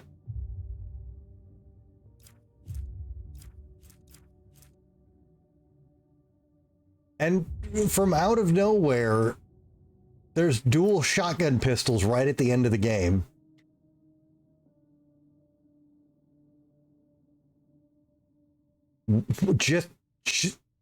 Well, we can give this to Cabela, have her go last, and she'll have 172 movement points. We shall reclaim what is rightfully ours. Oh, for fuck's sake. A drawn-out metallic groan forms a painful and melancholy melody, but one that oozes with venomous spite. I exist again, and I behold discord, an abominable sight. Great conquerors brought low by fleeting pestilence, corrosion everywhere. The hollow insides are ablaze. The grating roar is more like the sound of metal torture instrument than a sentient being's speech. Yeah, I'm sorry, I can't. There's no good voice I can do for Necrons without a modulator. They don't have a voice I can do anything. I gotta get a... Do Yosemite Sam? You reckon frackin' dang grang... No, we're not doing that. The runts of the universe shall be eliminated. I rout them, I pulverize them into bloody dust. I rid myself of them and my sorrow. The cursed one will regret ever existing. The Xenos starts to shake, from the armored plates on its head down to the tail flap of its grav pad. The tremor causes the rock below it to crack and sink in. I recognize a leader and true warrior in this one. Yes, I still a Xenos, unworthy of life, but a warrior all the same. I bet this noble madman of battle will fall by my hand. Ulfar casts a joyous look over the party, as if expecting someone to take him up on the wager.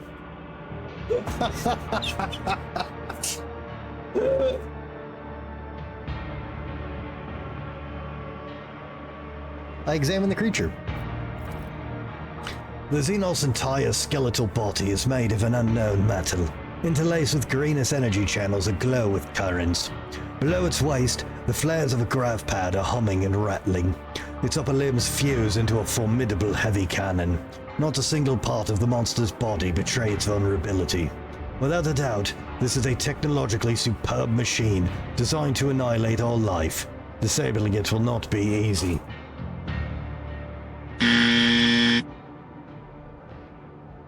I think you forgot that we now have 2 power tools. Rather fressin' dang frang rickin' frickin'. No, you just almost knocked the I would have fucking murdered you. State your name, Xenos. The Vox translator spits out several metallic sounds, and a new flash of anger makes the Necron's bulky body rumble. Desecration of intelligent speech. I will sooner see it obliterated. Wow. What is going on here? The Necron's screeching distantly resembles laughter, or perhaps sobs. Rust does not have the privilege of witnessing noble metal perish. The destroyer shall be destroyed. The accursed one is sowing disease. The great and mighty do battle. The petty and worthless shall fall. I destroyed nothing. I'll take no blame for any of this. This is a falsehood. Rust is rust. It devours one day and disappears the next. I shall unmanifest it. Annihilation! The holy xenocide is its own reward. Exterminate on sight.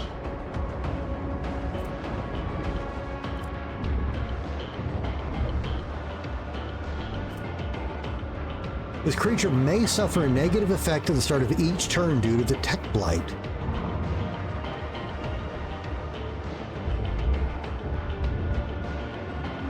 Okay.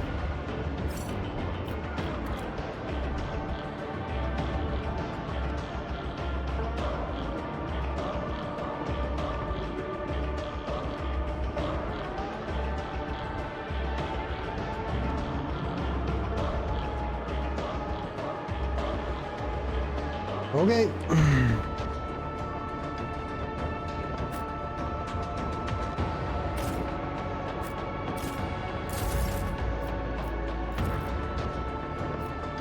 I'm not accustomed to being ordered around.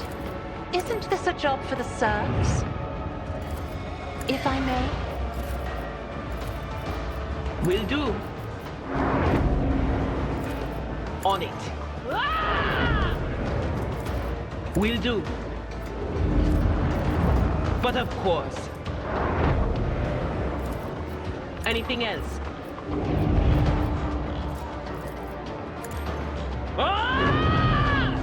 Okay, good. Adira knows it's serious time. She didn't fuck us. Let's see what you can do. Alright, see, she's focused. We got this.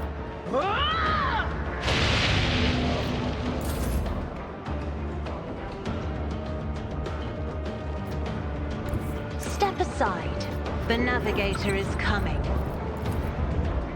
I am a navigator, not a servant. As duty demands.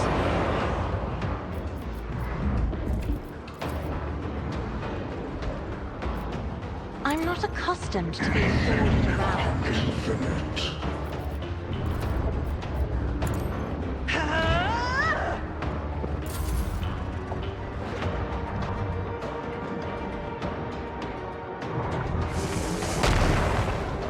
Oh my god, look at our horrible initiative rolls. Holy dick. Through pain and hardship. Oh, we rolled some fucking horrible fucking initiatives. Oh my goodness. Oceans bleed! Shame we're all standing around Abelard and all took 0 damage because of it. Abelard, good job.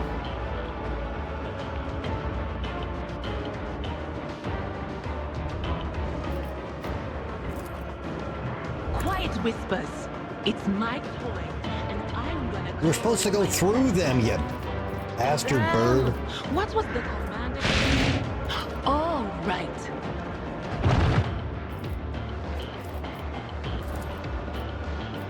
Will do.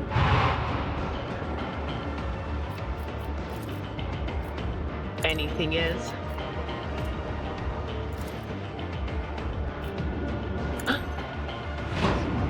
Was that you? Or...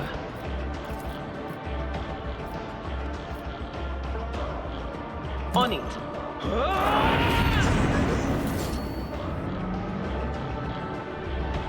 Well, if I wanted the kill... Or shut up. No. Damn, I can't get behind him, though. Fine, I'll wait. I challenge you, damn get. You bite like a pop.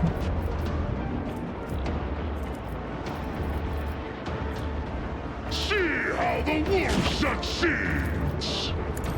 You will not undo me. None can do this better than a warrior of the All-Father. So shall it be.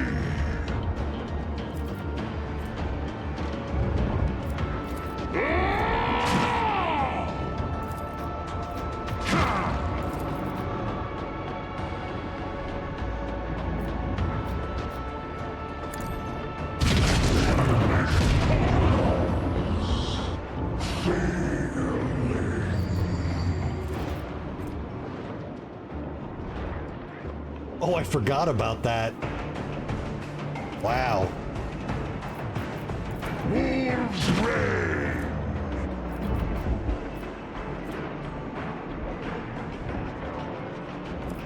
by the wolf's eye! Perish! My hand is thunder! My strike is ruin! A born predator does not become prey! See how I have become the All-Father! Still stop and refuse!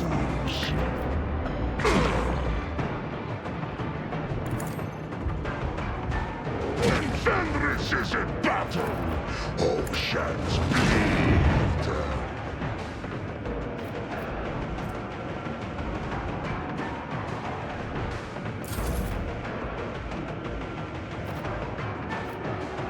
Oh yeah, that was on her turn.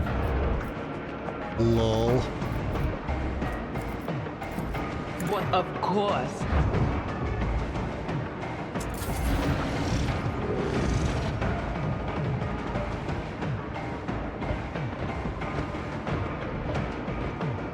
So Spartan, how many fights are down here?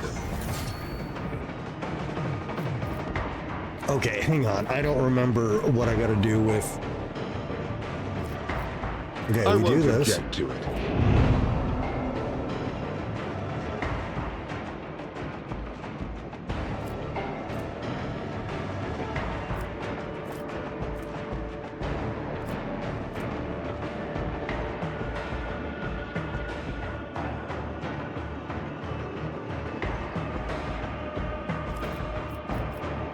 But of course, Lord Captain. Okay, he's gonna light himself on fire. Let's see to it.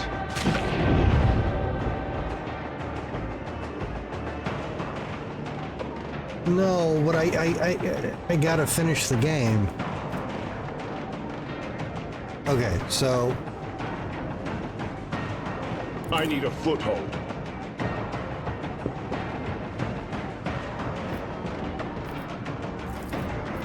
For the throne's glory.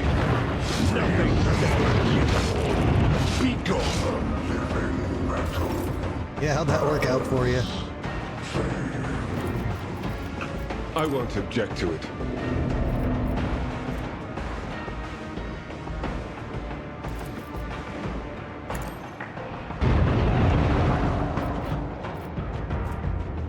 Naturally. Carve runes out of your bones! I'll see our foes obliterated.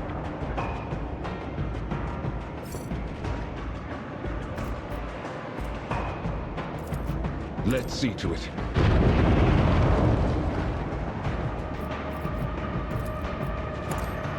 I'm done with this one. Wow, Heinrichs is stupid.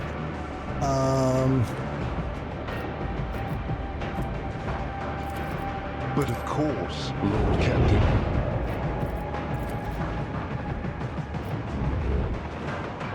More trouble than it's worth. I won't do that.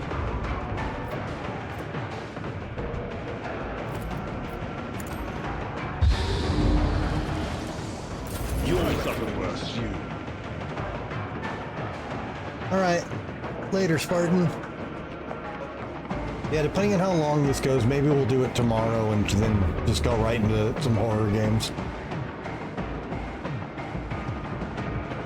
Hey, Blood. I've seen worse battles than this in my time. At your beck and call.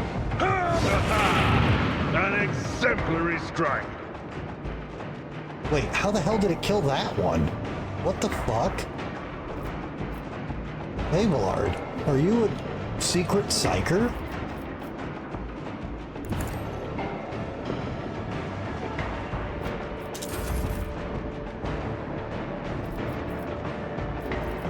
So shall it be.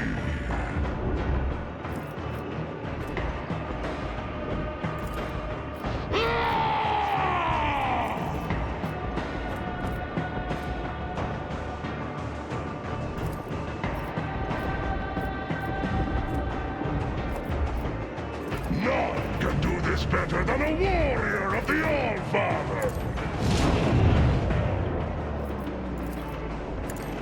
My hand is thunder! My strike is ruin! Oh, and 191 damage kick. Corpse play!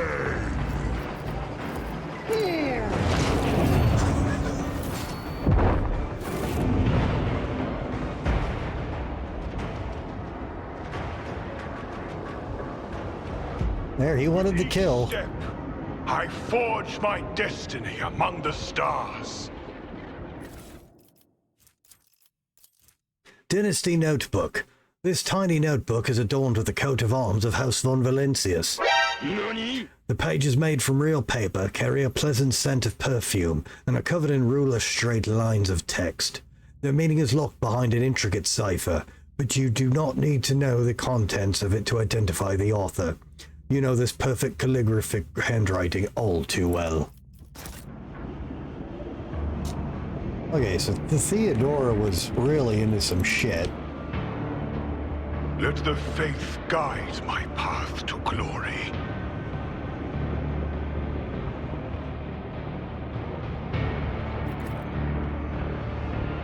The surface of the stele is rolling with revolting bubbles, as if trying to disgorge itself into some new form.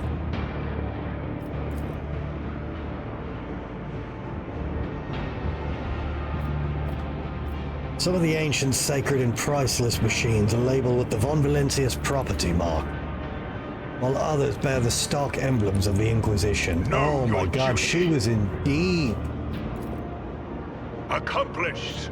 The device seems to be connected to the energy system of the crypt and is powering the equipment in the camp in violation of all operational canons. That sounds like a cycle that must become discontinued. I guess he had a point. I need to look closer. The tech light voraciously gnaws away at human metal, but not as eagerly as at the walls of the crypt. The Mind Killer staff. Who cares? The box is filled with cast metal insignia, like the ones worn by Theodora's bodyguards. Some of them have spatters of dried blood on them. Let us walk this path to the end. The maimed creature at your feet is still alive, as evidenced by its heavy breathing. It was a woman once, sporting close-cropped hair and equipped for battle, but now her skin is shredded by the metal sticking out of her body in a dozen places. I examine her. Her body does not appear to have any external injuries. It has been maimed from the inside out. It is as if her flesh was transmuted into metallic shapes, then that burst out of her skin and turned her internal organs into a bloody sieve. Some of her exposed bones have a metallic gleam to them, while others still look natural. Hi, can you hear me? With a heavy jerk, the woman raises her head, emerging from oblivion, and focuses her gaze on you. Even in such a wretched state, her eyes still gleam with self-confidence, zest, and subtle shrewdness. You... who are... The coat of arms rings a bell. Von Valentius. I'm not as surprised to see you as you may think. Who are you? The woman tries to salute you, but the metal cutting through her tendons has cost her control of her fingers. Tanikia Calbagaria, Inquisition Acolyte, and by the grace of Lord Inquisitor Calcazar, Warden of the Epitaph 1 Covert Facility, or whatever's left of it. What happened to you? I've been having trouble sleeping lately. Oh, do you mean the metal things in my body? I have no idea. Looks like something's gone terribly wrong in the crypt. Her voice becomes more serious and dry. The Auspex has detected some unknown radiation, and then everything went crazy. The Xenos didn't feel like sleeping in their coffins anymore, so they started trashing the place. And the pylon I was standing next to suddenly grew a dozen tentacles, and one of them grazed me. I blacked out, and when I came to, I looked like I tried to give birth to a shuttle. I'm looking for Calcazar. Where is he? At the facility in the crypt, making preparations for the emergency launch of the operation's final stage. At least I hope so, or else he's already dead. Now that I think about it, there are enough reasons to assume the latter. What facility? What operation? I guess you're still young if you don't know that in this world, whenever the big boys and girls say the word facility, that almost always means colossal secret weapon capable of destroying worlds. And that's all you're going to get. It would be very disrespectful of me to spill a secret that so many have given their lives to protect. If I sated your curiosity, then I'd like a favor returned. There's a pack of low in my breast pocket. Give me one, you can keep the rest. I'm feeling very generous today.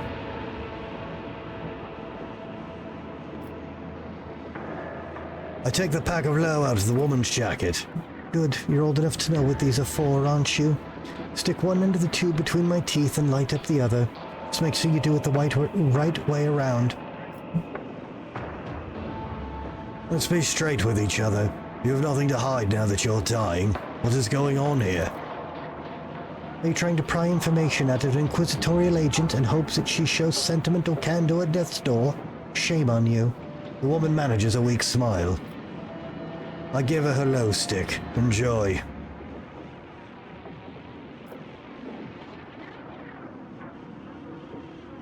Oh, wait a minute. Bring the low stick to the woman's lips. You were saying something about an operation. You're a funny one. The Inquisition's secrets for a tube of low. That would be something, wouldn't it? No deal.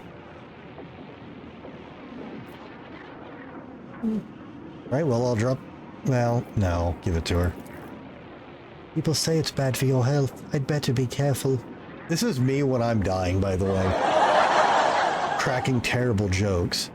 Tell me, why does my coat of arms look familiar to you? Oh, I should know.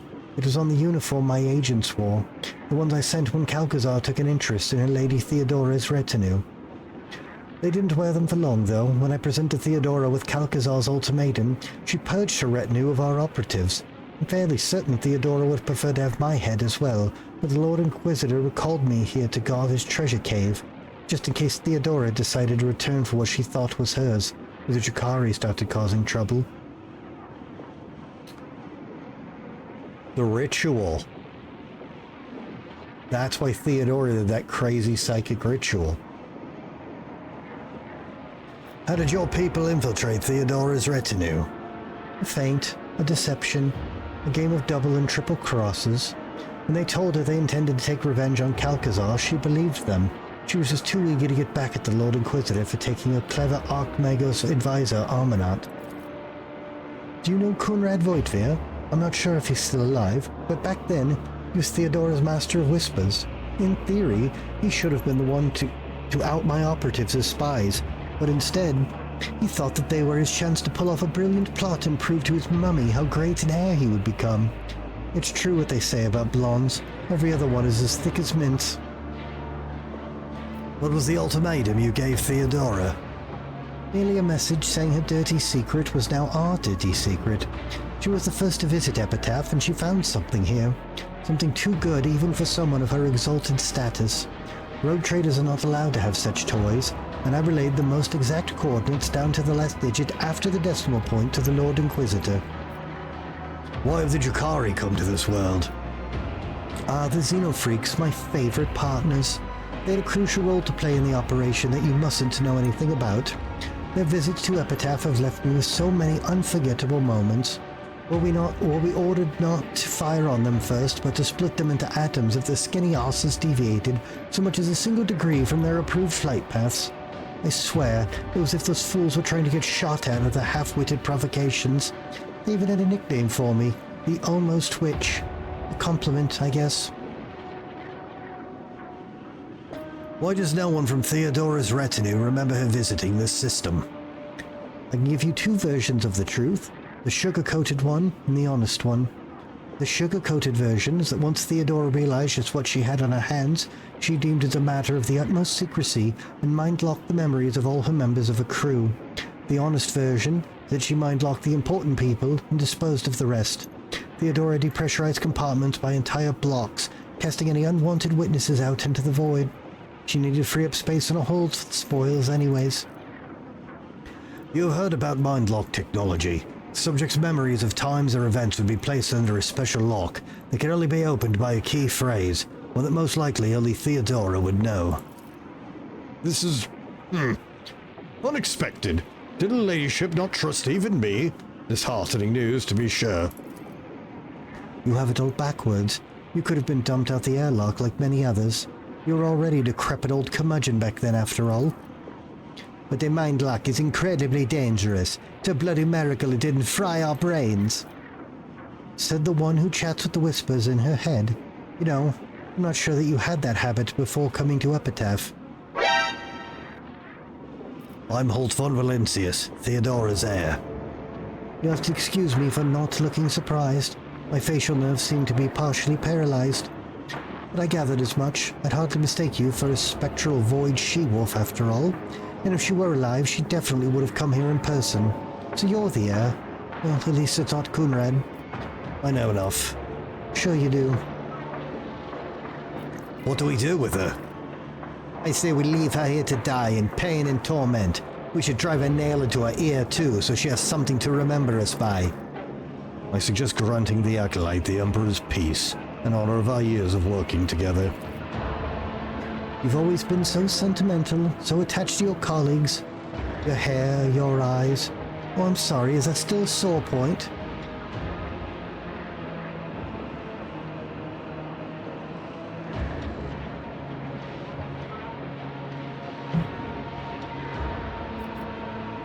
This is where it all ends for you. Her blood-smeared lips twist into a smile. Is this an act of mercy or revenge?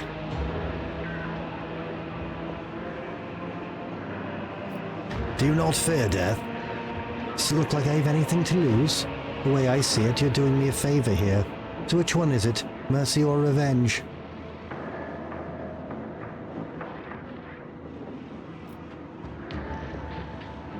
It's what you inquisitorial rats deserve.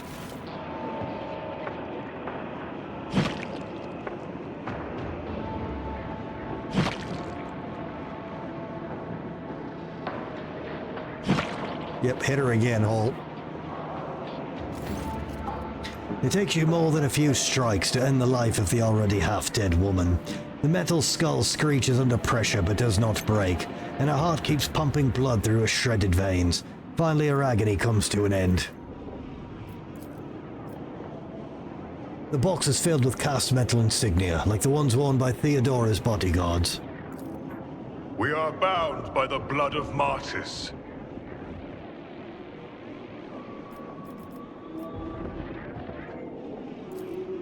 The Whispers taught me how. Judging by the imposing design of these obelisks, this passage leads to a tomb intended for Xenos of a higher status.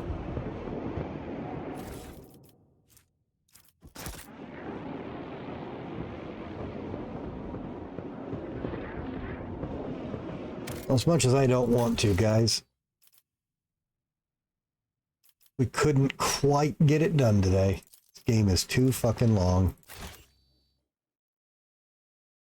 So we will finish this tomorrow, 100%. And then we will get to some spooky games. That means this stream is over. Everybody, thanks so much for hanging out. I really appreciate it. All the bits, views, subs, and follows, even if we've been on way too late.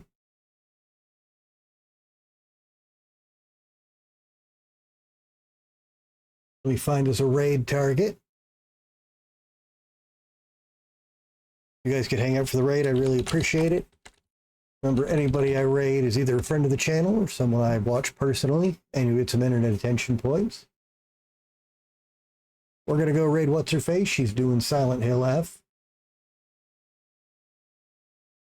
And apparently she's in Nurse DLC cosplay. Not gonna lie, I kind of want to see that. Alright, everybody, thanks so much. Appreciate all the bits, views, subs, and follows. And hopefully I'll see you guys tomorrow, and we'll finally finish this game. Everybody have a nice night.